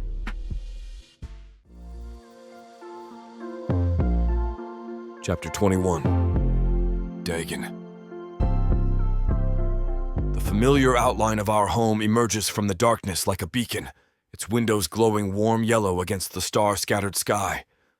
Every muscle in my body aches from the fight, from the desperate row back to shore, from the sprint through Milthar's winding streets with Garrick's blood still crusted under my fingernails. But seeing that light, knowing Soraya's inside, safe, makes every bruise and cut worth bearing. I pause at the garden gate, suddenly uncertain. Part of me hopes she's already asleep, curled up in that oversized chair by the hearth, with Terran peaceful in his cradle nearby. It would be easier that way. I could slip inside quietly, wash the evidence of tonight's violence from my hands, and pretend nothing happened. Let her wake to find me making kafo like any other morning, as if I'd never been gone at all. But another part of me, the part that's been starving for her touch since that kiss we shared, desperately wants her to have noticed my absence. Wants proof that I matter to her beyond just being another pair of hands to help with Tyron or someone to share the burden of grief. I want her to have paced the floor tonight, checking the door every few minutes, worrying about where I've gone and when I might return. The contradiction twists in my gut like hunger pangs. I can give her time, space, whatever she needs to sort through her feelings about Corin and what's growing between us. But I can't pretend I don't want her to want me back, at least a little. Can't pretend it wouldn't gut me to discover I was just part of her processing grief. I'm still standing there like an idiot, key in hand, when Taran's wails pierce the night air. The sound galvanizes me into motion. That's not his usual fussy cry when he wants feeding or changing. This is the full-throated scream of a baby in genuine distress. My nephew has excellent lungs when he puts his mind to it, but this particular note of panic sends ice water through my veins. I shove through the door without bothering to unlock it properly, the latch giving way under my shoulder with a crack of splintering wood. Soraya? The scene that greets me stops me cold. Terran's cradle sits abandoned near the kitchen table, rocking slightly as if someone just stepped away. But my nephew isn't in it. His cries are coming from somewhere else entirely. And Soraya. By the lady, Soraya. She's curled up on the hearthrug like something broken, knees drawn to her chest, shoulders shaking with sobs that compete with Tyron's wails for sheer heartbreak. Her long hair spills around her in a dark curtain, hiding her face. But I can see the way her whole body trembles with each ragged breath. The sight hits me harder than Garrick ever did. This isn't the controlled grief I've watched her work through over the past months, the careful way she compartmentalized her pain to function day by day. This is raw anguish, the kind that strips away all pretense and leaves nothing but bleeding wounds. My footsteps on the wooden floor make her head snap up, and the devastation in her hazel eyes nearly brings me to my knees. Her face is blotchy with tears, eyes swollen and red-rimmed from what must have been hours of crying. Streaks of salt water have carved pale tracks through the dust on her cheeks. She's been here on the floor long enough for the ashes from the hearth to settle on her skin. When she sees me standing in the doorway, her expression cycles through disbelief, hope, and something that looks dangerously close to fury. "You're alive!" The words come out cracked and hoarse, like she's been screaming. Taryn's cries finally register fully through my shock, and I follow the sound to find him on the sofa, red-faced and furious, tiny fists waving as he voices his displeasure with the world. His swaddling cloth has come loose, and he's managed to work one arm free to flail dramatically while he vents his feelings. "Hey there, little man." I scoop him up, automatically checking for obvious problems, while muscle memory takes over the soothing motions. What's all this fuss about? He's not hungry. His cries don't have that particular desperate edge that means an empty belly. His swaddling is dry, so it's not discomfort from being soiled. This is pure emotional distress, the kind babies get when their world turns upside down, and the adults they depend on can't hold it together. I settle him against my chest, one large hand supporting his tiny head, while I rock him in the gentle rhythm that usually calms him down. "Shh. You're all right. Uncle Day's here now." My voice does what Soraya's tears couldn't.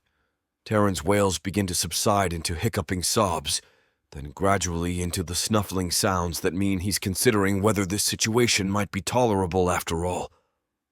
His small body relaxes against mine, warm and solid and perfectly alive. But before I can fully process the relief of having him calm, Soraya launches herself at me. She hits my free side like a storm wave, arms wrapping around my ribs with desperate strength, while her face buries itself against the fur of my chest. Her fingers dig into my back hard enough to leave marks, clutching at me with the kind of grip that says she's not planning to let go anytime soon. The impact staggers me, not from her weight, but from the sheer emotional force behind it.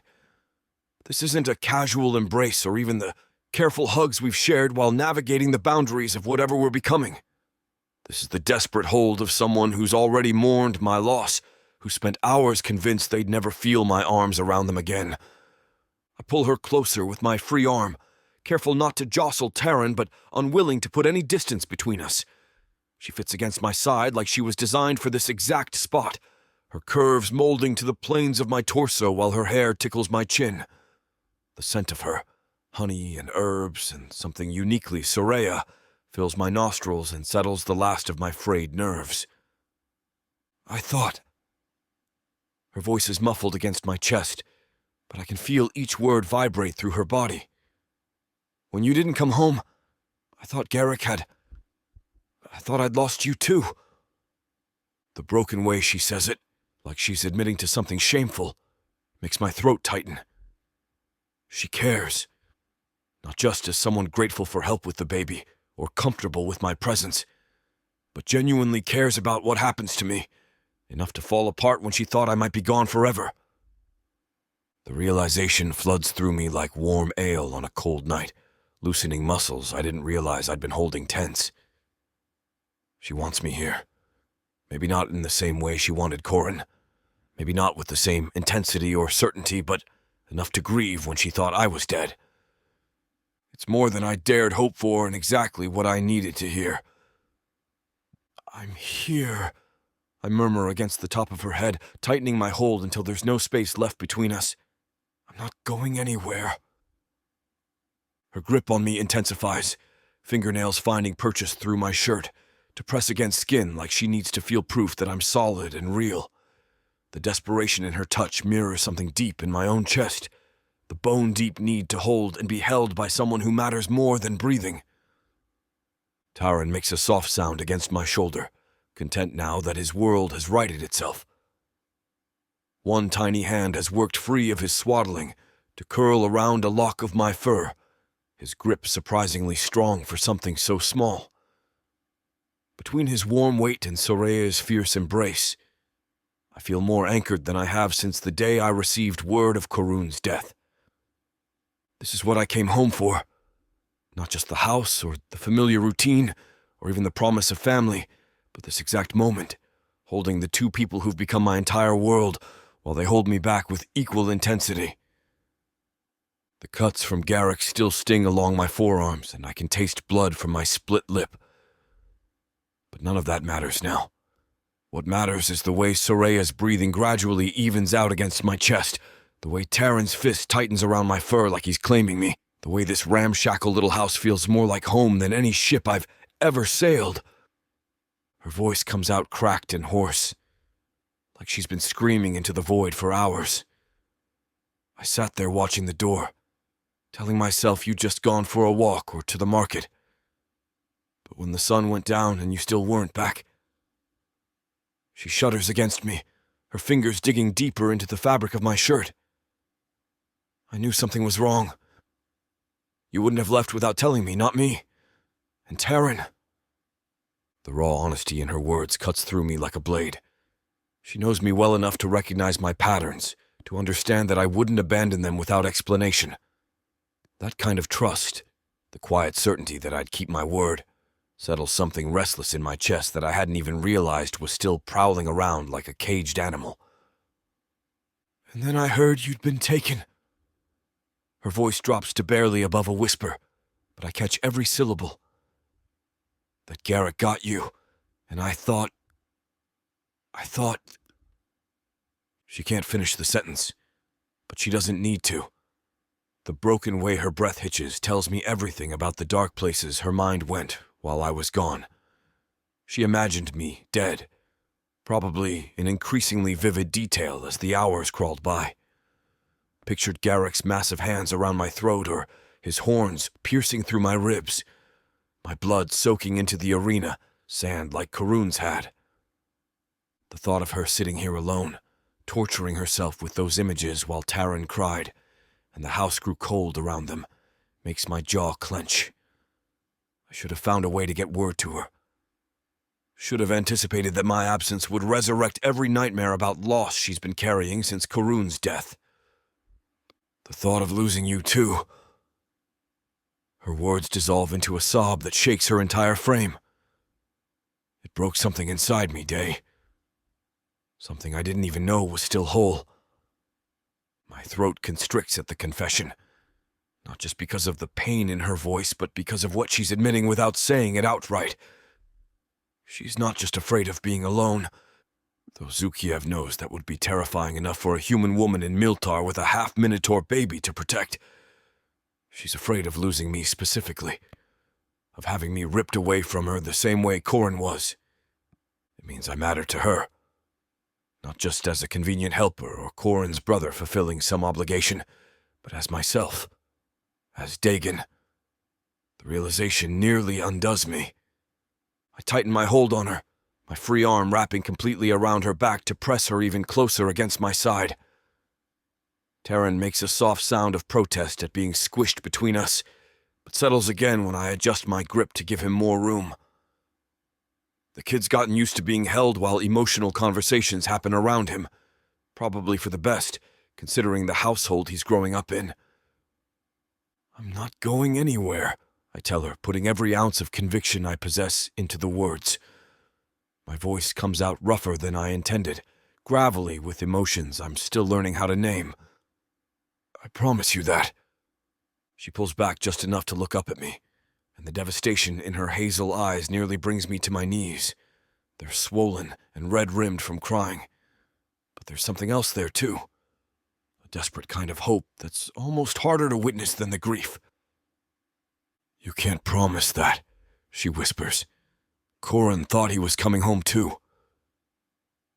The comparison stings, but not in the way I might have expected.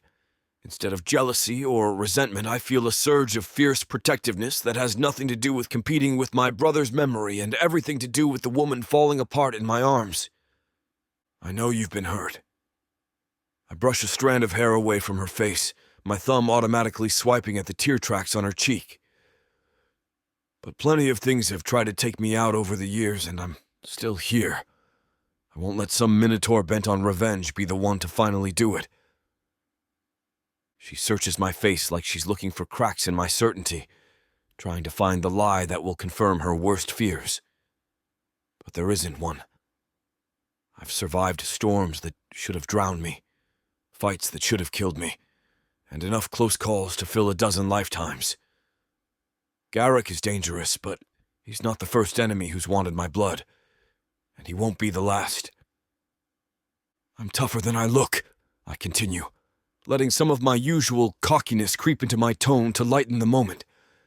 Ask anyone who's tried to put me down permanently. Oh wait, you can't. They're all dead. That startles a laugh out of her, short and watery, but genuine. The sound makes something tight in my chest loosen like a knot finally working free. Besides, I add, my voice going serious again, I know you need me. It's not arrogance talking, just simple truth. She does need me. Not just for the practical things like heavy lifting or reaching items on high shelves. She needs someone who understands what it means to love Karun and lose him. Someone who can hold space for her grief without trying to fix it or hurry her through it. Someone who can be strong when she can't. Who can anchor her when the storms of memory threaten to pull her under. And Zukiev helped me. I need to be needed by her. Need to matter in her world the way she's come to matter in mine. She leans into me then, letting her full weight rest against my side like she's finally giving herself permission to stop holding herself upright through sheer will. The surrender in the gesture, the trust it represents, makes my breath catch. I've struggled so much to let anyone in, she admits, her voice muffled against my chest. After Corin died, I told myself it was safer to keep everyone at arm's length, that caring about people only led to pain. Her fingers twist in my shirt, bunching the fabric like she's afraid I might disappear if she doesn't maintain physical contact.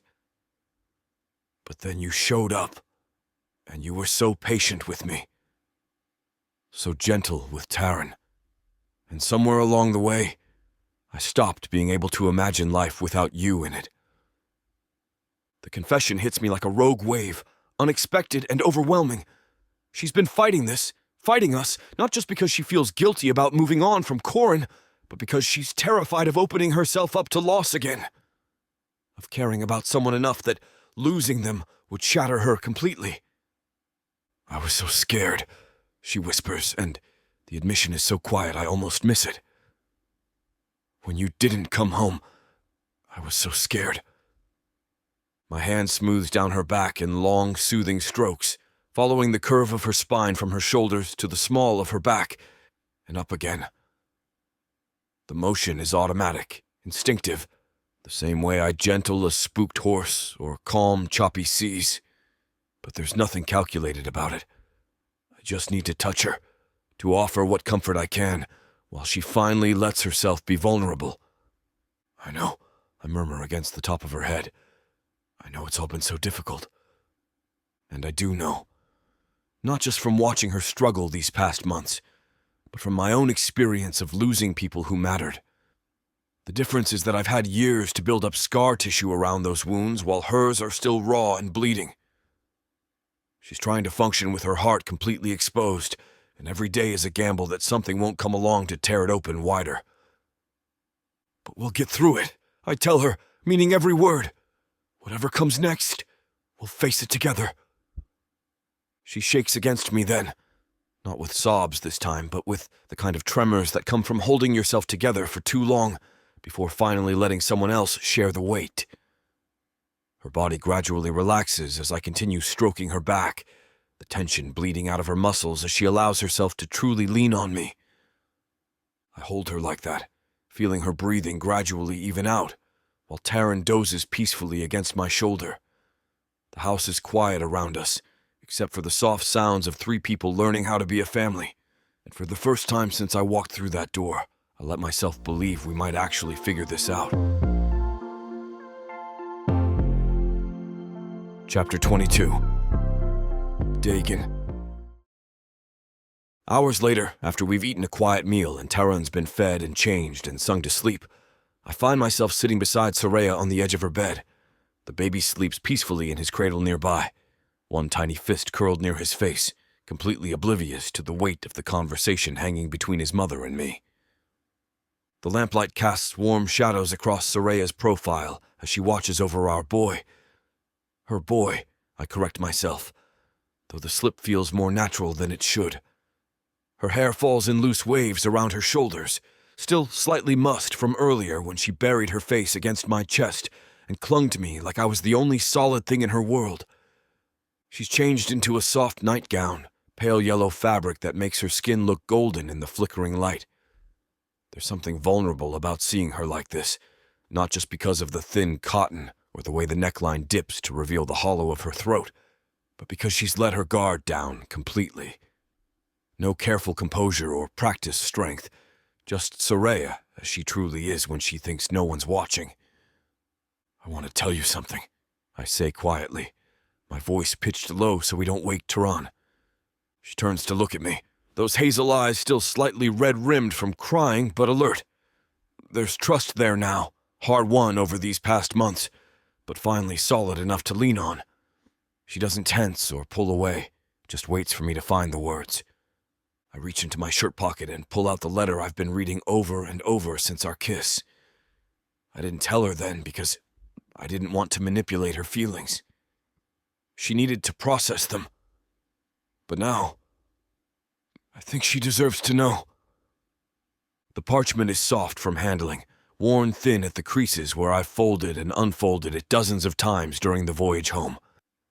Korun's careful handwriting covers the page in dark ink, some words slightly smudged from my sweaty fingers during particularly rough weather.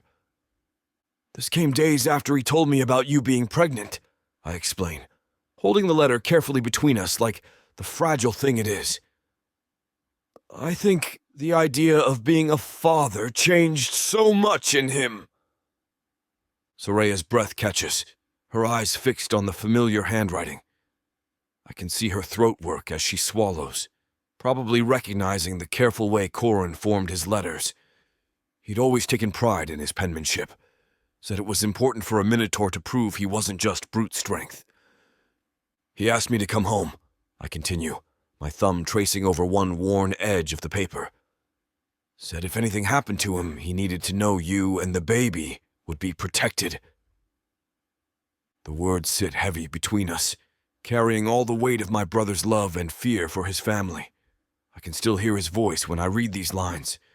Still picture him bent over this letter late at night while Soraya slept beside him, trying to plan for a future he hoped would never come to pass. I hand her the letter and watch her read it. Watch the sorrow and love crest over her face, and I feel it in my heart. I know her pain and carry it myself. Soraya's hand comes up to cover her mouth, fresh tears spilling over her cheeks. But these aren't the broken sobs from earlier.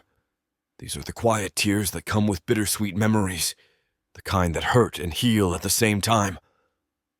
I'm not telling you this to manipulate you, I add quickly, folding the letter back up before the temptation to read more becomes too strong. That's why I didn't mention it after we kissed. I didn't want you to think I was using his words to pressure you into something you weren't ready for. She nods, understanding flickering in her expression. Smart woman, my Soraya. She can read between the lines of what I'm not saying as easily as what I am.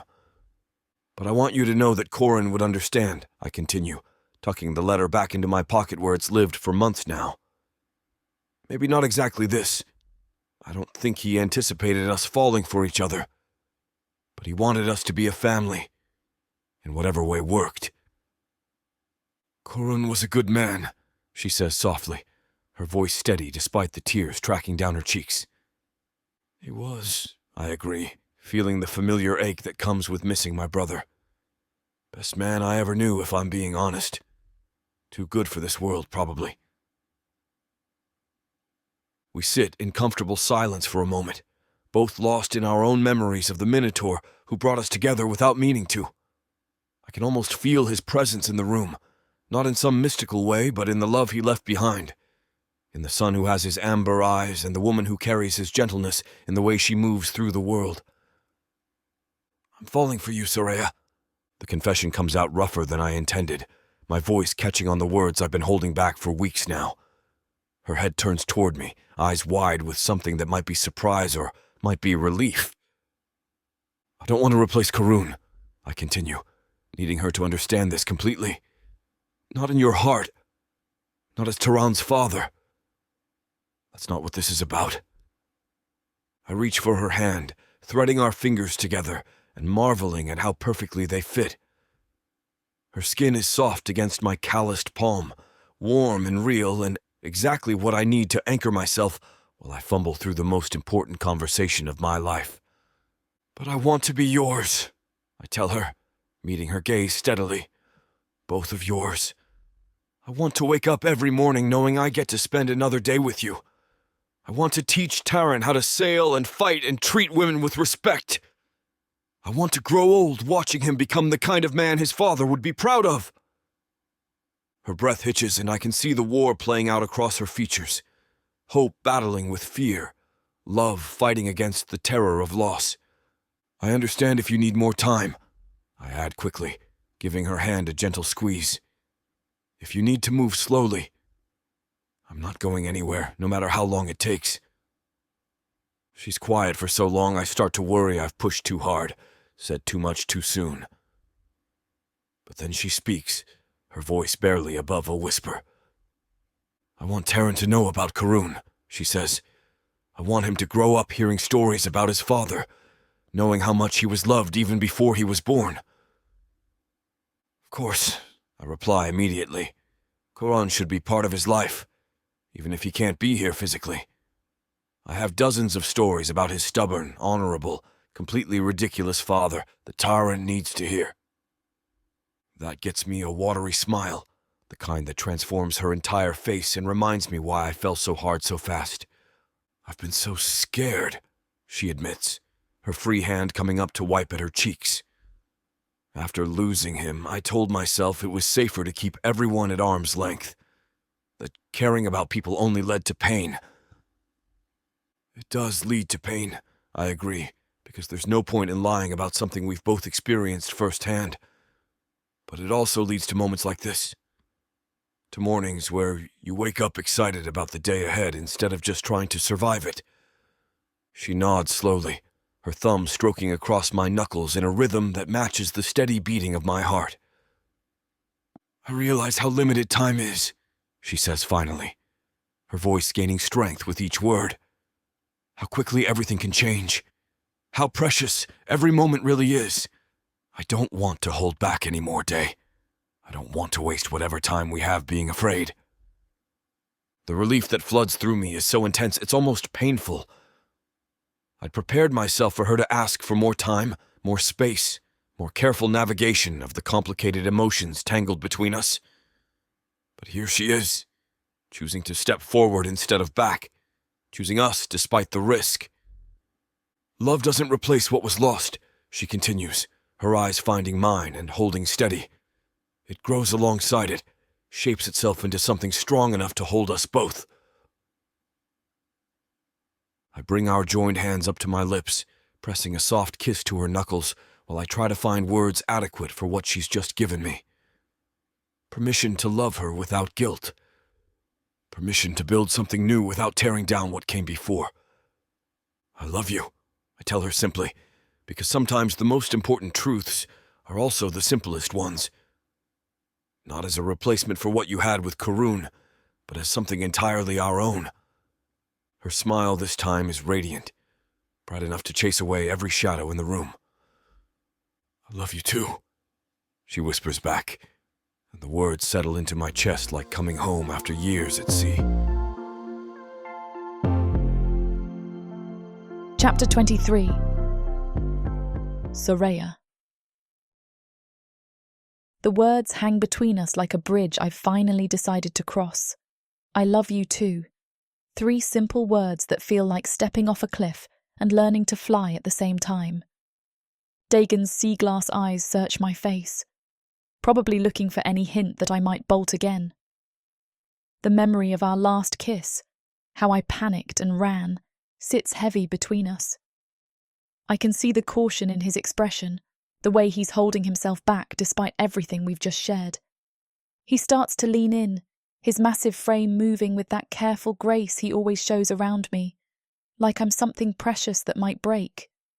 But then he stops, just inches away, close enough that I can feel the warmth radiating from his skin and catch the scent of sea salt that always clings to him. "If you're planning to run away again," he says quietly, his voice rough with want and wariness, "tell me now. Because I won't be able to handle kissing you and then watching you disappear."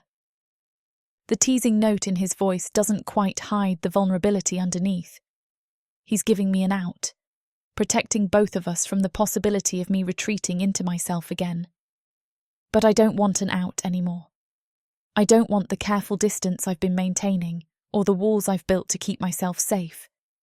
Instead of answering with words, I reach up and grab the front of his shirt, my fingers curling into the rough fabric as I pull him down to me. His eyes widen slightly at my boldness, but then I'm pressing my lips to his and nothing else matters. This kiss is different from our first one by the fire. That one was tentative, questioning, full of uncertainty about what we were doing and whether it was right. This one is an answer, a declaration, a promise that I'm done running from what's growing between us. As much as Samara and I want to finish what these two characters have started, it looks like this chapter is about to get too hot for this platform to handle. Unfortunately, we have to pause here because their guidelines won't allow us to reveal the spiciest details. To keep bringing you these free audiobooks, we have to follow their rules. But don't worry. You can experience the full, unabridged version over at worldsofprotheka.com, where the boundaries of passion and fantasy collide. Use code YouTube30 for 30% off any of our unabridged audiobooks set in the rich and immersive worlds of Protheka. Protheka's magic is eternal. With these scenes, it will be unforgettable. For long moments afterward, we stay locked together, breathing hard and clinging to each other, like we're afraid the other might disappear. His weight should probably be crushing, but instead it feels like the most natural thing in the world. This connection, this intimacy, this feeling of being exactly where I belong. Chapter 24. Dagon. The morning sun filters through the typh trees, casting dappled shadows across the orchard floor, as I watch Taran take another wobbly step forward. His tiny hands grip my fingers with surprising strength for someone who's still so small. His amber eyes, so much like his father's, fixed with fierce determination on his mother's retreating figure. "Come on, little sailor," I murmur, steadying him as he lurches forward on unsteady legs. "She's getting away from us." Taran babbles something that might be an attempt at my name, though it comes out more like da-da-ga. Close enough. The sound hits me square in the chest every time, this ridiculous surge of pride and affection for a kid who is technically my nephew, but feels like everything I never knew I wanted. I've spent a year raising him, and nothing has ever felt better. Soraya's ahead of us, moving between the rows of fruit trees with the easy grace of someone who knows every inch of her land. She's got her hair braided back to keep it out of her face while she works, and she's wearing one of those practical dresses that somehow still manages to show off every curve I've memorized over the past months. The sight of her like this, confident, purposeful, completely in her element, never fails to make my chest tight with something that goes way beyond simple desire. "Steady now," I tell Taran as he wobbles toward a particularly tempting low-hanging branch. The kid's got an explorer's heart, always reaching for things just beyond his grasp. Reminds me of someone I used to know. Still know when I look in the mirror. The orchard's come back to life under our combined efforts. What started as Soraya's small collection of fruit trees has expanded into neat rows of tifi trees, heavy with nuts, plus the new berry bushes I convinced her to try. Feel-on berries mostly, but we've got some experimental patches of other varieties that the market vendors have been eager to get their hands on. It's funny how life works out sometimes. 6 months ago, I was running cargo between ports, sleeping in a different bed every few weeks, never staying anywhere long enough to call it home. Now I've got 3 merchant ships working trade routes while I stay here, checking in when they make port, but never feeling the urge to climb aboard and sail away. This, watching Taran discover the world, helping Soraya build something lasting, having a place that's actually mine, this is better than any adventure I ever chased across the waves. "Ma," Taran announces, pointing at Soraya with one chubby finger, while maintaining his death grip on my hand with the other. "That's right, that's your mama," I agree, guiding him around a route that's trying to trip up his unsteady feet. "Let's go see what she's up to." Soraya's examining the latest crop of Tizret fruit, her practiced hands testing for ripeness. She's got an eye for this kind of work that still amazes me, knowing exactly when something's ready for harvest, which fruits will last longest in transport, how to maximize both quality and profit.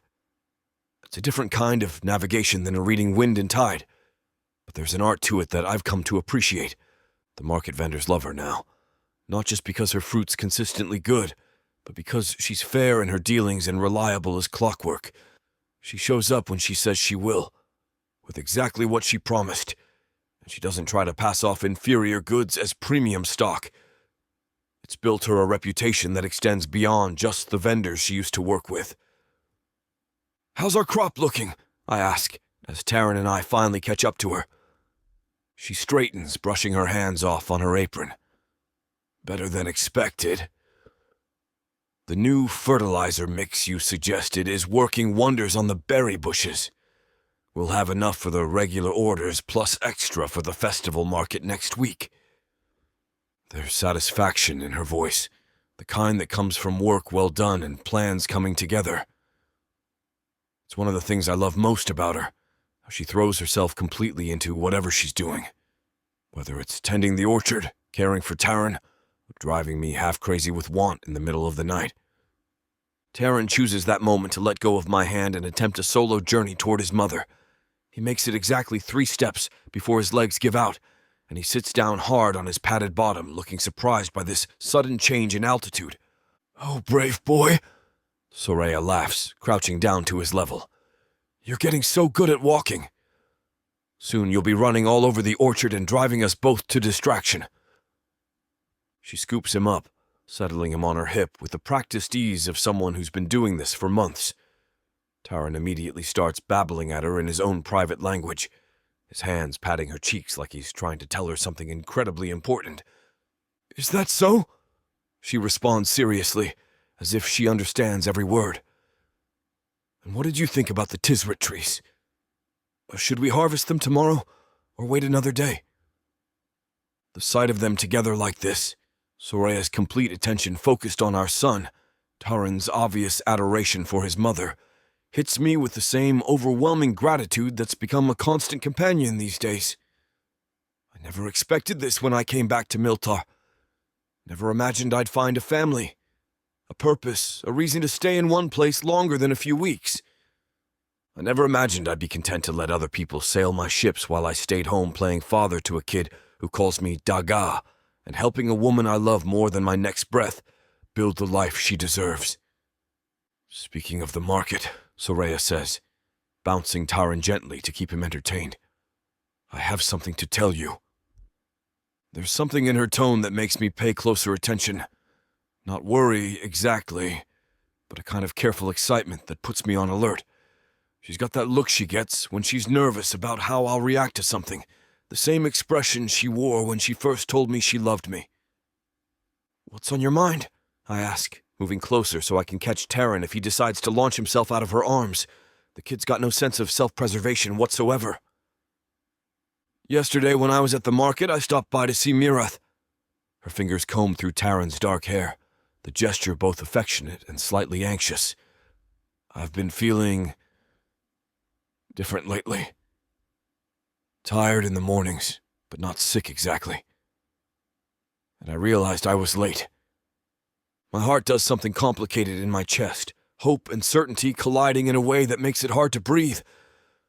I know where this is going, can see it in the way she's watching my face, but I need to hear her say it." "Late for what?" I ask, though I'm pretty sure I already know the answer. "My bleeding," she says simply. 3 weeks overdue. So I asked Mirath to examine me and... She takes a breath, her eyes searching my face. I'm pregnant, Day. We're having a baby. The words hit me like a rogue wave, sudden and overwhelming and absolutely perfect. For a moment, I can't do anything but stare at her. This incredible woman who's already given me more than I ever dared to hope for and is now offering me something I didn't even know I wanted. A baby. Our baby. A sibling for Taryn, who's going to be the best big brother in the history of big brothers if I have anything to say about it. You're sure? I managed to ask, my voice coming out rougher than intended. Mirath, sure. She says I'm probably about 3 weeks along, which means... She pauses, doing the mental calculation. It would have happened right around the time we planted the new berry bushes. I remember that night. We'd worked in the orchard until sunset, both of us dirty and tired and satisfied with what we'd accomplished. Taran had fallen asleep early, exhausted from helping by crawling around and getting into everything. We'd barely made it inside before I had her pressed against the kitchen wall, both of us too desperate for each other to make it to the bedroom. The thought that our second child might have been conceived that night, in the midst of building this life together, feels absolutely right. How do you feel about it? She asks, and I can hear the vulnerability underneath the question. I know we haven't talked about having more children, and with Taryn still so young. I step forward and cup her face in my hands, careful not to jostle Taryn, who's watching this entire exchange with the fascination of someone who knows something important is happening, even if he can't understand what. How do I feel? I repeat, letting all the joy and wonder and fierce protectiveness I'm experiencing show in my voice. Soraya, I feel like the luckiest bastard who ever lived. She laughs, some of the tension leaving her shoulders. Really? You're not worried about having 2 little ones underfoot? Because Taryn's going to be walking properly soon, and if we have a newborn at the same time. I grew up with Corin, I remind her, brushing my thumb across her cheekbone. Trust me, I know exactly how much chaos 2 kids can create. And I can't wait. And I mean it. The thought of watching Taryn become a big brother, of seeing Soraya grow round with our child, of having another little person to love and protect and teach about the world, it fills me with an anticipation that's almost overwhelming. Epilogue. Soraya. The firelight dances across Taryn's face as he sits cross-legged on the worn rug, his amber eyes, so much like Corin's, reflecting the flames.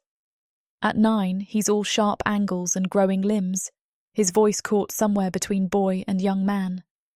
When he laughs, which he does often, it's deeper now, richer, carrying hints of the man he'll become. Beside him, Kai sprawls on her stomach, chin propped in her hands, dark curls escaping the braid I wove this morning. She's got Dagon's restless energy, always moving, always questioning, but right now she's still, sensing the weight of this moment, even if she doesn't understand it yet. The autumn air seeps through the windows despite the fire's warmth, carrying the scent of dying leaves and the promise of winter. Our first harvest festival of the season ended just yesterday, the orchard's bounty sold and celebrated, and now the trees stand bare against the darkening sky. It feels fitting somehow, this moment between seasons, between the life we've built and the truths we're finally ready to share. Dagon settles into his chair across from me, the leather creaking under his weight. He's changed over the years too, still lean and quick, still carrying himself with that seafarer's grace, but there's a settledness to him now that wasn't there when he first arrived. Lines bracket his sea-glass eyes, carved by years of laughter and sun, and his dark hair shows threads of silver at the temples. He looks like a man who's found exactly where he belongs. There's something we want to tell you both, I begin, my hands smoothing over my skirt. The words feel heavy on my tongue, not because they're painful anymore, but because they're important. Sacred almost. Something about our family that you should know now that you're old enough to understand. Taran straightens, his attention sharpening. He's always been perceptive, my eldest, quick to notice when adults are dancing around something significant. Kai rolls onto her side, curling closer to the fire's warmth, but her dark eyes, Dagon's eyes, remain fixed on my face. You both know we've told you stories about Uncle Karun, I continue, glancing at Dagon. He nods encouragingly, his expression gentle but serious. About how brave he was, how kind, how much he loved his family. He was Dad's big brother, Kai pipes up, her voice still carrying that little girl sweetness despite her 7 years. You said he was a Minotaur trainer in the coliseum. That's right, little sailor, Dagon says, and I catch the slight roughness in his voice that always appears when we talk about Corran. Not grief, not anymore, but something deeper. Love and loss and acceptance all tangled together. He wrote me letters about a lot of things, but mostly he wrote about how excited he was to be a father. Taran's brow furrows, that serious expression he gets when he's working through a problem. But I thought you said he died before we were born. I take a breath, feeling the familiar flutter of nerves that always comes when I'm about to say something that might change everything. But these are my children, and they deserve the truth. They deserve to know their history, all of it. He did die before you were born, sweetheart, I tell Taran gently. But he didn't die before I got pregnant with you. Karun was your father, Taran, your biological father. The words settle into the space between us like stones dropped into still water, creating ripples I can't predict or control. Taran blinks, his mouth opening slightly, and I watch him process this information with the careful attention he brings to everything. Karun was my father, he repeats slowly, testing the words. But Dad is my father too. Yes, Dagon says firmly, leaning forward in his chair. I am your father, Taran. In every way that matters. I've been your father since the day you were born, and I'll be your father until the day I die. But Corran, my brother, he was the one who helped create you, who loved you before you even existed. I watch my son's face, searching for signs of confusion or hurt or anger, but all I see is curiosity and a kind of wonder. He's always been resilient, my Taran, able to adapt to new information without letting it shake his foundation. So Uncle Karun was really my birth father, he says, nodding slowly. And you're my raising father? The simple distinction makes my chest tight with love for this boy who can take something complicated and find a way to make it fit into his understanding of the world. Something like that. Dagon agrees, his voice warm with pride and affection. Your Uncle Karun gave you life, but I got the privilege of watching you grow up, of teaching you to tie knots and tend the orchard and make your mother laugh when she's having a difficult day. Kai has gone very quiet beside me, her dark eyes moving between her father and brother. I can see the wheels turning in her quick mind, trying to understand what this means for her place in our family. What about me? She asks finally, her voice smaller than usual. Is Uncle Corran my father too? No, sweetheart, I tell her, reaching down to stroke her wild curls. Your father is your dad, just like you've always known. You and Taran are brother and sister, but you have different birth fathers. She considers this for a moment, then shrugs with the easy acceptance of childhood. Okay, but we're still a family, right? All of us together? Always, Dagon and I say at the same time, and the certainty in our voices makes both children smile. Taran is quiet for a long moment, staring into the fire. When he finally speaks, his voice carries a maturity that sometimes catches me off guard. Can you tell me more about him? About Karun? About what he was like? My heart clenches with love for this boy who wants to know his history, who's brave enough to ask for stories about a father he'll never meet, but who loved him completely. He was stubborn, Dagon says with a laugh that holds no pain anymore, only fondness. Stubborn as a Torah and twice as protective, he could never back down from a fight, especially if someone he cared about was threatened. Sounds familiar, I murmur, glancing pointedly at Taran, who has the grace to look sheepish. Just last week, he'd gotten into trouble at the market for defending a younger boy from some bullies. He was gentle too, I add, my voice soft with memory, so careful with things that were precious to him. He used to worry that his hands were too big, too rough, but they were perfect for taking care of others, for helping with the trees when we planted the orchard together. Did he want me? Taran asks, and the vulnerability in the question makes my throat tight. Oh, sweetheart, I breathe, reaching for his hand. He wanted you more than anything in the world. He used to talk to you when you were still in my belly, telling you stories about the places he'd been. He had so many plans for when you were born, so many things he wanted to teach you. He would have loved you fiercely, Dagon adds, his voice steady and sure. Just like I do. Just like your mother does. Just like he loved all of us. Kai pushes herself up and crawls into my lap, settling against my chest with the boneless trust of a child who has never doubted her place in the world. Her warmth seeps through my dress, solid and real, and infinitely precious. I'm glad Uncle Corin was Taran's first father, she announces, with the matter-of-fact wisdom that children sometimes possess. Because that means Taran has extra love. And I'm glad Dad is both our father now, because that means we're really family. Taran nods thoughtfully, then looks at Dagon with those amber eyes that carry traces of a man he'll never meet, but whose love shaped his very existence. Will you tell me more stories about him? About Uncle Karun? As many as you want, Dagon promises. Every letter he wrote, every memory I have.